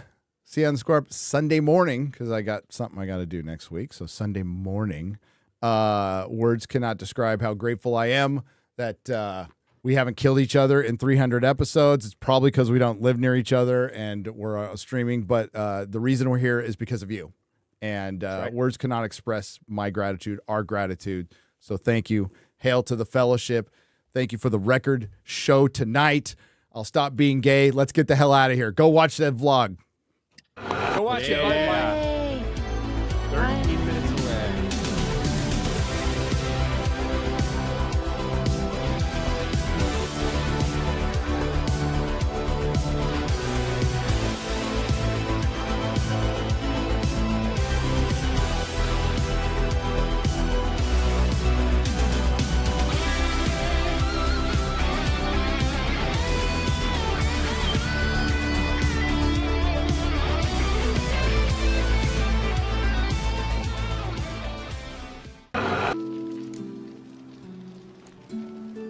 I'll eat your ass.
Do not come.